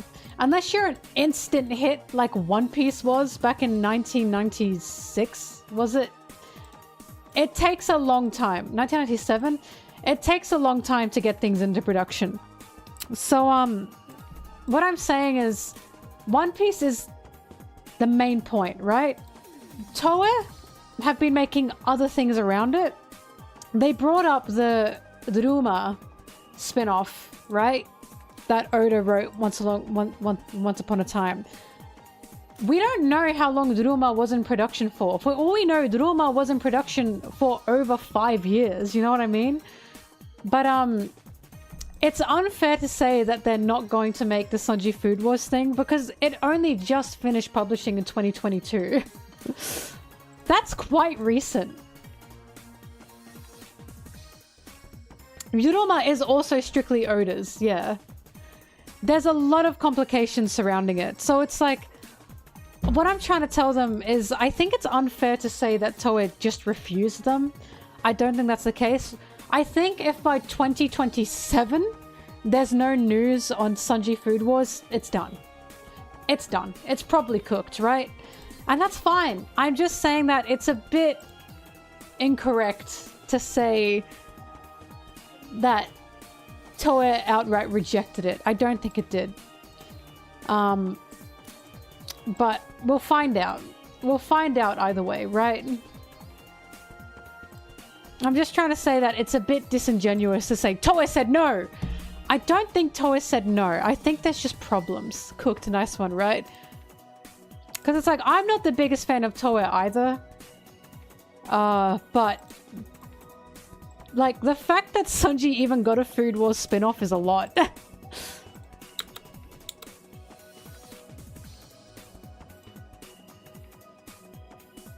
Toei also has to make the actual anime, right? Like, One Piece is their priority. Side stuff takes a long time. It takes a long time, especially animation. Like, who knows how long they've had the Wit version in production for? They've probably had this in production since like 2016 or some shit like that, the Wit version. 2017, 2018, probably around there. It takes a long time.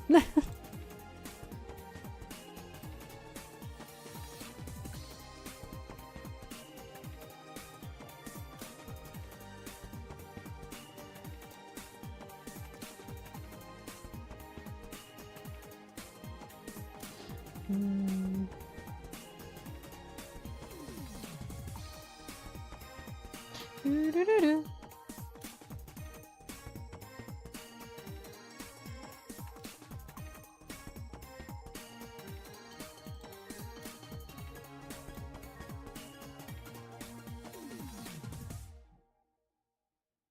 And they're working on a new One Piece film, yeah. Like, it's a lot of work combined with copyright issues. I wouldn't say it's off the table, I'd say it's work. Especially with how popular the food was Sanji was. It was very popular. It's definitely not off the table. It's just there's a lot of shit they gotta get through.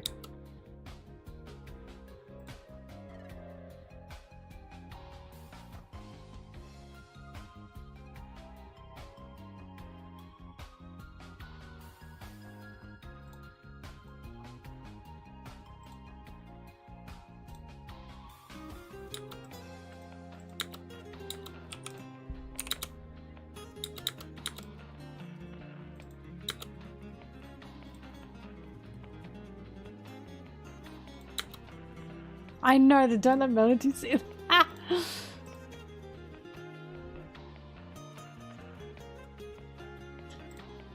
How long did the OPLO take? Wasn't that from, like, 2016? Probably longer. Probably longer, actually. Didn't they say, like, 2012 was... Not 2012. It was, like, a crazy amount of time. Wait, it was a different studio that made Iruma. Well, there you go. You're right, yeah, Oda was the one that owed Iruma. That's the difference as well. One Piece is a huge property. That is true. Iruma is also Oda's own property. And isn't owned by Toei. So that's a point. But the character Sanji is copyrighted. Copyrighted under Shueisha. And the character Sanji is now also copyrighted under Toei, right? So, it's tough shit to get through. It's honestly mainly legal problems.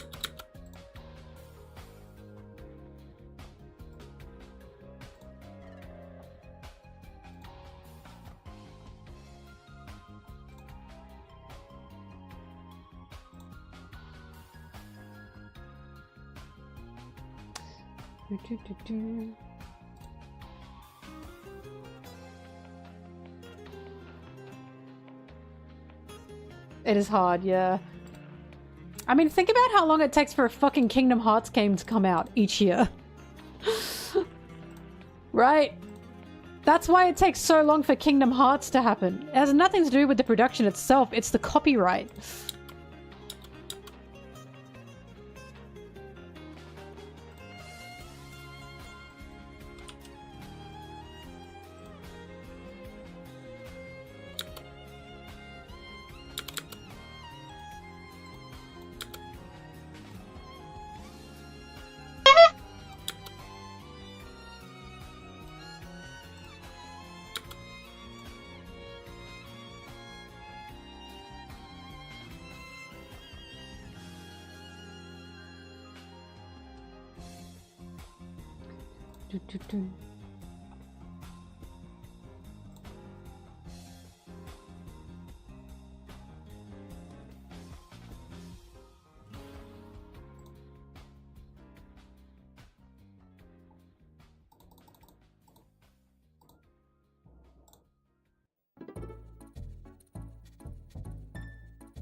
Yeah, 7 years to make, that's right. I think people really underestimate how long things will be in production for. Iruma was a very small project and made by a totally different company. I feel like it's unfair to compare that. Especially with no copyright problems there. Like, no one bought Iruma, you know what I mean? That's probably the only reason they made it. So Netflix could just put something on their streaming service.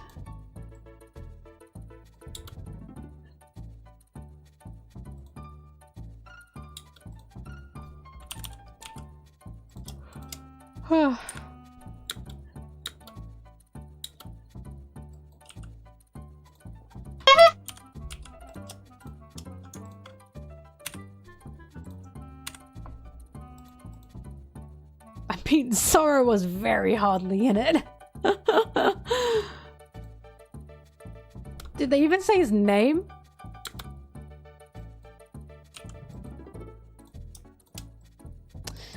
But yeah, the point is that Oda owns One Piece. Oda doesn't own Food Wars. These are different creatives and different copyright issues.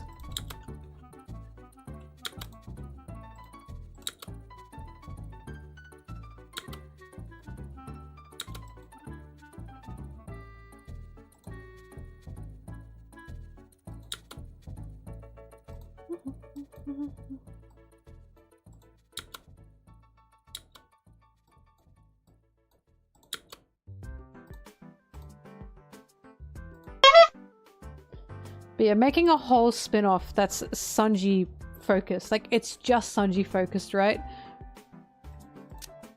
Like, it is Sanji. And it's made by a different creator. From another creator. Combined with all the other copywriting medias and companies. Oy vey. Yeah, it's literally Kingdom Hearts. It's Kingdom Hearts.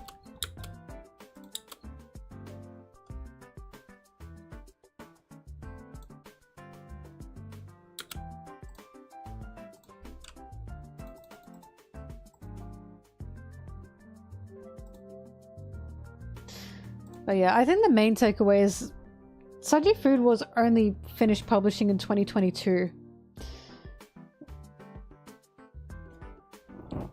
And they got the scope of its popularity once it finished airing in 2022. And we have to remember that Toei's got a lot of projects on the back burner. A lot. Such as the fan letter thing. So it's not unreasonable to understand that there's going to be a long time if they do release anything. Sanji does say Zoro's names. He said it many times. Zoro just doesn't say Sanji's names.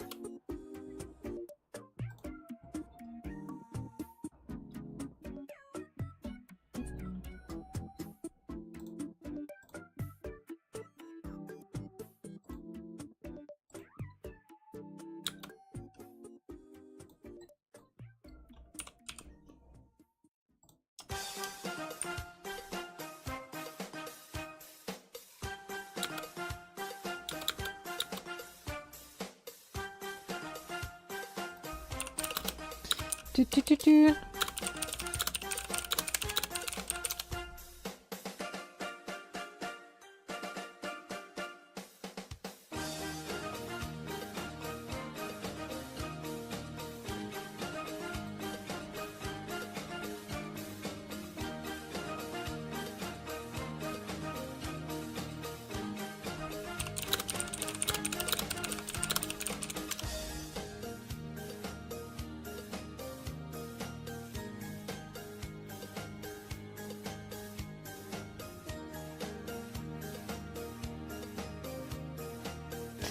You're right, Foily. I can't find the novel for fan letter either.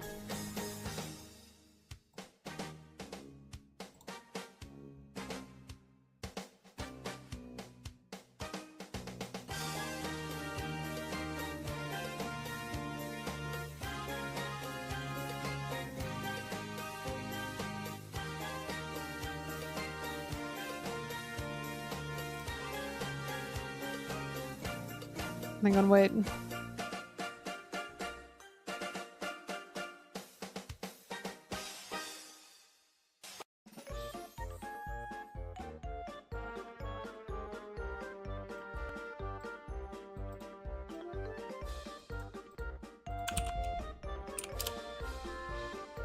Okay.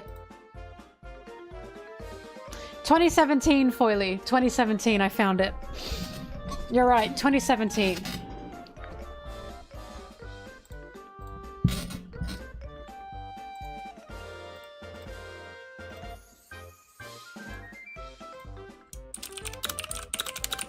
Do-do-do-do. Do-do-do-do.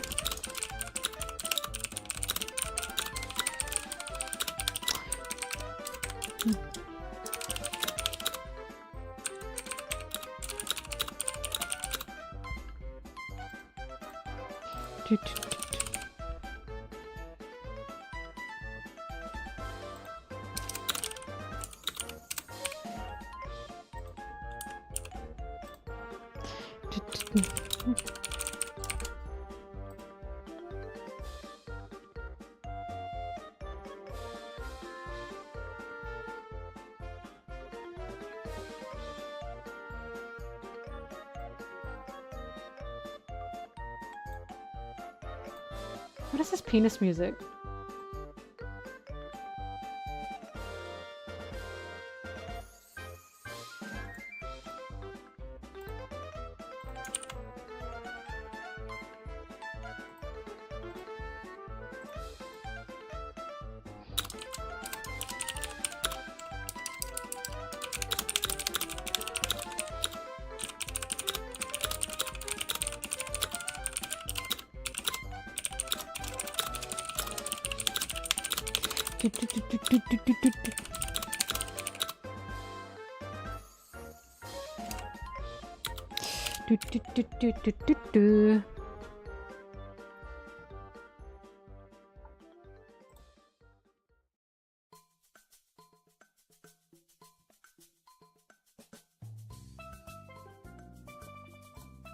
Here you go, Foily. Do you want the,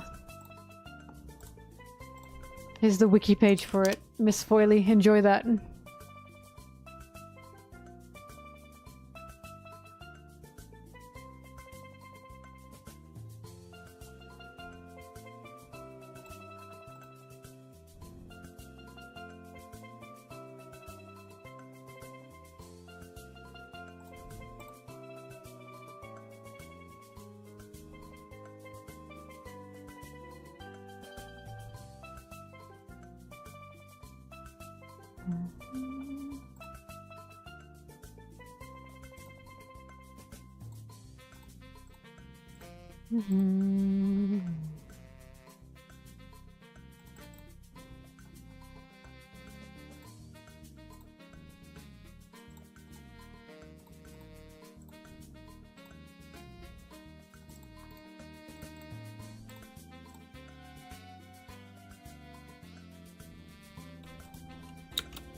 Seraphim design is my favorite. I really like Mihawks. I really like little Mihawk. He looks like a little gentleman. Like, that's like a little guy that you'd like, you know, put on his uniform and send him to private school. Do you know what I mean?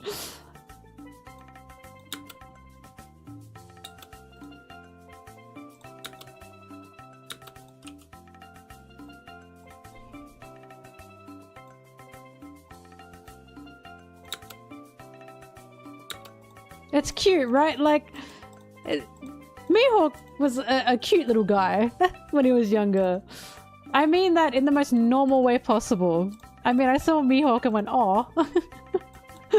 What a respectable little man. Little guy.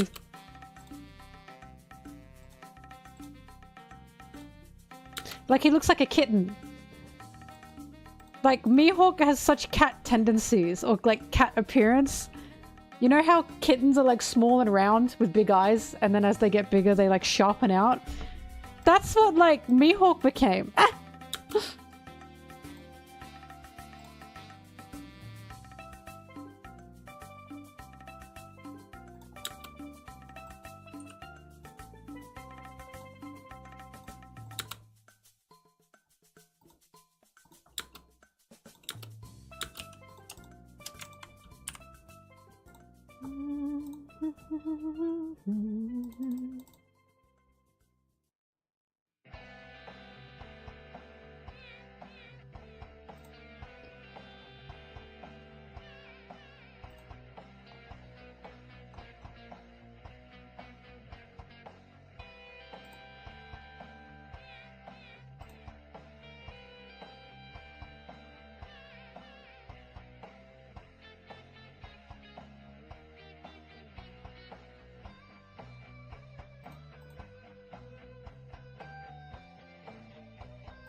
Mihawk's a fraud! Fraud Hawk! He's a bum and a loser. He's a master fraudsman, is what he is.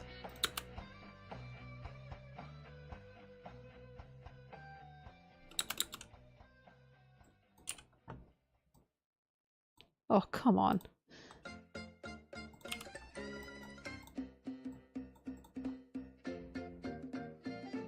I don't know why people say that. I just think it's hilarious. Literally introduced Master Swordsman. I disagree with that statement.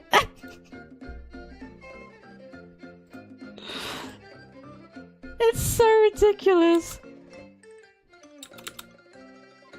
People will say I'm looking too deep into characters like Zoro and then say Mihawk's a fraud. I'll never get it.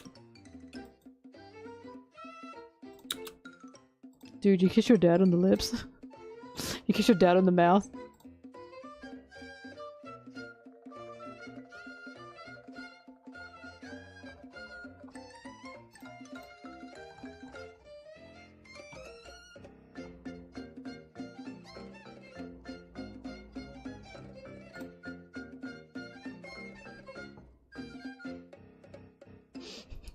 They have the Master Swordsman sign up in the One Piece.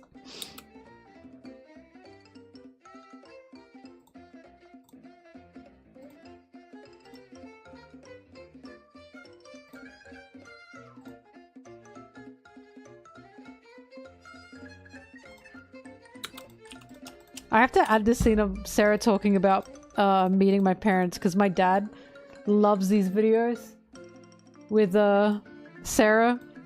He thinks they're so funny.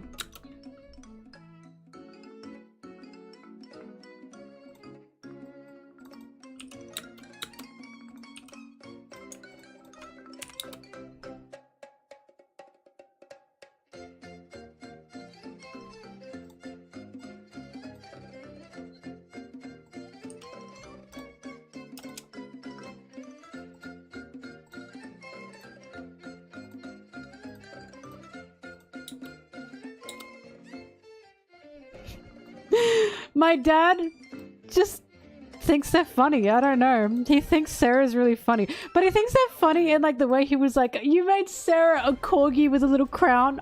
Oh! How funny. How silly. Like, that's what I mean.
Where is this from? Mario Odyssey. I should have known. Mario also has like a particular sound that you can spot. And I don't know what it is. I want to say Mario really likes clarinets, I think.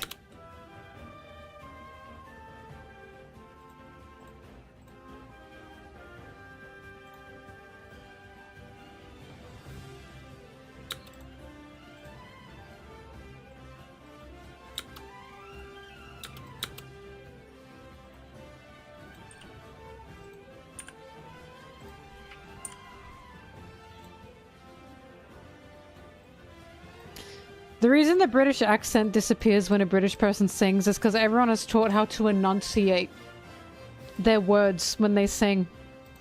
As someone who took singing lessons when I was younger, that's what happens. That's why people lose their accent when they sing.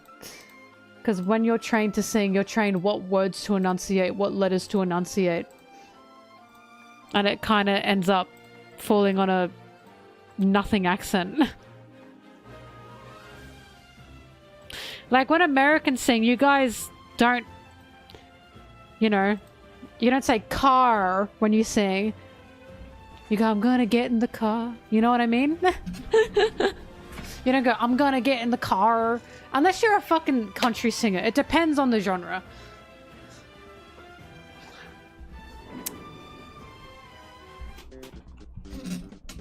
Bum, bum, ba-dum, bum. Bum, bum, ba-dum, bum. Bum, bum, ba-dum, bum. Bum, bum, ba-dum, bum.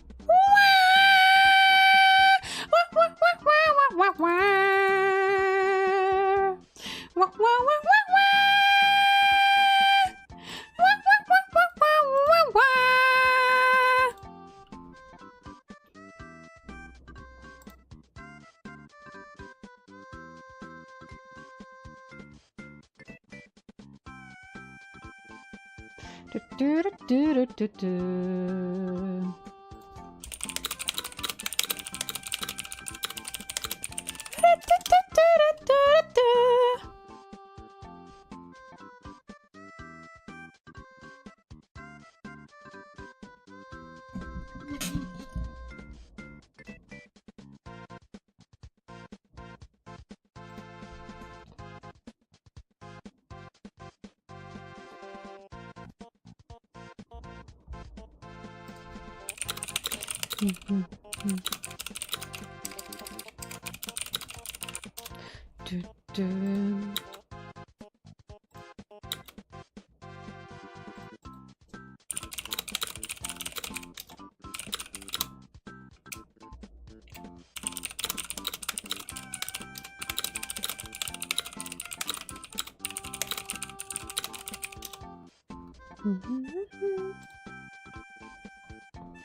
Do, do.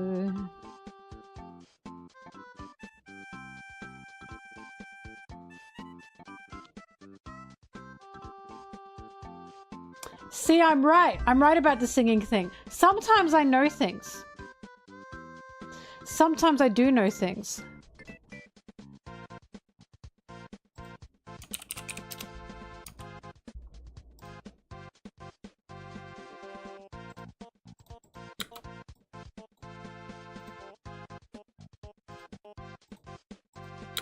Well, it depends if you're playing a character. Les Mis doesn't count. Because Les Mis, they're playing characters, right? If you're hearing a British person on stage playing a British person, they're going to sing in that accent.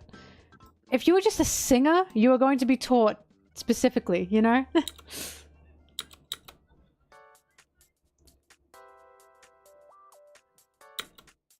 Again, it depends. It depends on person. Depends on person, depends on genre.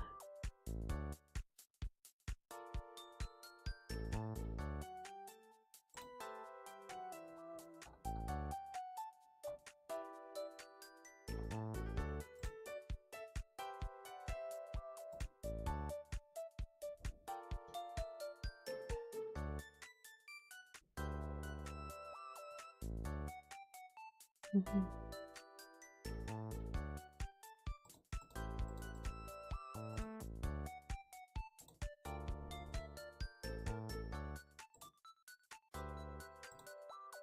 Can you hear Aussie accents? The girl that sings Dance Monkey. Dance monkey, dance monkey, dance monkey. Ah, ah. I never seen a monkey before. Monkey, monkey, yeah. That's what we sound like. That's what we all sound like.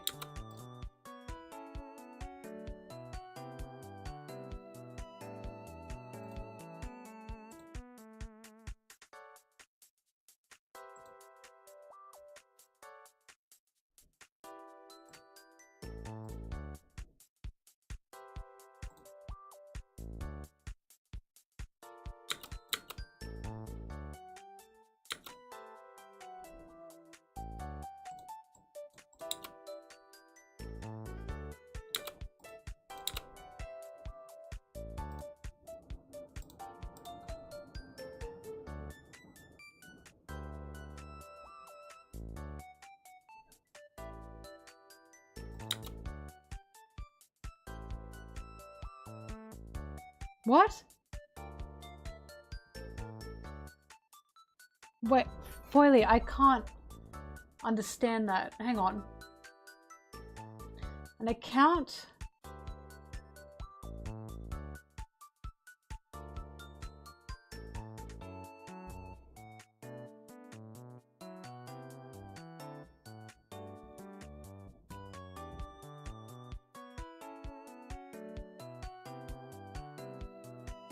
Why?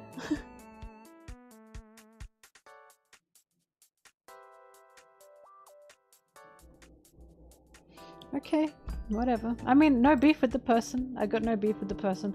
They follow me, so for all I know, they're seeing this stream and I'm going, what the fuck? But I've got no beef. I've got no beef with them.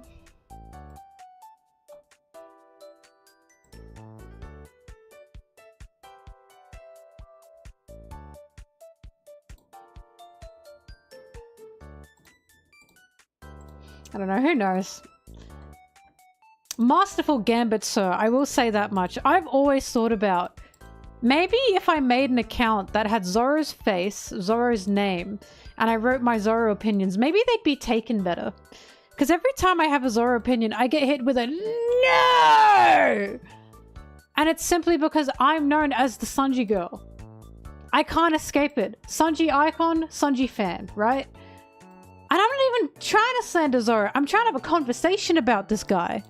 So I'm always like, if I made an account that was, it looked on the surface to be Zoro-centric, would I actually be able to talk about him casually?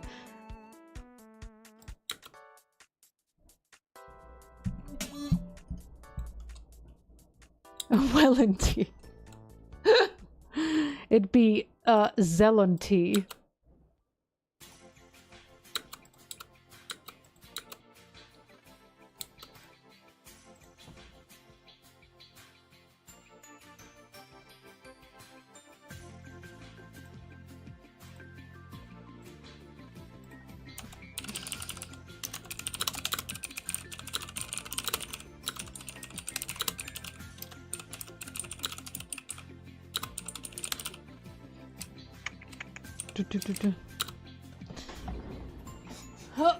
Ow.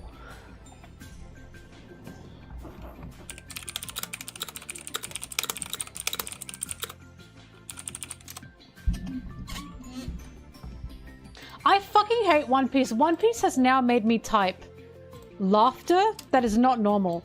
Usually I just type like Lamayo, lol, ha ha ha. One Piece got me typing shit like bah ha ha, you know what I mean? I'm typing like wah ha ha, yeah ha ha, you know what I mean? I'm now typing more than just a ha ha. A what? What? She. Oh, get it, she. God. I did make up a One Piece laugh. It's in my Odyssey stream. It was like a ha! Ha! That's my One Piece stream. Yell. It sounds like a bird. Ha! Ha! That's my One Piece laugh. It's typed here. That's how you type it. Hoo-ah!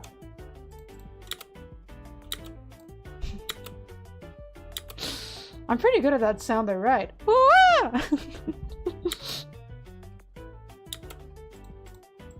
Shiro-ro-ro-ro-ro-ro.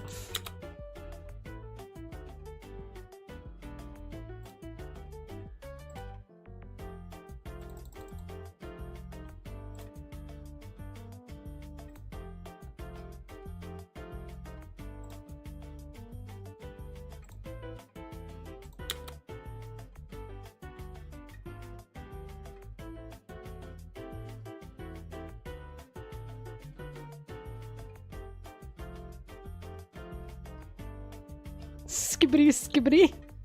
Skibbity! Skibbity. Oh god. Mama is pretty good. Mama. God, her voice act is phenomenal. I love the way she voices her.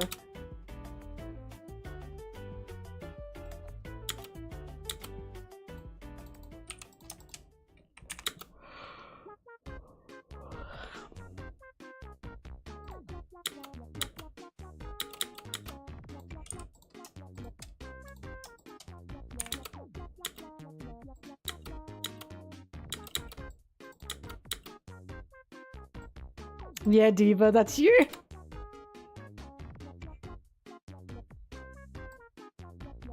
Who the fuck is Vasco Shot?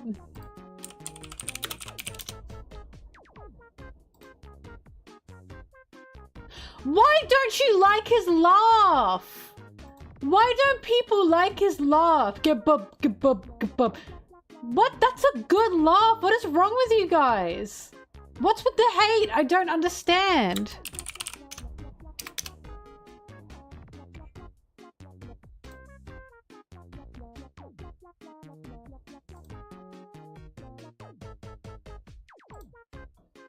It's such a good laugh. I don't understand the hate.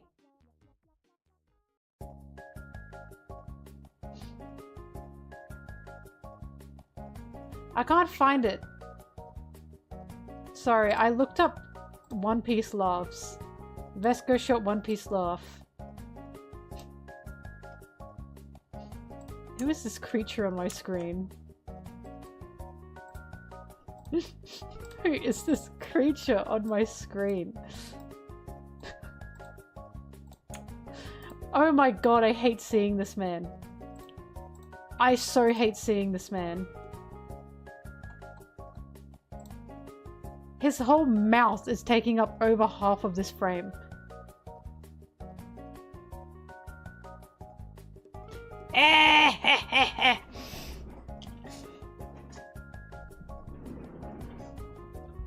I like that his laugh is just hee hee hee.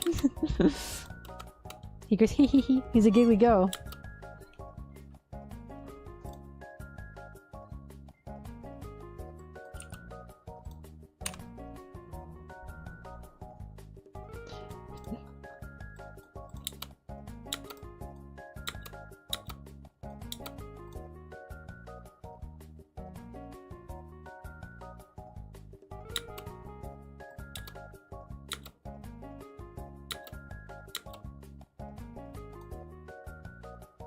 What is with this Doffy is sexy stuff?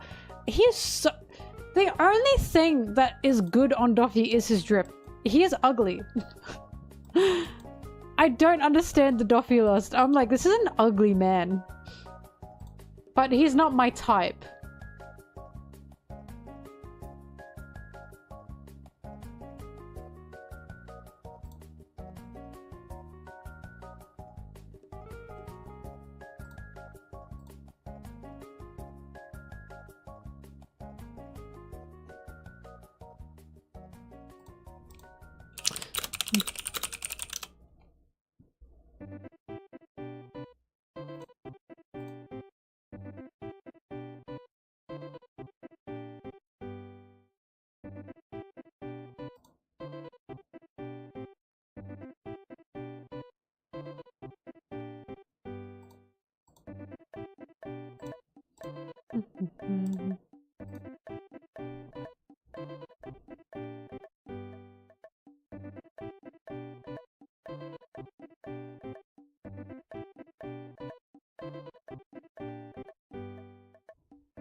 Sexiest villain?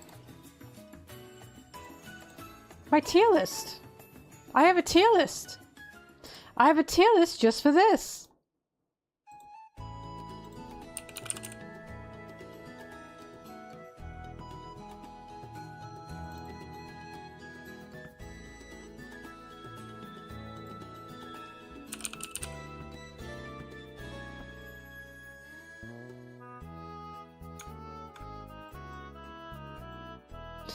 The only reason Doffy is an A, if you watch the video, is because I think his cult mannerisms would work on me. And I'm scared. But that's it. That's the only reason he's up there. I don't personally find him very sexy. His drip is fantastic. But if you watch the video, we discuss why he's up there.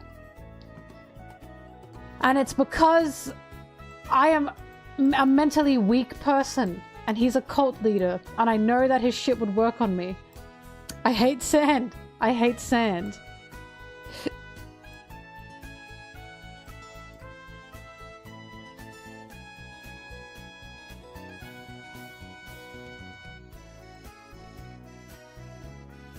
Hody's hot. Despite the things he has done, Hody's hot.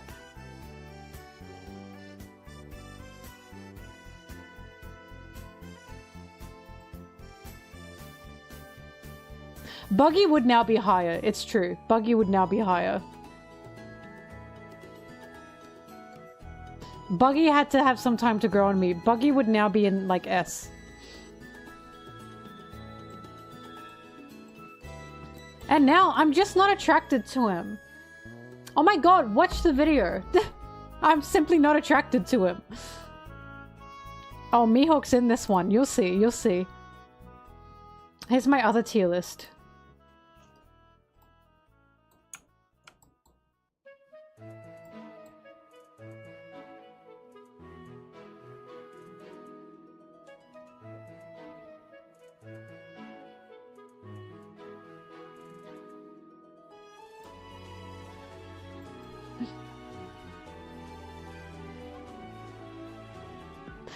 The reason King is in A...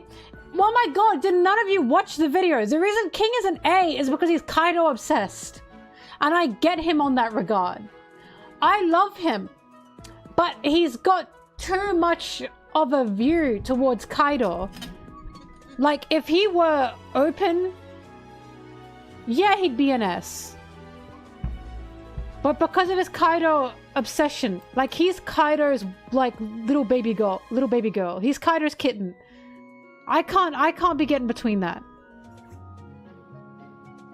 You'll see, Foily. You'll see.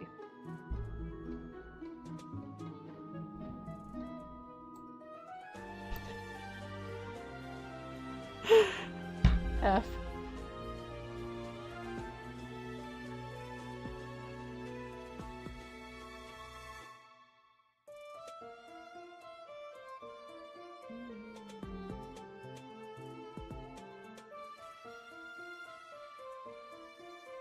This is a good list.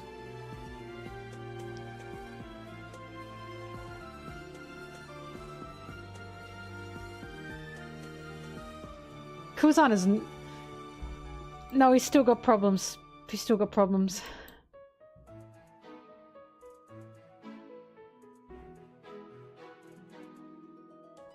This is a lust tier list.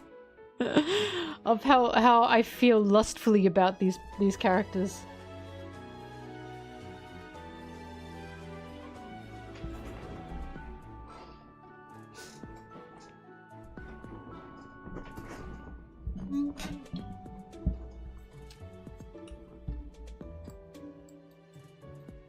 Anyways.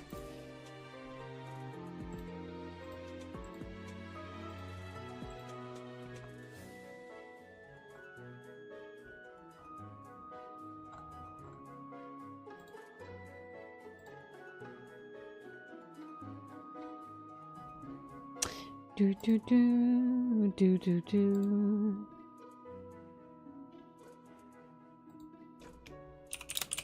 Do do do do do.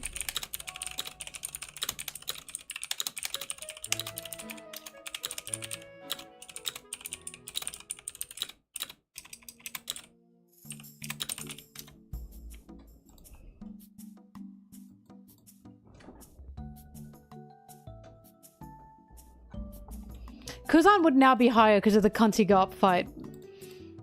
In real time, I went, oh. I see. Fuck, I'm a little bit hungry. I'll wait.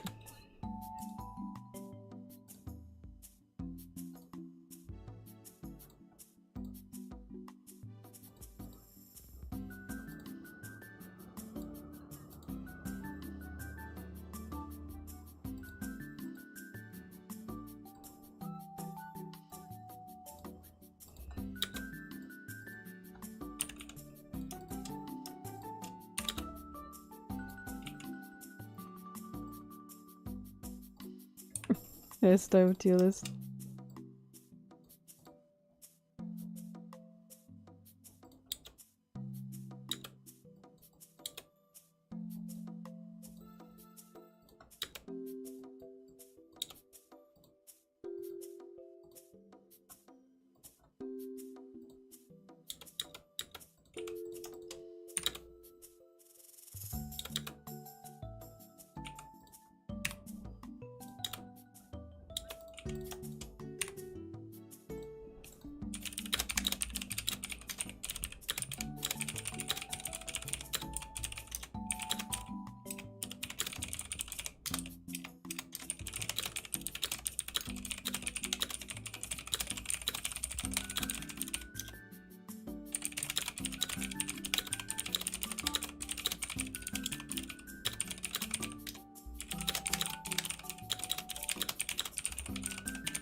We're funny. Oh my god, I'm excited to actually edit this with footage.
Sorry, I giggled. I giggled. I just read a post where someone said, I read a Zosan Dojinshi where the hotel employee said, wow, Sanji's such a powerful wife.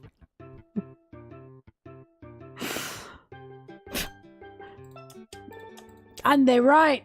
And they're right.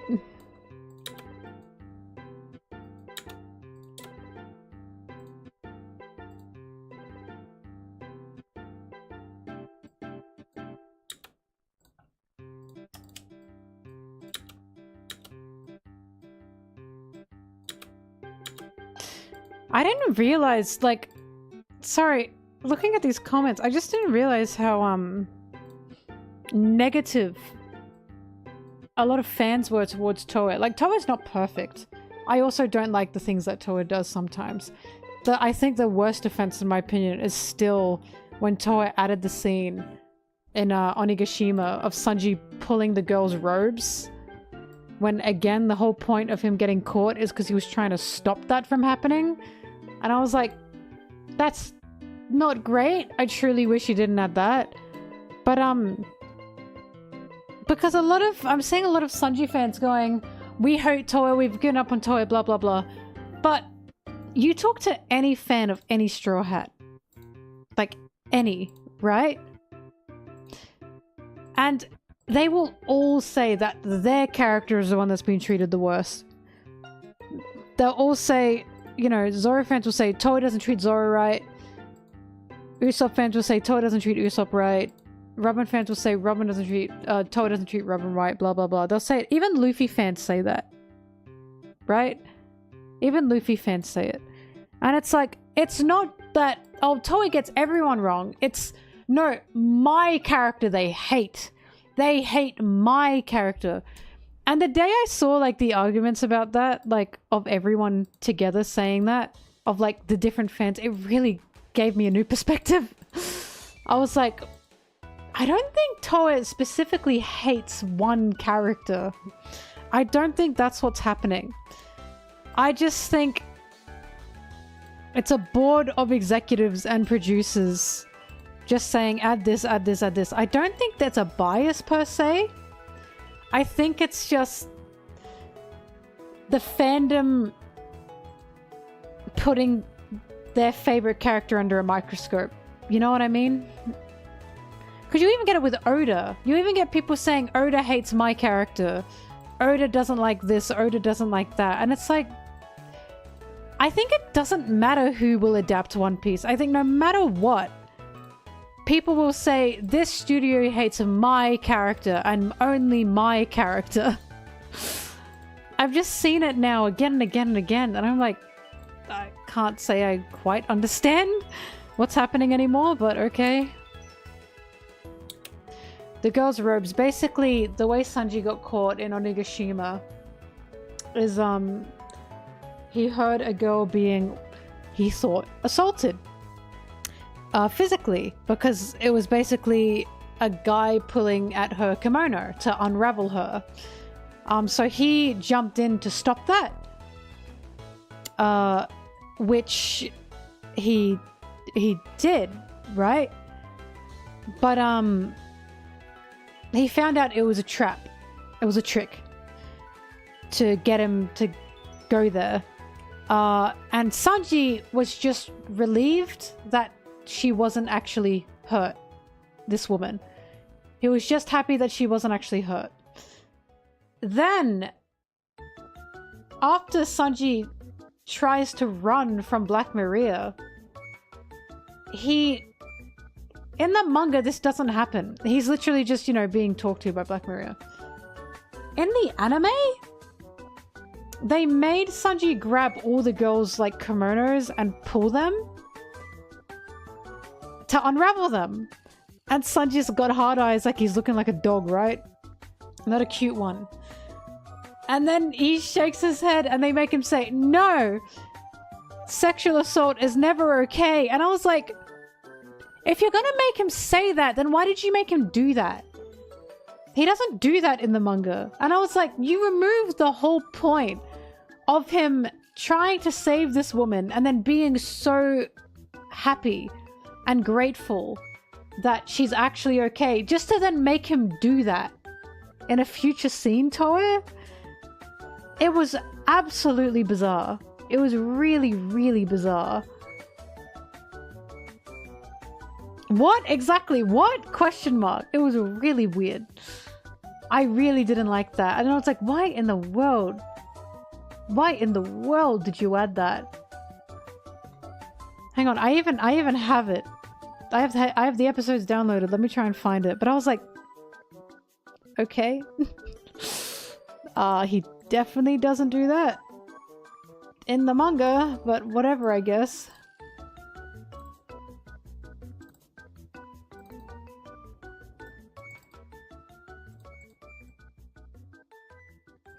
Like, I think that was Toa trying to be haha funny, but it wasn't very haha funny. Hi, Donkey Kong.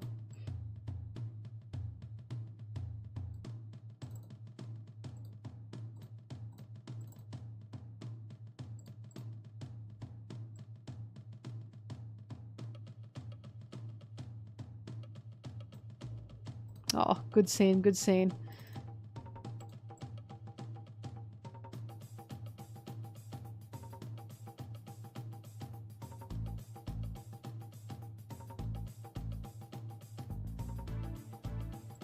Oh my god, this Sanji Jinbe combo attack!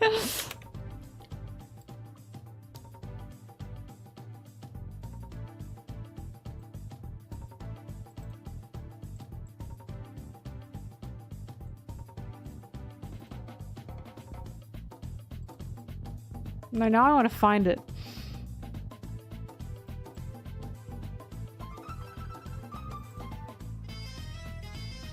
Here. So this is the beginning of the scene.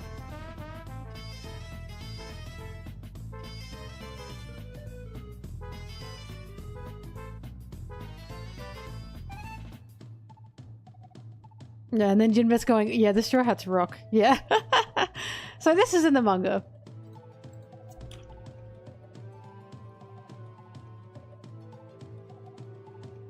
And this is in the manga as well, of Sanji. Yeah, this. So this is what Sanji sees. As you can tell. And of course it infuriates him.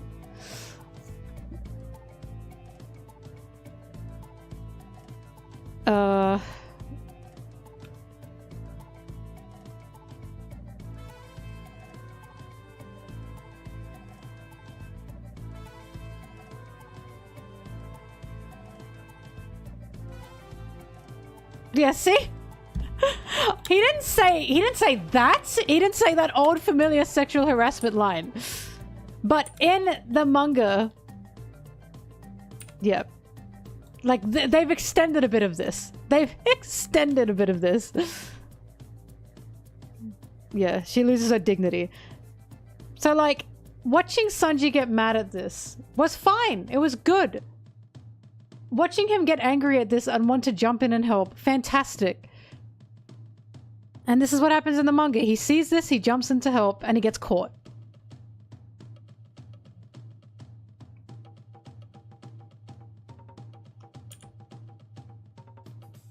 Yeah, doing nothing for that long, right? And then after that,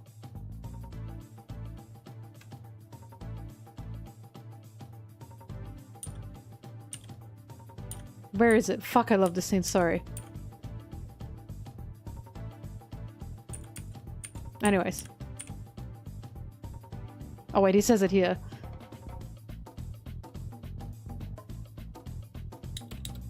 Yeah. So he's happy that it wasn't actually, like, happening, right? And that's how he gets caught. Which, okay. That's a good scene. I like that scene very much. Because it means a lot, in my opinion. that Sanji isn't angry, he's just relieved that no one got hurt, especially not a woman. And then they added the fucking scene. Hang on. It's terrible. So he's like, oh god, she lost her right? So he's talking about her losing her dignity.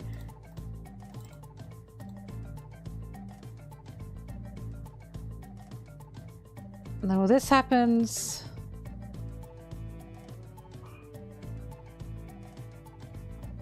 Is it after or before this?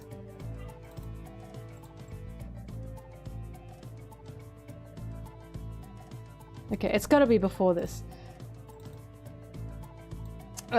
Just keep that in mind. There it is.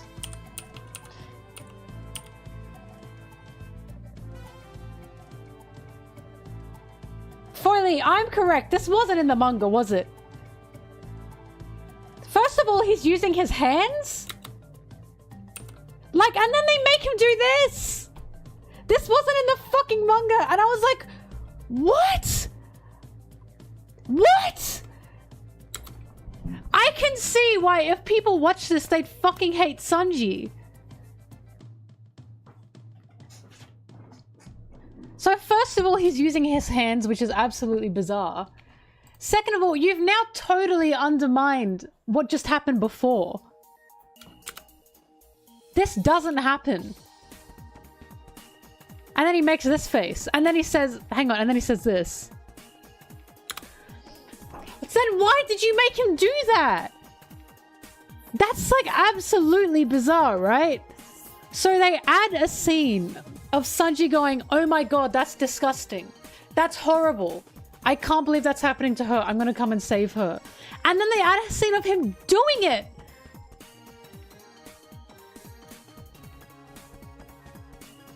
And of course, if you read the manga, this doesn't happen.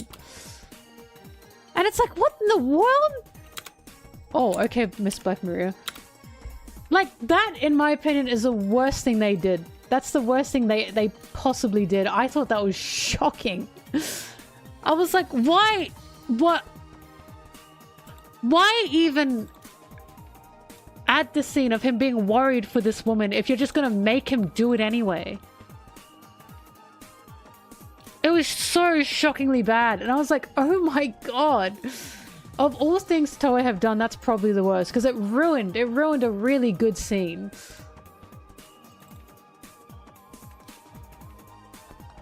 But yeah, that one was pretty bad.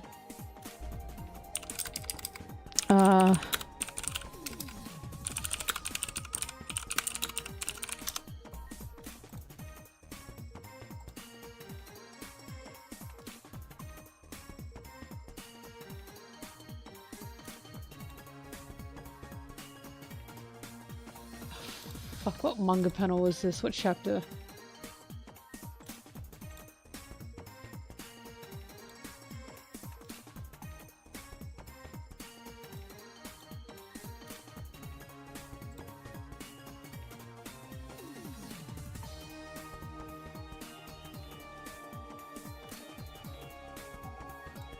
$1077? I guess that sounds right.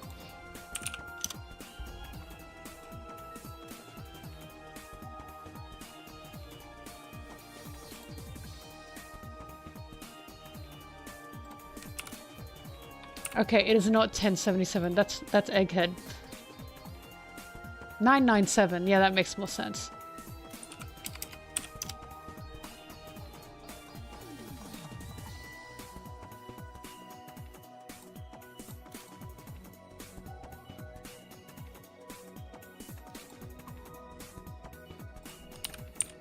It's okay, I found it all on my very own.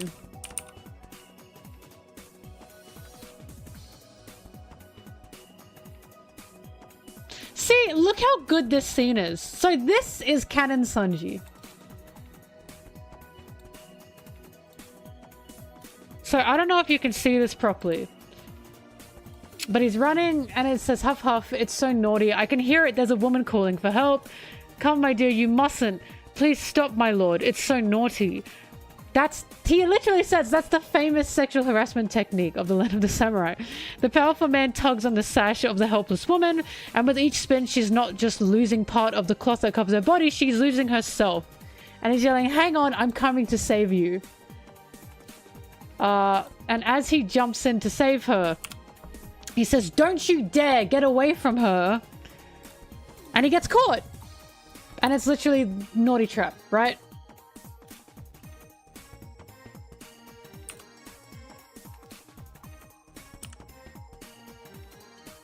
But yeah. So he says, "Damn it, it was a trap.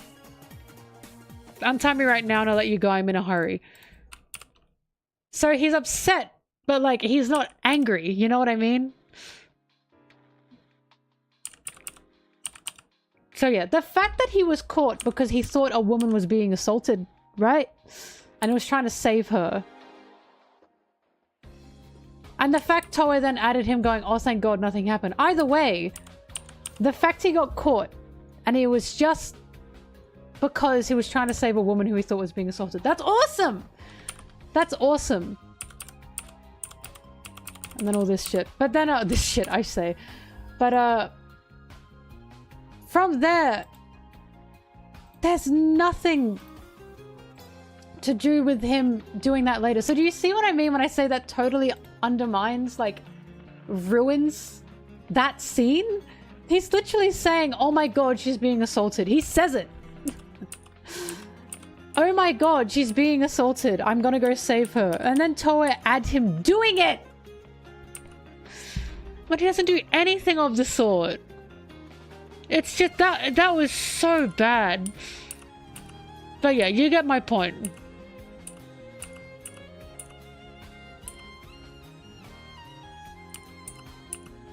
Alright, this is rooftop stuff. Manga and anime changes. Yeah.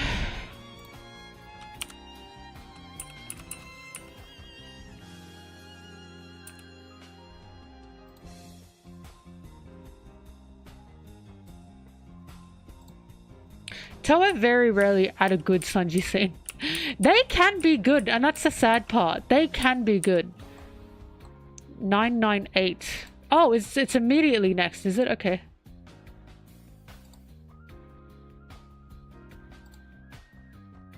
Damn, I just missed it.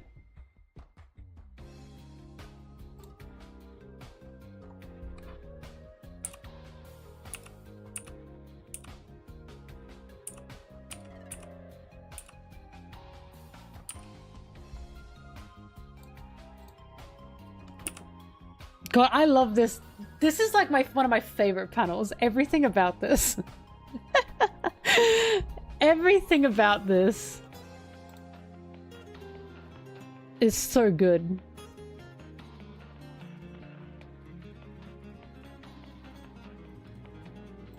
Anyways.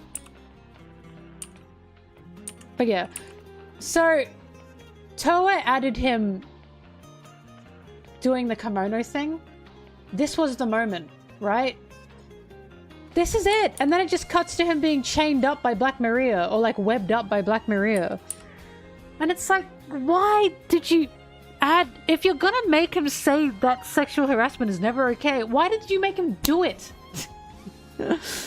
So if I could interview Toei, whoever runs Toei, that would definitely be my question. Why did you add that? You know? Anyways, yeah, of all things Toei have done, that was definitely the worst in my opinion. For Sanji. For Sanji. They've done other things, but the Sanji, that one was just so bad.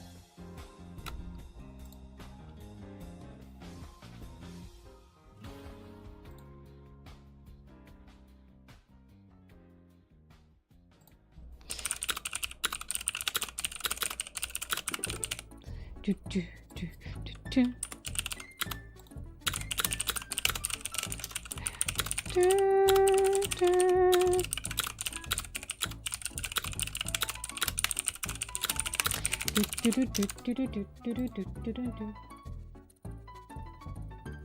Yeah, he couldn't do anything against them. He was just trying to run. It's just... I just can't believe we have a whole scene of Sanji going, oh my god, that's sexual harassment. I'm going to save her. And then Toa add that. I remember watching that and thinking, what the fuck? Because I didn't read the manga throughout Wano, because I wanted to enjoy Wano through the anime. When that happened, I had to go back. I had to go to see the manga, and I was like, there's no way that's actually in the manga. And it wasn't. And I was like, awesome. Awesome. Awesome addition.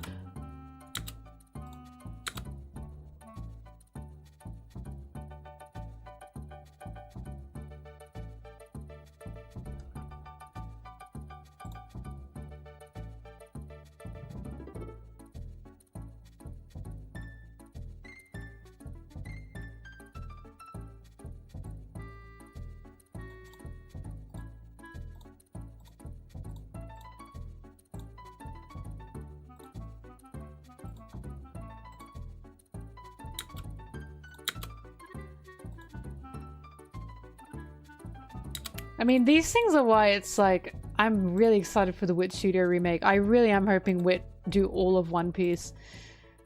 Because again, even Toei's additions, as we can see, a little bit outdated. I know Japan has like a gag humor, a perv humor a lot of the time.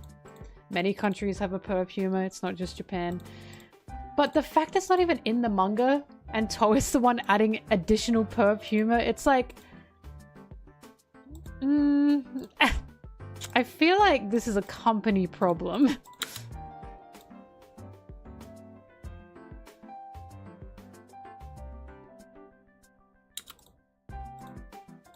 Toei also added in Egghead that I'm trying to remember. Sanji saw what was her name? Atlas, was that her name? And he was like, oh my god, beautiful women. And they included like a shot of Atlas. And I was like, what? That definitely didn't happen in the manga, but why are you including her there?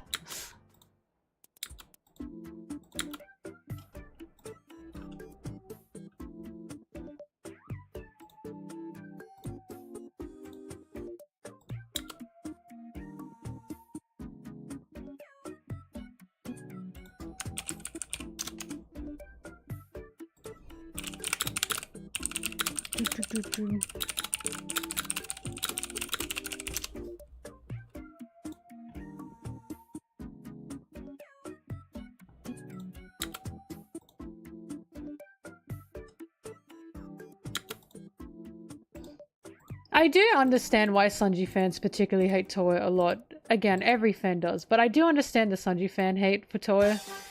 Because Toei do make Sanji really bad sometimes. And a lot of people then look at that and go, well, that's Sanji, and everyone else, like us, we're going, no. No. Like, why in the film Z thing? Why in the world do I have to explain, this is not Sanji's character? Some fuckhead just decided to add a really gross joke and make him, like, you know, the butt of it. And people go, but, it's not his character. He's been bastardized. I think if anyone gets flanderized outside of the manga, because they haven't been flanderized in the manga, but if anyone gets flanderized to such extents outside of the manga, it tends to be Sanji. He tends to be turned into the gag man, doesn't he?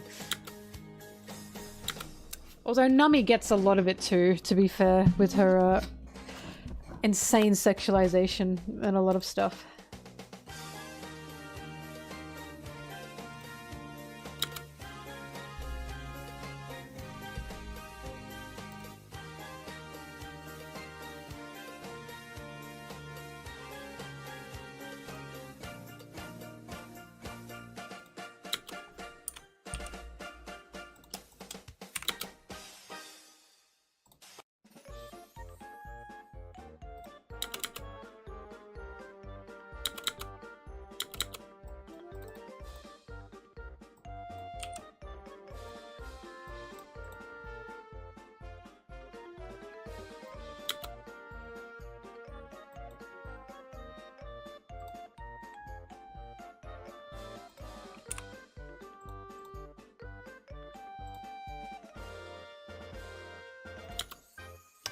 Thank you.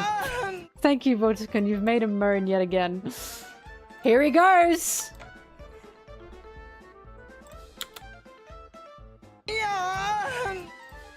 He's off. He's been set off.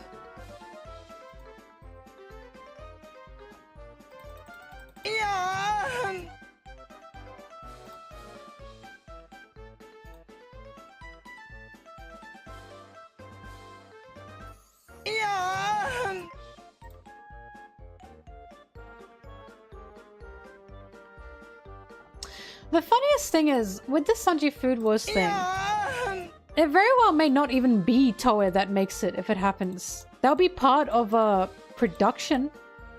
But Toei have outsourced their animation to different studios before. Again, it just seems like a copyright problem to me.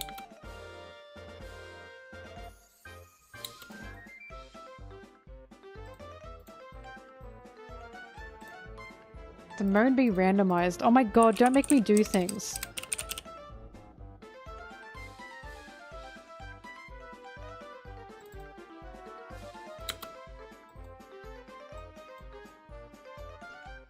Here are all his moans, if you even care. Zoro, what the hell?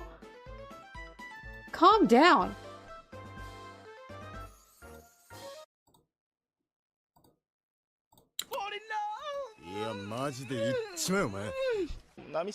That one's crazy.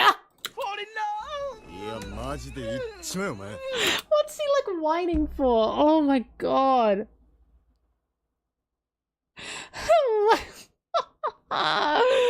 Oh, we have to put him down. Let's hear it again. This...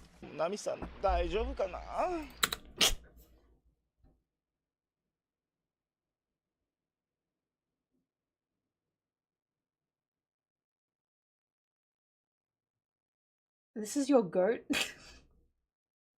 Isn't that what they say? That's your goat. That one's crazy as well. Why did he do that? I love his voice actor. He's insane.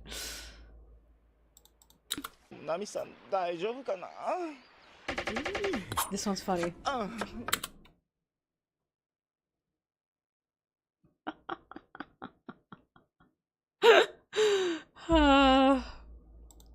That's a good one. There it is!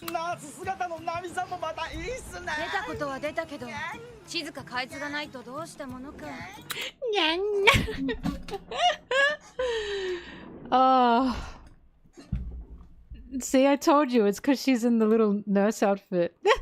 He's going, yeah!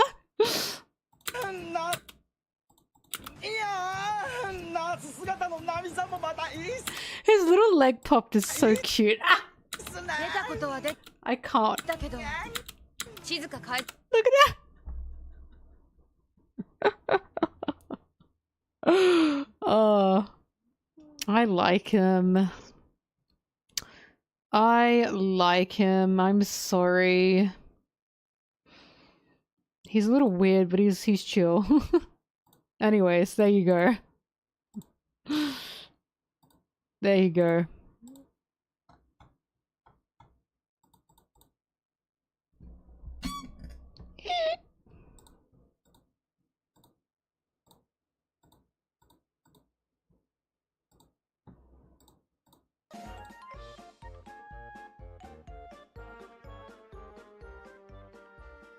Yeah, I have that saved.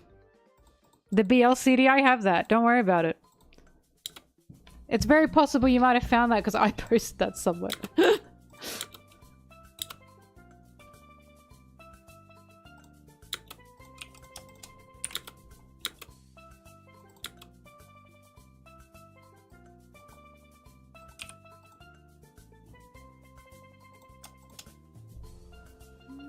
I'm not posting it again. I'm not doing it.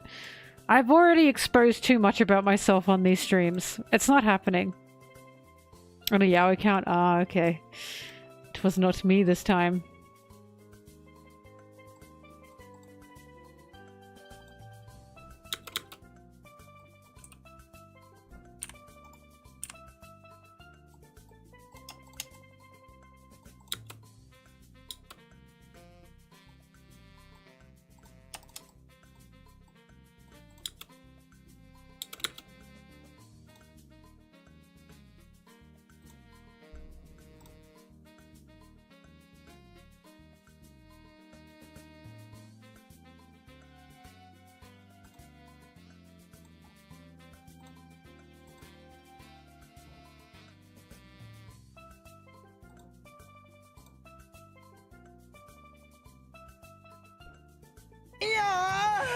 Thanks for the sub.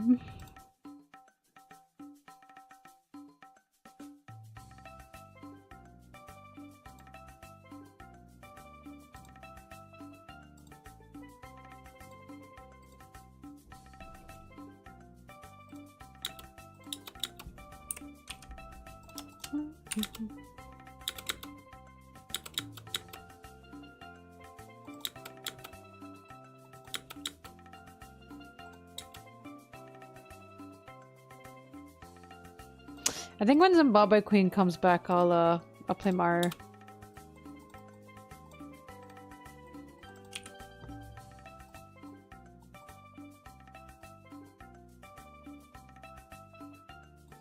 I'm not. Damn. Bro, stop being normal. You're scaring the hose.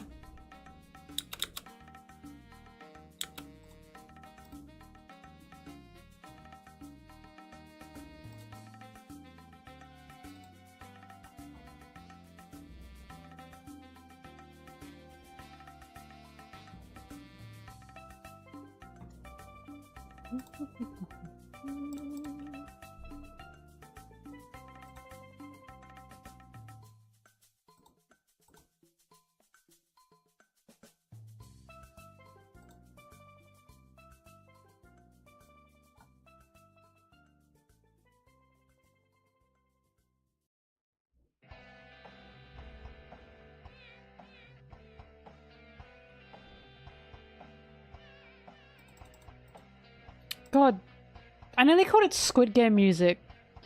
Splatoon music is really bizarre. Spooky video game music, yeah, let's get into it.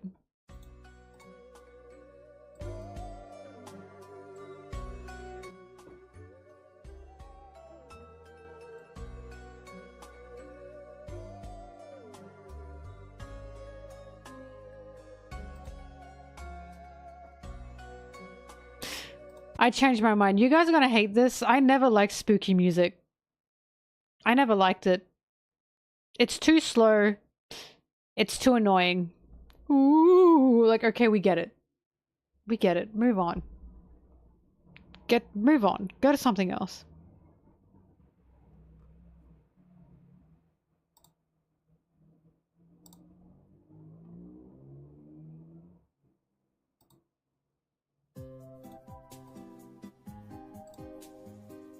Alright, much better.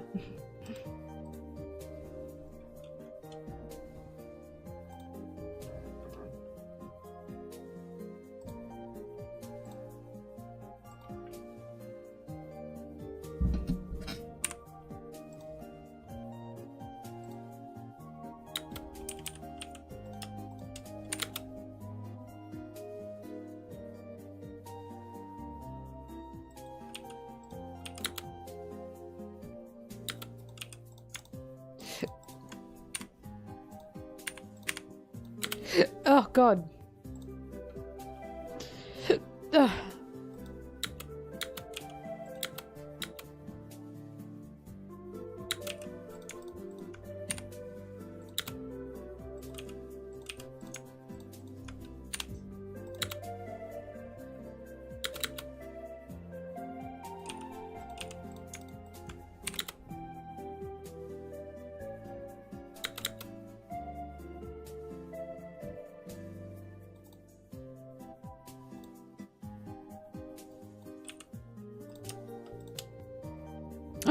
Fuck, you just came back! Oh my god! No, you're back too soon! I said that when you come back I'll play Mario Party, but I'm not ready.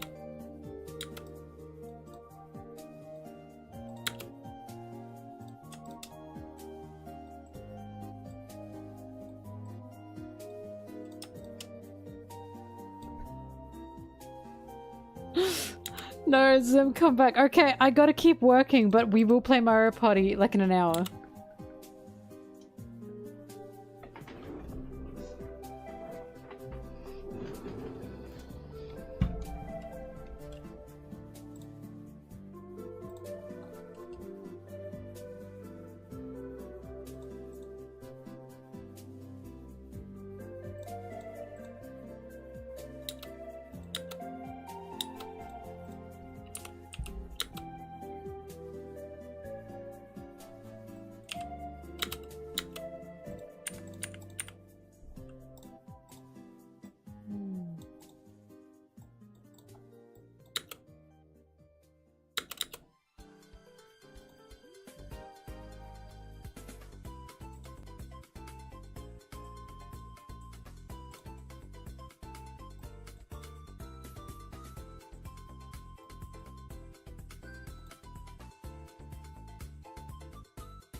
If you could own a truffle pig, would you?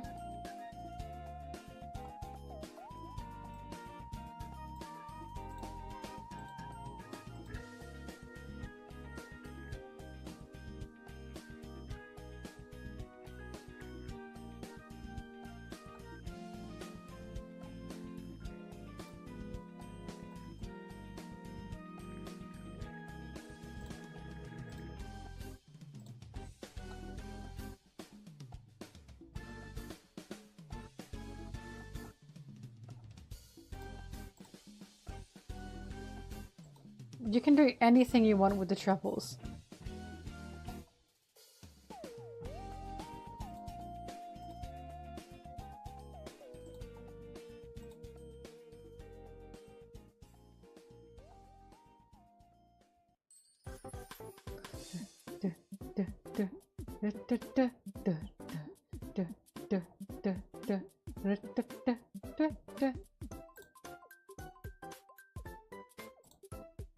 Would you treat the pig like a friend, a pet, or a worker?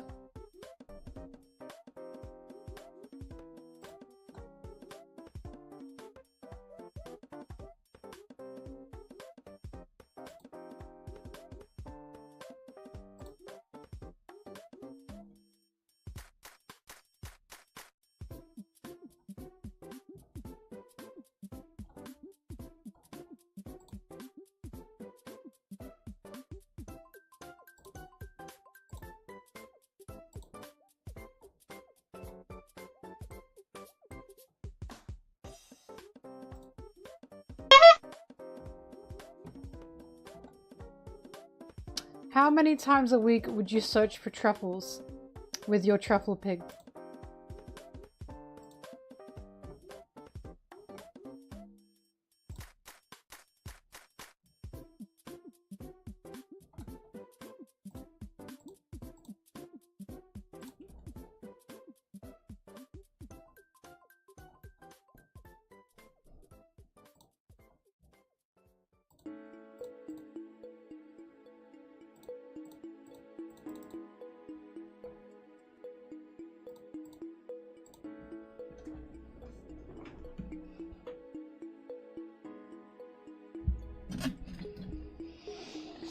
Every day? Now, what if your truffle pig was really shit at finding truffles?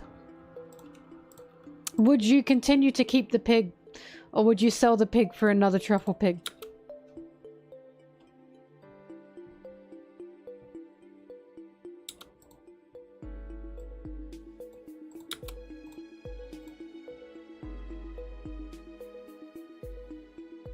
Wow. Sell the pig.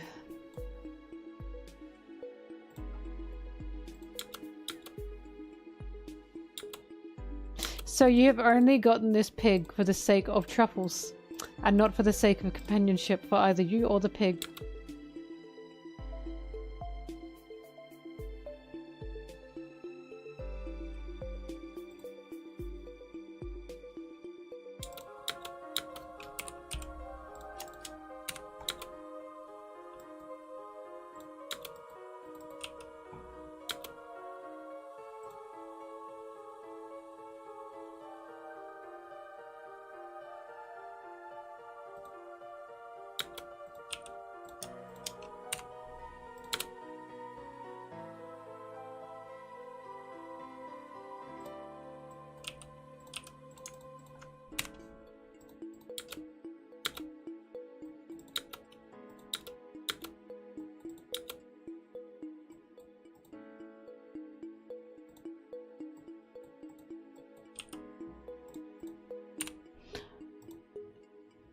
Ow!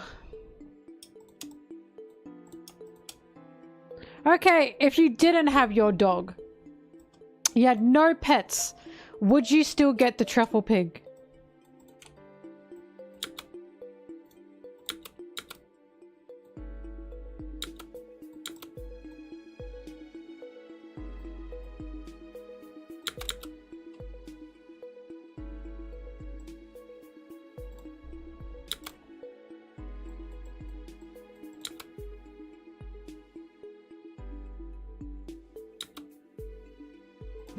You haven't met your cat or your pet. Okay? You're in the headspace of possibly getting a pet. Would you get the truffle pig?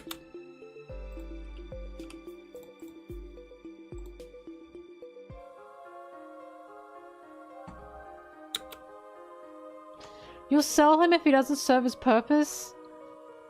What if it really likes you?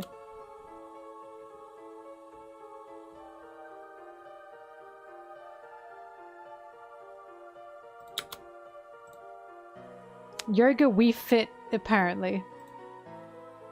Is what it's telling me. Why a pig? Because truffle pigs are so interesting. And also because I got a meme about Animal Farm on my Instagram yesterday. And now I'm thinking about truffle pigs. I'm thinking about the glue factory.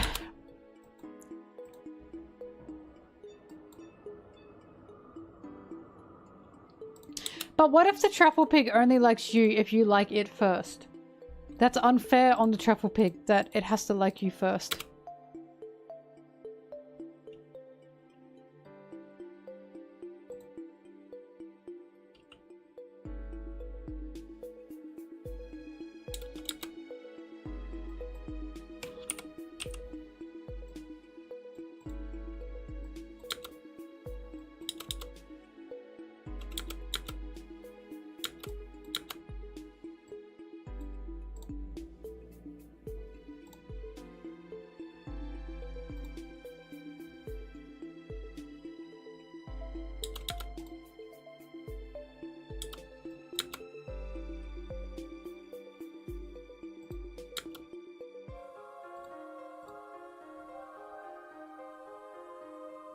I don't know how to take care of a truffle pig.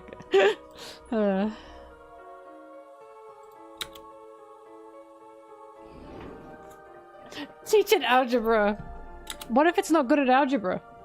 What if the pig is only good at lying there and being a friend?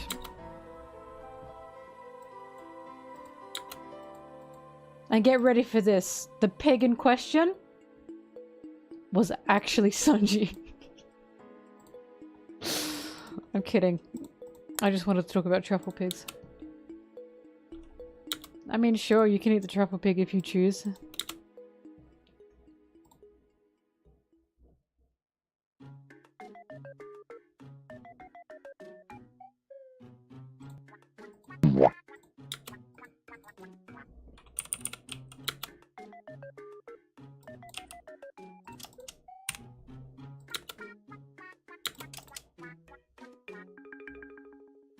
Truffle pigs are just normal pigs. They can just find truffles.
My cat stopped.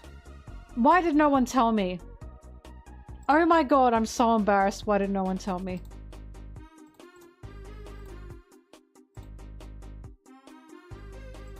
Sad.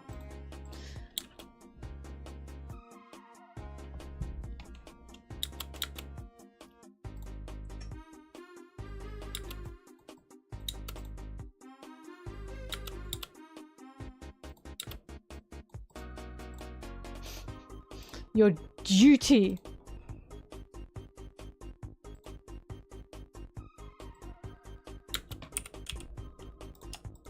Stopped being cute.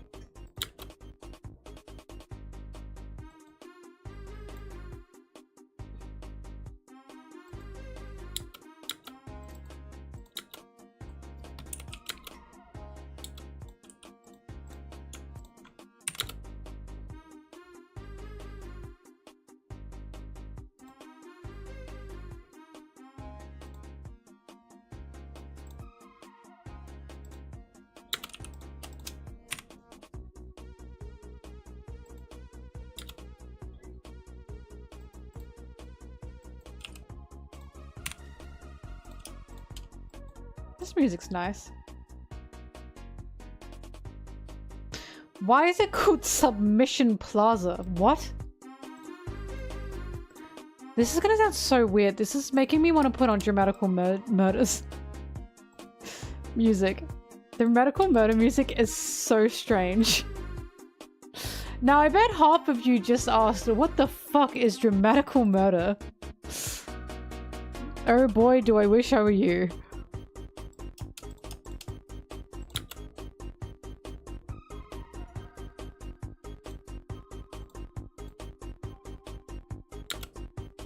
Oh, you're right, I don't wish I were them. Dramatical Murder was a BL game. It was a yaoi game. It was so popular back in like 2014. And it was like fucked up. The story, unironically, was pretty good. The story was unironically pretty good. But it was fucked. And like you take like different like routes as the main character. The main character, I think, has baller design. Hang on.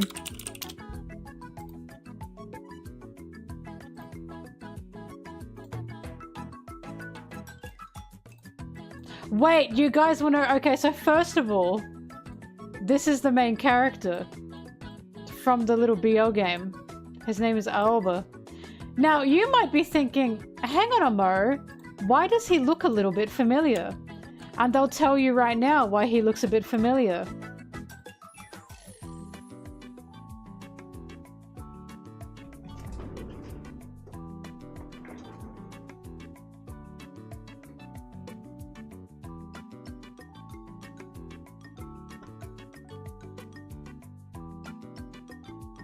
Do you see it?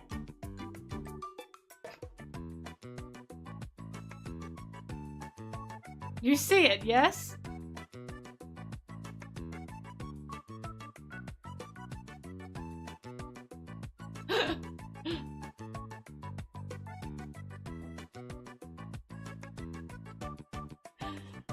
Now, the reason Percy even drew that, so Percival made that, the only reason Percival drew that Sanji like that is because I said to them, you gotta make him hit the Aoba pose.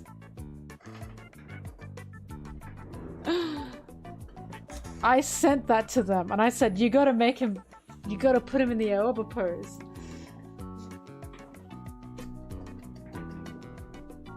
I am an outsider.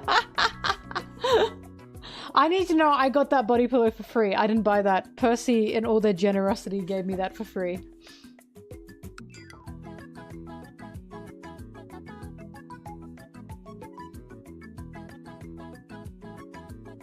Anyways, yeah, that's why. That's why you probably know this guy. Anyways, I love him. He was a good character.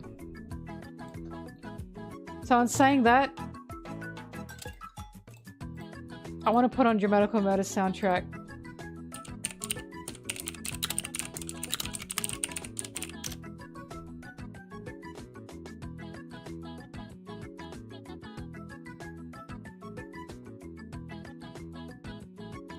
This is a good song though. I'm waiting for it to end. I didn't know him, but now I do. Welcome, you are learning. What now?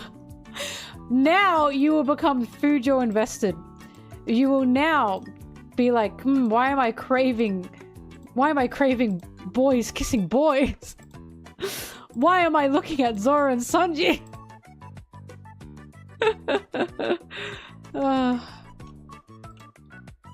Foily, who would be Zoro? Kojaku, because Kojaku got so cucked. Sorry, Kojaku, yeah. Kojaku was such a towel boy. He was such a loser. I'm sorry. I didn't like him, to be fair. Like, I didn't hate him, but I was like, oh my god, he's such a pussy.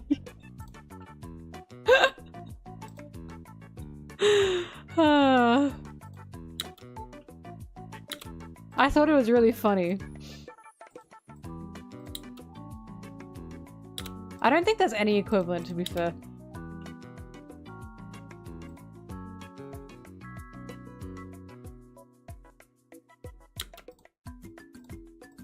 Alright. I gotta listen. I'm so excited.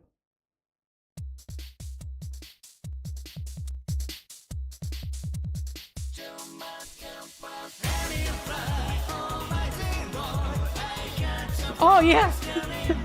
This is good!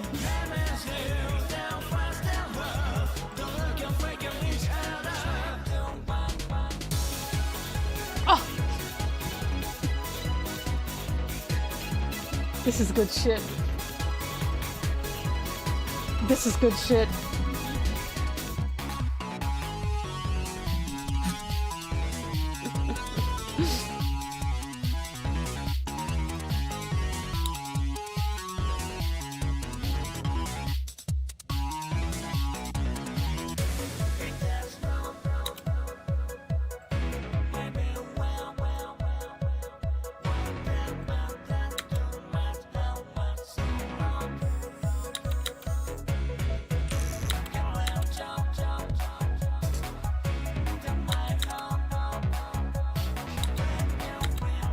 I love techno music.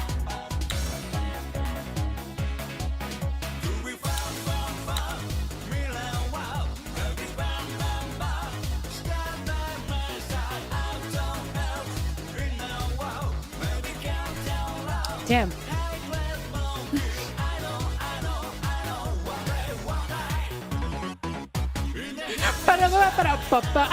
Please.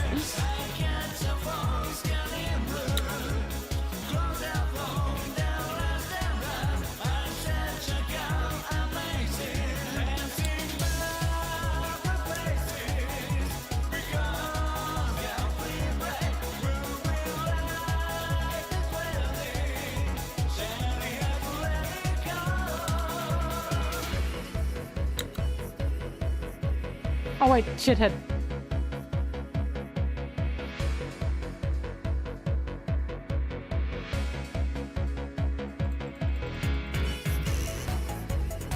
Oh shit.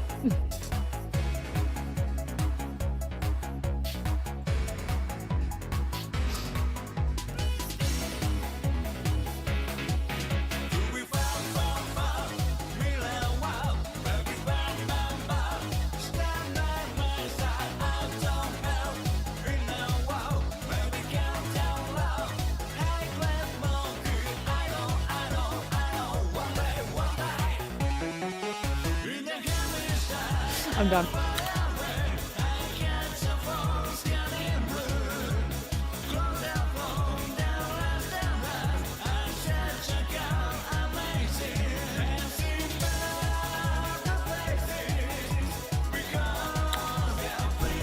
This is not my beat. No.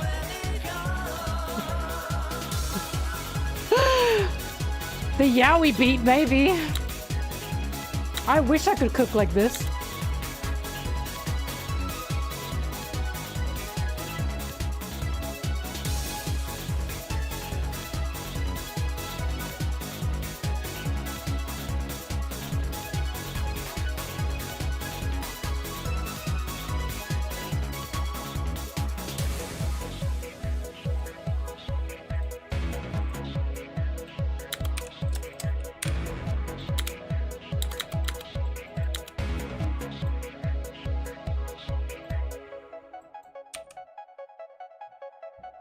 The green hair guy. Oh my god, shithead.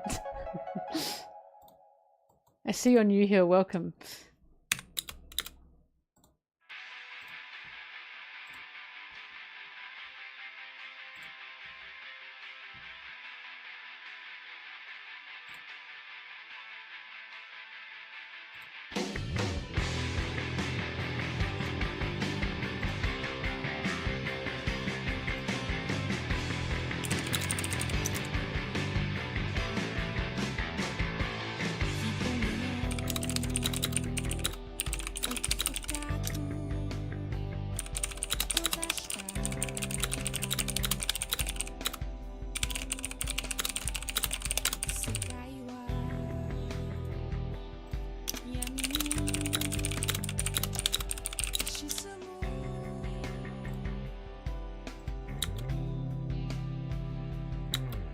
My fave One Piece OST.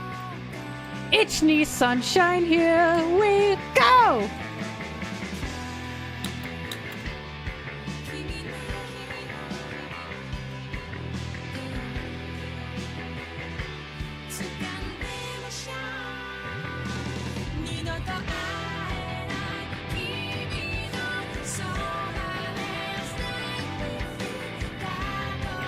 Is this the game soundtrack? What the hell? This isn't the game soundtrack. Sorry, I was trying to find the game soundtrack. That was good though. AI Catch was banger. That was called AI Catch. Where's the game soundtrack? Stop giving me like... There we go. OST. That's what I wanted.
Oh.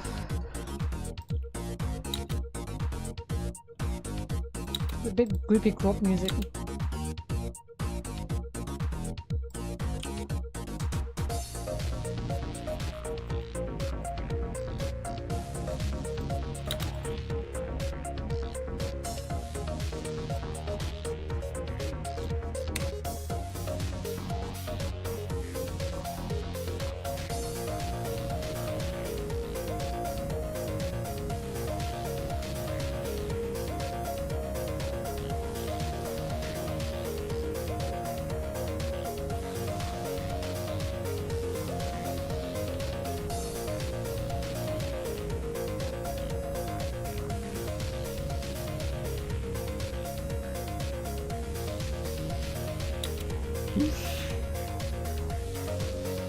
Sorry, this beat... this beat is from a particular game that I'm not sure you'd care much for. I can send you the... here's the playlist.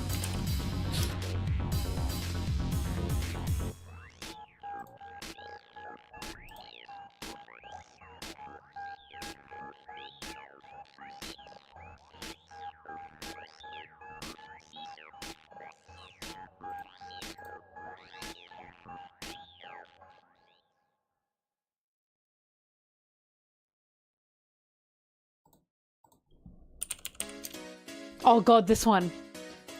Yeah. I'll never forget this one.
Pop, pop, pop, pop.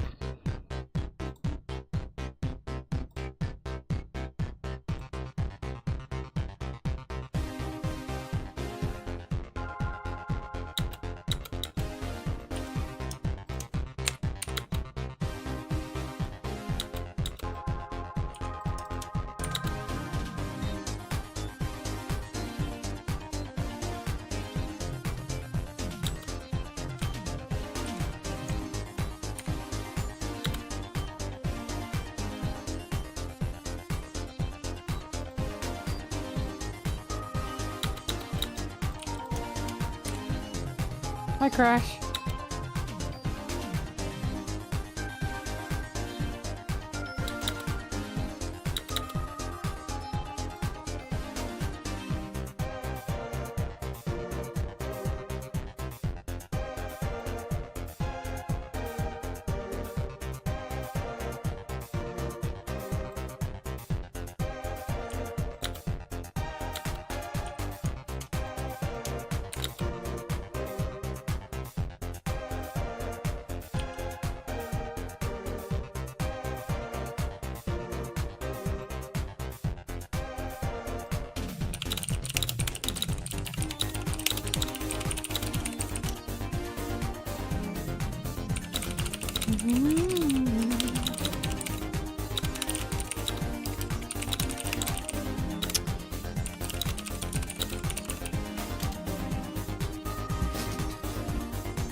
Ah!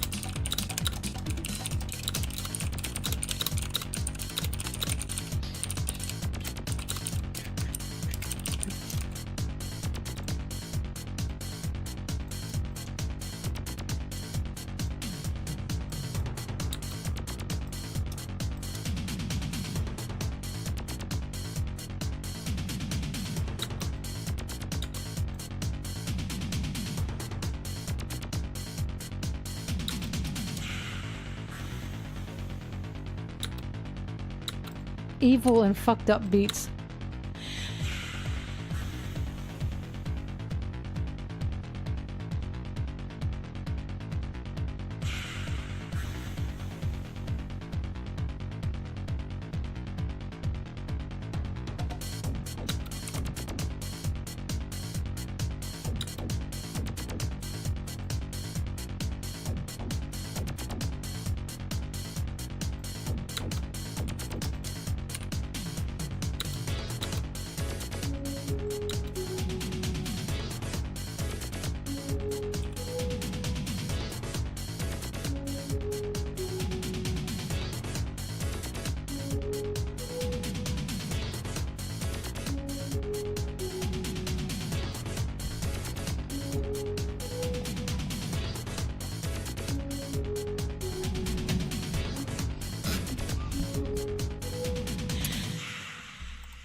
Oh god. Oh god.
No, but I've seen the beach that makes you old.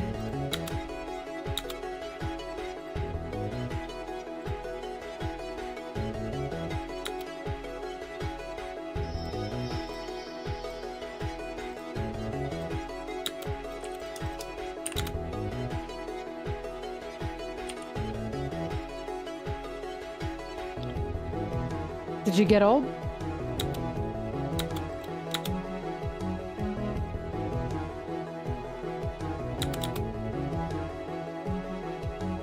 Made you old. I told you, man. It's probably because you went to the beach that made you old.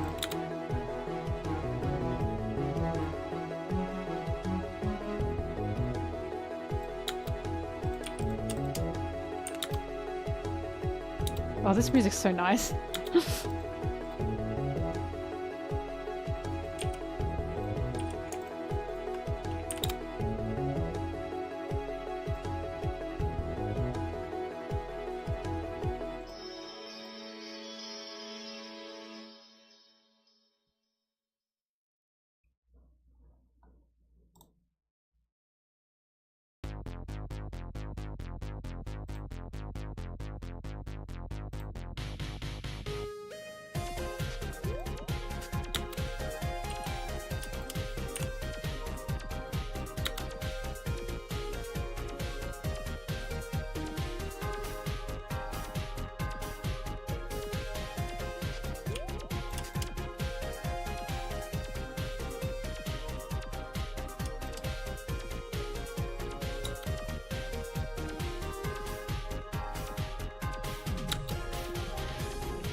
I hope that answered your question.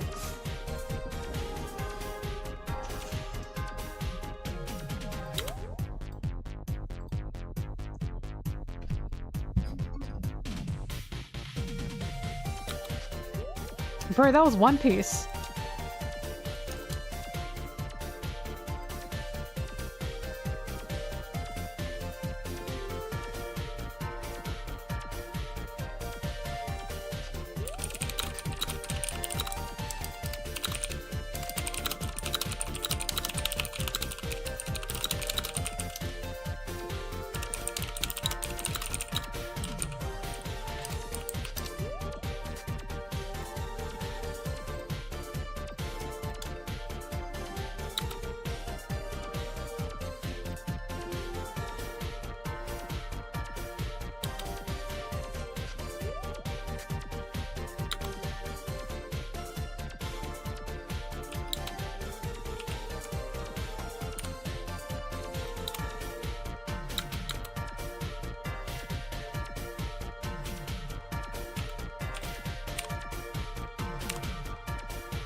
Sorry, I'm jumping back and forth.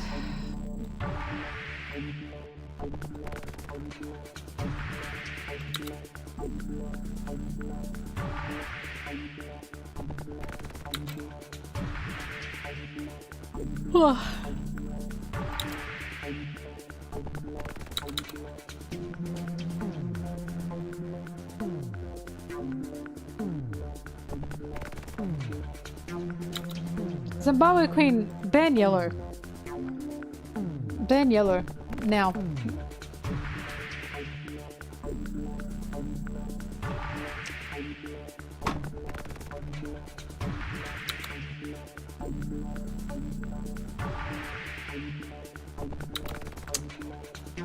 Do I have to do all my own work around here?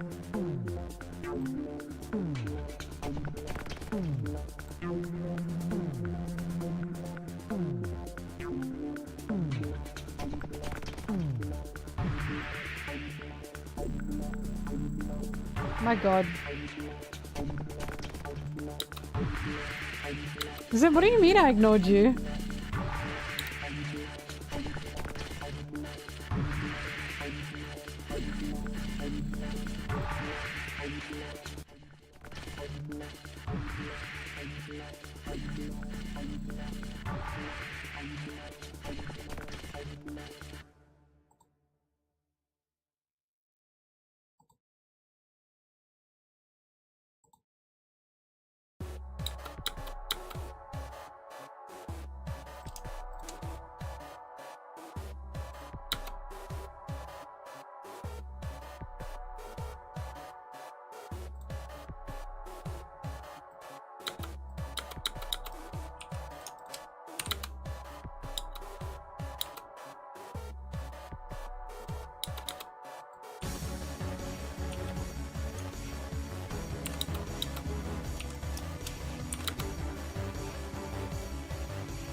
What's your discovery?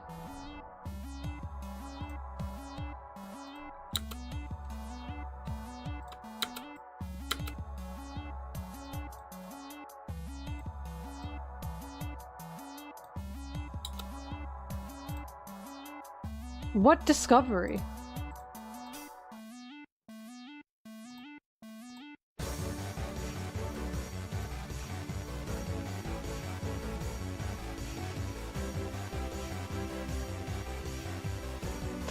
Sorry, I'm confused. What?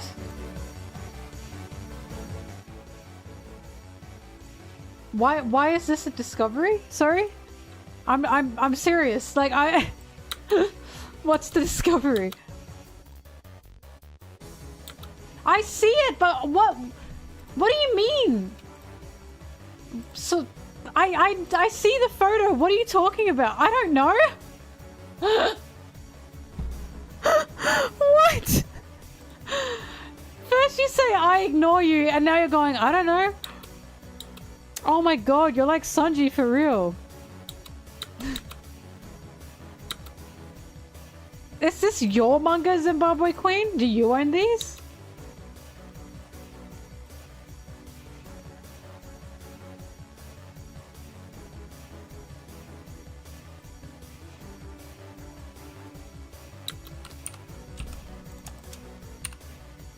I took the photo.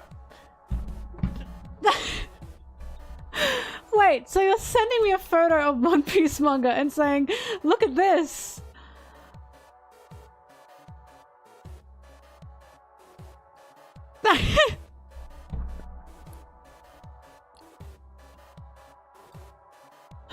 I'm so lost.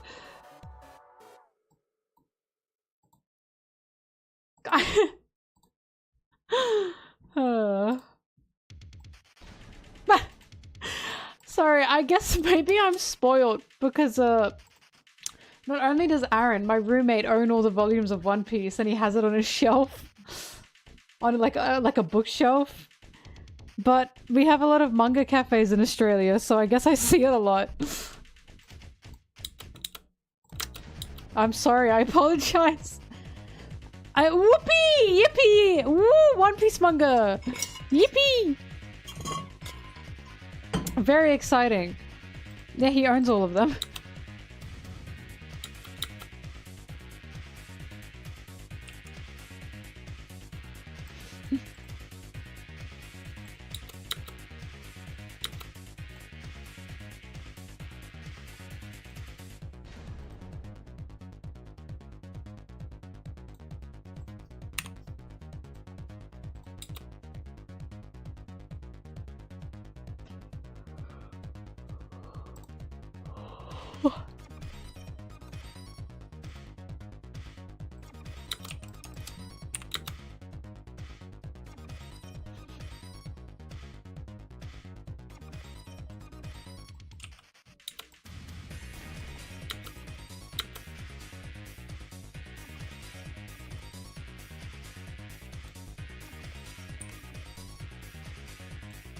I was gonna say, is the discovery that Zoro is on volume 69? Because that's a good one.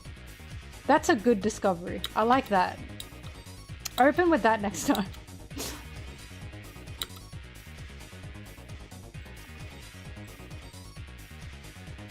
Yellow, did you actually die? Or are you protesting against me?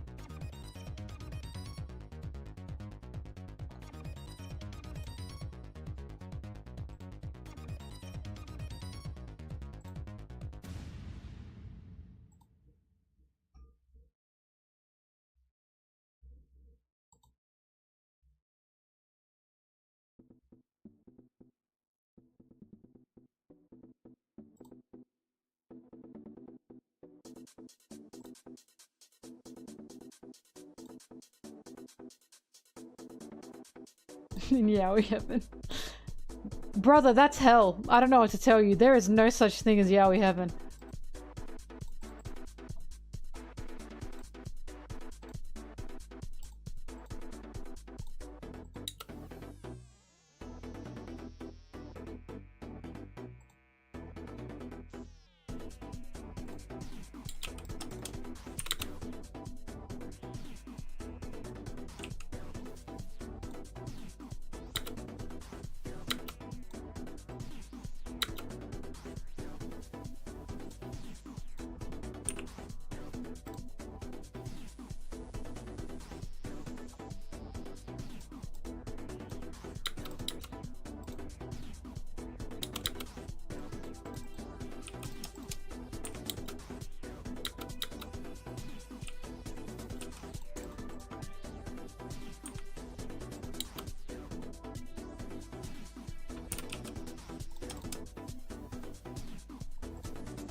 I think before Zeph cut his leg off with like the rock or broke his leg off with the rock, he should have gone, "C'est la vie." And then broken it off.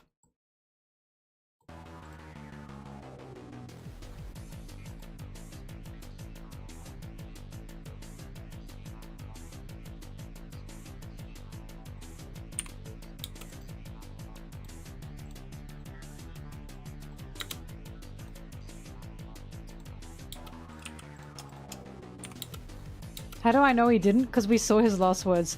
And they were not "C'est la vie." They were like, well, I guess this is it.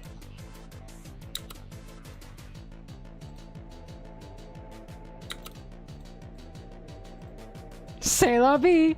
Ah! How did Sanji not hear that on the other side of the rock?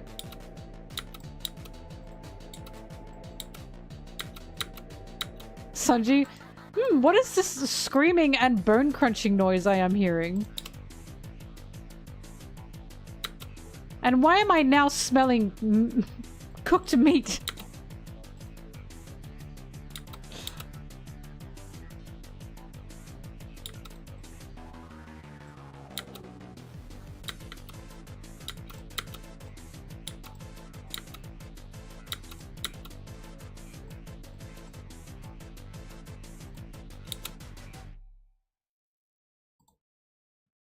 Zeph is a chef, thank you very much. They could make fire on that rock, and we know that because Sanji was. He cooked it. How dare you? That was probably Zeph's final meal, he thought. He definitely cooked it. What do you mean, girl, what? This makes sense. They literally made fire. Do you want me to pull it up? Do you want me to pull it up? I am the one who knows Sanji. I am the Sanji person. They were making fire. And I know they were making fire.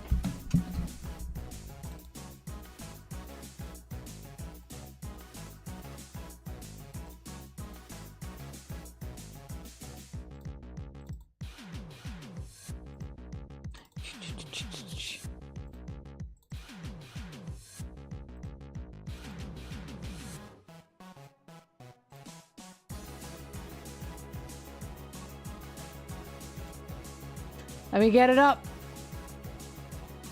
Let me pull it up.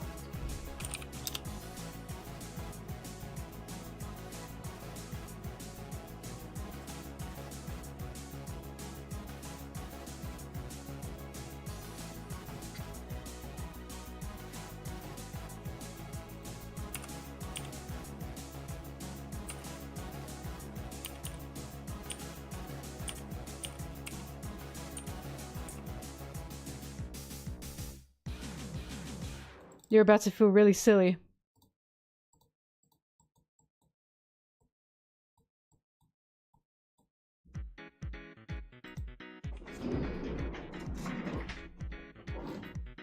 Wrong! Incorrect! Incorrect!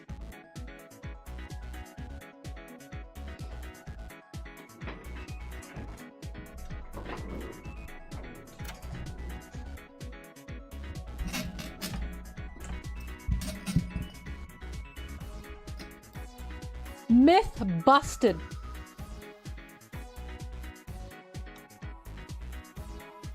Zeph didn't scream, he's goated.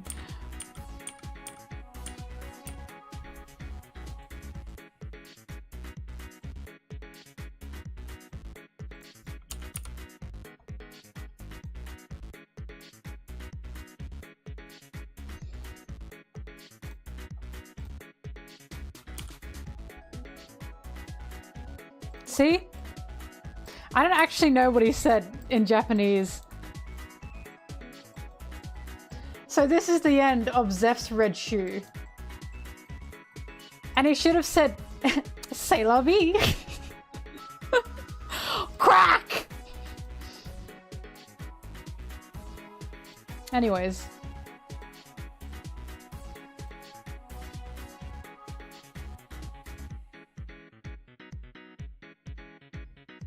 You died like Whitebeard, standing.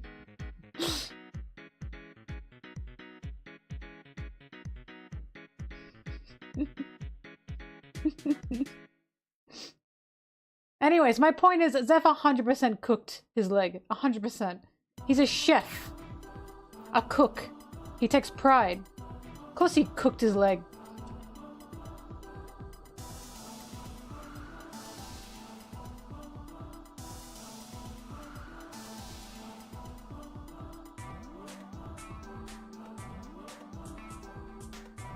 A good wine? Please.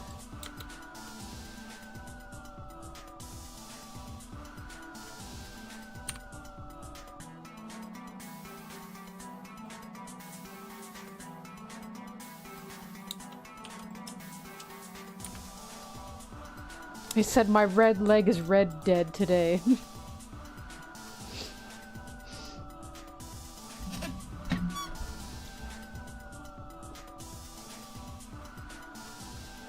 You said red leg, more like end leg.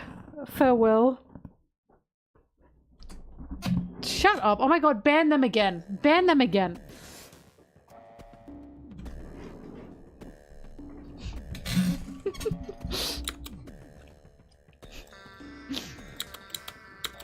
Because you're funnier than me.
Oh my god, for my Yu-Gi-Oh fiends out there.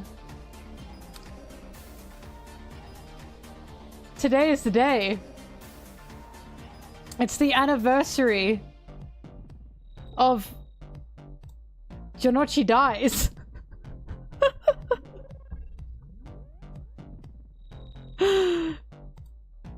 Congratulations. For those who don't know what this is, basically the episode was like, this was like the preview for the next episode, and it was like, what's gonna happen? Who's gonna survive? What's going on here? And then it came up, next episode, Janochi dies. This was such a popular meme in Japan that they even had like celebrities react to this, I remember. It was very funny.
Not to bring up Harry Potter. Not to bring it up. You know how there's like that mirror where you can like see what you desire in it? Like in the mirror you see what you want. What would be what would you see? If you looked in that mirror, what would you see?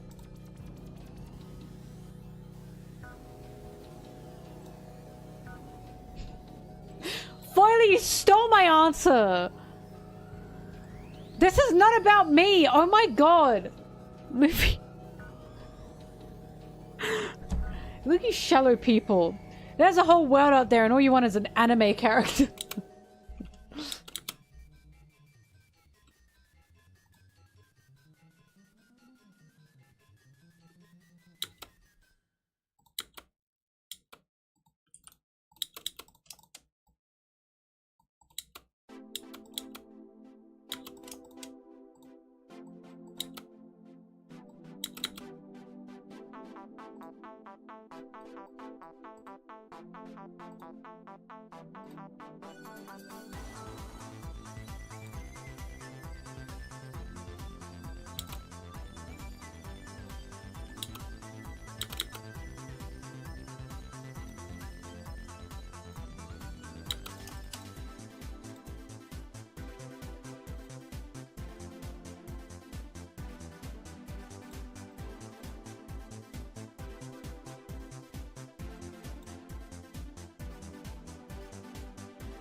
We're halfway.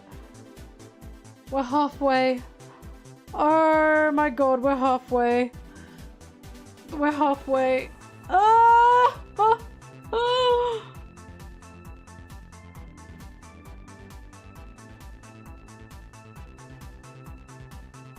Oh god.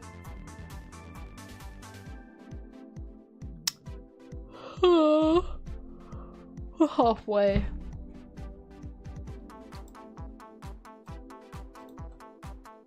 Stretch.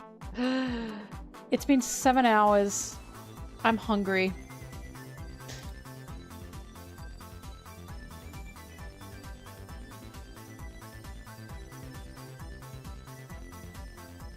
Okay.